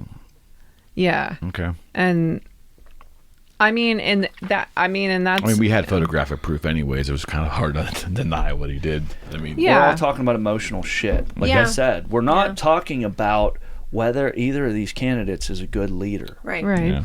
That's right. true. And that's the whole thing is that That's not what we're talking about. At Right. what That's what point it in comes- time in this conversation did it come up once? Which one of these guys, okay, if he weren't senile as fuck, which one of these guys Yeah. makes a stronger president, makes a better leader? Like, think about everything that goes Well, into Trump certainly has the gravitas of putting on a strong front if you're doing international I'm things or whatever. pointing out during this conversation, at no point in time have we talked once about either their platforms, either Oh, their. good point. yeah. It hasn't come up once. Yeah, Yeah. good point. You know And what I well, mean? and that's the thing is I think a lot of what we're Good point. kind of like uncovering through this conversation is that even We're when comparing the you packaging. recognize that that's what's going on, it's really hard to overlook that that's what's going on, and to like not fall prey to it yourself. And the bottom line is that like looking at what we wound up with. Again, like I think it really comes back to, like I said, I'm not like demonizing our president. That's part of why I don't watch anything, because honestly, like I think it's unfair. Like, because like you said, I mean, like who was he back? Maybe like 20 years ago or whatever. Like, would he have been a strong leader then? Maybe more so. Oh, I think so for sure. And Yeah, he was a moderate. I like the guy. and so that means, and I No don't really doubt. know that much about him. I'm not gonna No lie. No doubt. I didn't vote for him, but like I honestly didn't know that much about him going in, as far as like what his career in politics really stood for. I don't really know that much about like what his policies were, anything like that. What I do know is the first thing that I noticed is I was like, I don't know that this guy's mentally competent, and I don't feel comfortable voting someone that I don't think is mentally competent into the highest seat in our country. And you can And- see that. How and come other that- Americans couldn't see that? Because other Americans couldn't They see had past hate. their emotional They had reaction hate. to the other See, candidate. hatred Whether toward the it's other hate candidate. or strong dislike, they're Yeah. voting not with their conscience, but with their feelings. Yeah. What I wanted to say real quick was, think about like when a company is choosing a CEO, Mm-hmm. like a big company, right? They vet the shit out of you. Like, think about all the hoops you Mm-hmm. have to go through, and it's all. Oh, is he a nice guy? Is he a family man? What did you just say? I don't Yeah. give a fuck about that. Yeah. I need to take a very strong look at his leadership skills. Mm-hmm. I need to take a strong look at what he's done throughout his career. Like, Mm-hmm. we've got to know so many things all about this individual's Right. aptitude Right. before we're going to trust them at the helm of this major company. We're talking about trusting this person at the helm of one of the only superpowers left in the world. Like, it is a country, like what's going on with the United States, we're connected to the entire world. Right. The whole world knows about what's going on. Like, Yeah. what's going on in Guam? What's going on in I think Somalia, And the whole world what's knows going on in Paraguay? Like, we were- who's the president of France right now? Luxembourg, Who's the president of France? I don't know. Who's the president of France? Who's the president of France? Moran is his name. You kind of know. I don't fucking know. We don't care. Everybody knows who the United States and what president is. everyone People who don't knows- even have a television know who the United States president is. What everyone It's- knows is that we were in such turmoil that we elected someone that was mentally incompetent. I'm not talking about this president. I'm talking about what an important job it is. No doubt. And how, No by and doubt. large, No doubt. looking at the capabilities of an individual, like, it's just, it doesn't really. People say that it does, and Oh, well, they'll argue got it, strong. got it. But by and large, We most don't vet them out. It's like not just vetting like them. a CEO. It's not how they're presented to the Right. American people No. because they know Well, they're us. marketed. They're They know packaged. us better than to present them the same way that you would present a Right. strong CEO to a board and be like, "Hey, he's good in this situation. Hey, he did the. Whoa. Don't No, tell they me what gotta this find guy the does. emotional triggers, brother. I want to see a photo of him Yeah. with his dog. What kind of dog does he have? Yeah, What kind of dog are we exactly. talking? Do I really want this to be the first dog? What color tie? yeah. It's just It's all of that. I keep getting hung up on imagine a world where we almost looked at it like a bunch of people who are like, all right, what are you going to do for me? Like, we're all going into battle together. Like, we're all part is of really some what it should endeavor. be. Like, this is my life. This is the place that I live. Well, if they ran it Show large, me that would why happen. you're going to make a good leader for this about country. it. And we just don't look at it If like they that. ran it large, you would have probably 80,000 candidates. You have to put some qualifier in there. Maybe you have to raise $100,000 to get on all the ballot in all states or whatever. But if you ran it large and didn't have the parties pulling the strings, I mean, it'd be a pure form of democracy, no question. It won't work with a country No, this big. we need it. I think, honestly, to be fair, and we've talked about this before as far as the two-party system. We need a I think representative government. We We're should way too have. big. I think we should have between like 3 and 6 parties. To be honest, if you wanted to actually give us, I like, agree with that 100%. some kind Me of, too. I think more than 2 parties is because we don't have choice. We have the illusion of choice. You know what I Right. mean? Like, it's not real choice because Right. even when they throw up an extra candidate, they know no one's gonna. Like, the closest anyone ever came was what, Ron Paul, or not Ron Paul, Ross Perot. That wasn't even close. Sorry, I know. I'm sorry. It was totally different. It's literally just the R's and the P's. Like, it's a dyslexic thing that brought that in. And But the only anyway. reason Pro got that far is he had money. That exactly, and I that's mean, the point. Is that, and he did something really intelligent where he bought TV time, and basically, like, he's the closest we've ever come, and he was. Andy was a character. I would say he was a little crazy too, maybe, but like, The Purdue Chicken Man. just the fact that, like, that is like the only time we've ever had any diversity in our two-party system. It just shows that, like, we don't really have any It kind of real just choice. shows that we don't have choice, period. Yeah. I mean, it just, but we have a whole bunch of choice in this country with commercialism, which is great. Capitalism gives us, you go about it, think about it. You buy a car, that's a big decision. Outside of a house, that's probably the next biggest purchase you're going to make until you have kids. But that's a long-term kind of thing. But the point is, it's a lot of money, right? And we have developed a capitalistic system in this country that has a choice of maybe 20 vendors that make a really expensive product. That's nuts, man. Some countries have one company that could rise up in their system to create a product like a car. We got choice at the highest purchase level. I mean, it's nuts. It's crazy. Plus 30 different brands of soda pop and 20 different brands of bread. Try to go to the grocery store and buy a loaf of bread. Like, that's, it's, try to go in there with an independent mind and make a decision on cereal for your family. I like mini wheats. I'm just saying. Just saying. It's like insane. Like, I'm not saying there's too much choice. I'm saying it really is something. You can to have behold. option overload, but I think we're getting a little bit off this, like, little sidelines. But I think, to answer your question, Eric, I don't think most of us are gonna, like, sit here, and I don't think any of us are gonna, in this table, in this room, are gonna sit here and say that we think our current president is completely of sound mind. And Which, it's not. that's and all it's you gotta say. And it's unfortunate because That's horrifying. I'm going to throw this out there. That's horrifying. Here's my statement on the whole thing. Our government, through the media, communicates to the American people through emotional, sentimental terms. No Oh, yeah. question. Because, like, at work, nobody comes at me with some bullshit sentimentality. Dude. We talk about numbers. We talk about logistics. Like, if someone wants to pitch an idea to me, it's like, here's what we're going to do. Here's how we're going to make it happen. Like, the government does not come at us in that way. They do No. not communicate to us in that way. So we have come not to expect that. We don't expect to really get a clear picture. What we expect is, who do I hate more?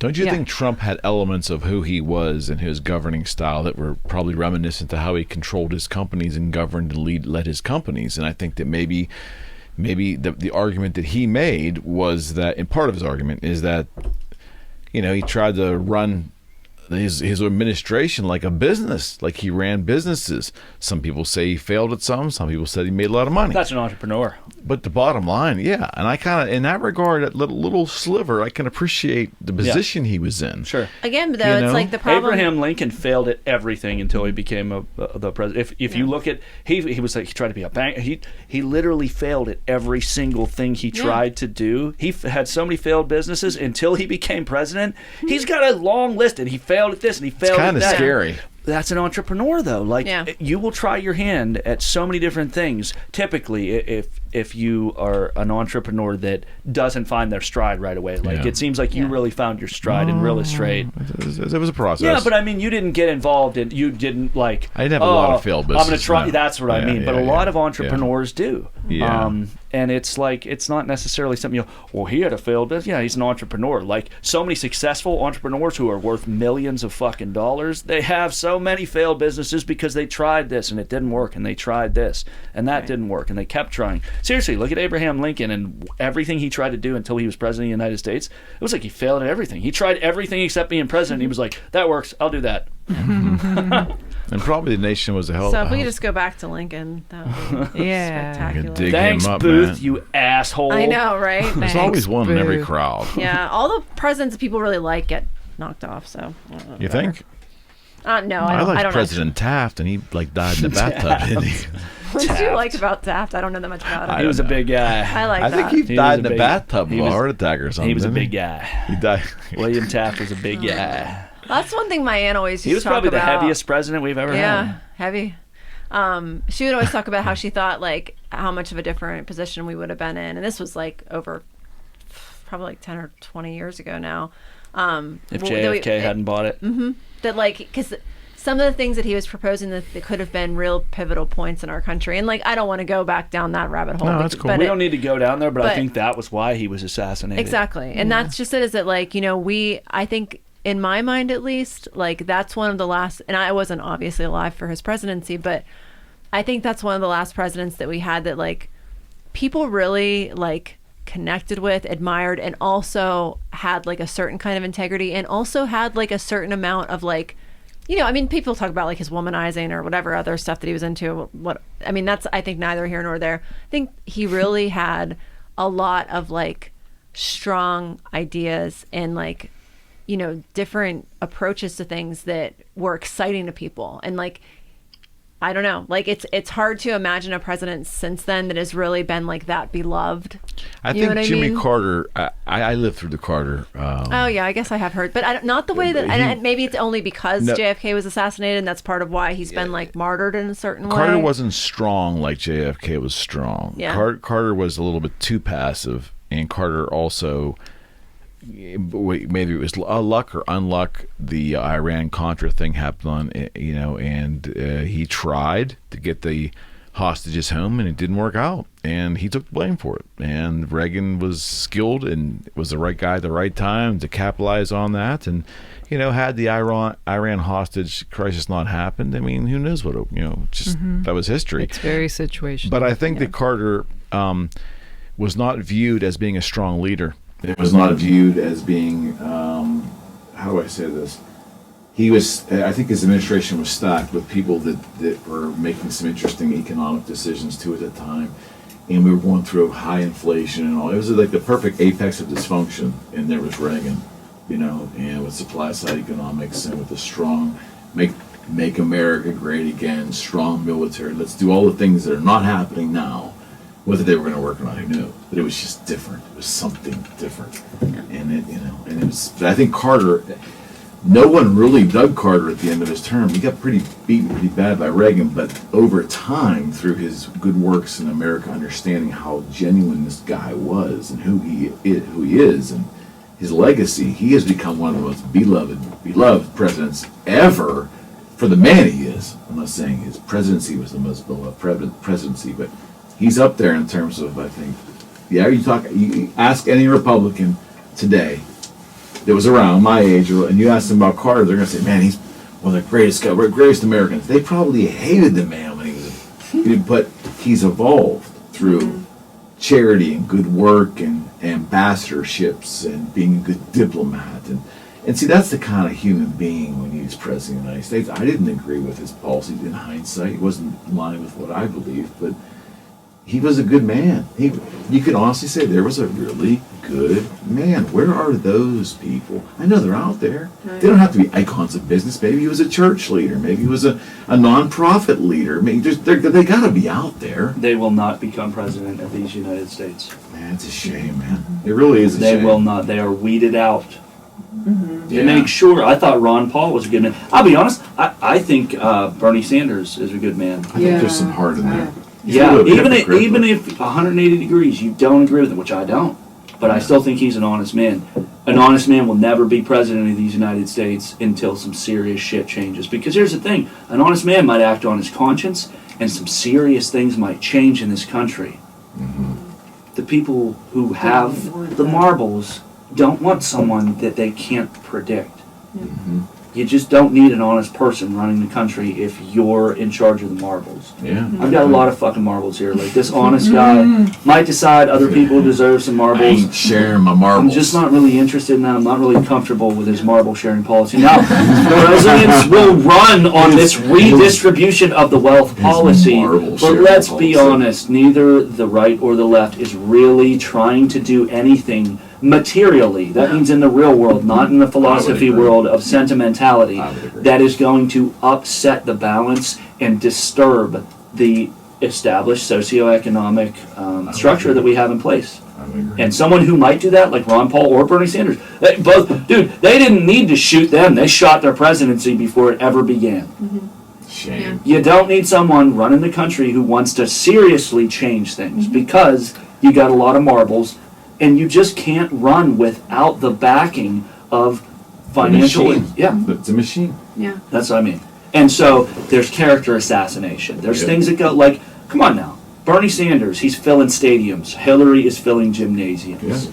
How in the fuck does that? We know how it happened. In that case, the emails came out, but I'm not going to get on my soapbox. Bottom line, if you seriously want to change things in this country, you might as well kiss your presidency goodbye, because it's not going to happen until things change partially on our end. We always look at them like, you're all pieces of shit. And it's like, aren't we all kind of pieces of shit too? Well, like, a lot of us are so fucking. I think that's what Trump is. How people associate with Trump was he made us feel okay with being. Not just that, we're all too busy looking at social media to really look into the candidates we're voting for. Like, we can do better too. Yeah. We have responsibility. That would be my campaign slogan. I don't know how many Mulligan for president. Why don't you do better? I don't know how many people justified a lot of the things Trump did to me and be like, well, we're all doing it, we're all saying it, and I'm like, we're not. Well, I don't know why you're thinking everybody's like that. Now, I'm not saying everybody's perfect. Yeah. But everybody's like, oh, every guy acts like that. And No, it's like, that's no. I've had guys, many, like, my dad's pretty tough, and he wouldn't say things like that. Yeah. Or act that way. But I get it. well, remember we brought up Ross Perot, and it's like bringing back fond memories of Ross Perot. He was funny. Chicken Man. Of chicken? Yeah. Of chicken. I am getting kind of hungry. Chicken does Remember sound when good right he said in a serious electoral speech, he said, I'm all ears. Oh, God. And on that note, we're going to wrap this up. Anyhow. Thank you all. Cheers. It was fantastic. Mind expanding. Oh, yeah. I can't wait to revisit this one. This is one of the mind altering. This is one of the better ones. It might be the best, but it's definitely one of the better ones. I thought you were saying it might not be the best. I'm going to drop a spoiler. Yeah. Eric's got a new lighting concept in the works. Yeah. I'm hugely excited about it. Yeah. Him as well. Yeah. Yeah, Stay this tuned. room Soon will never be more this room than it's ever been in this room. Now you just dropped the word. We'll have a more intimate setting next time. Ooh. And Jerry's gonna fade back into the ball. All right, friends. Thank you very much for doing this. Yep, thank you. Appreciate the time, and we're gonna see you. We're gonna see you, and we're all looking at you. We're gonna see y'all very soon. All right, we're out. Salute. Hello, you're listening to the Eric McKenna Project.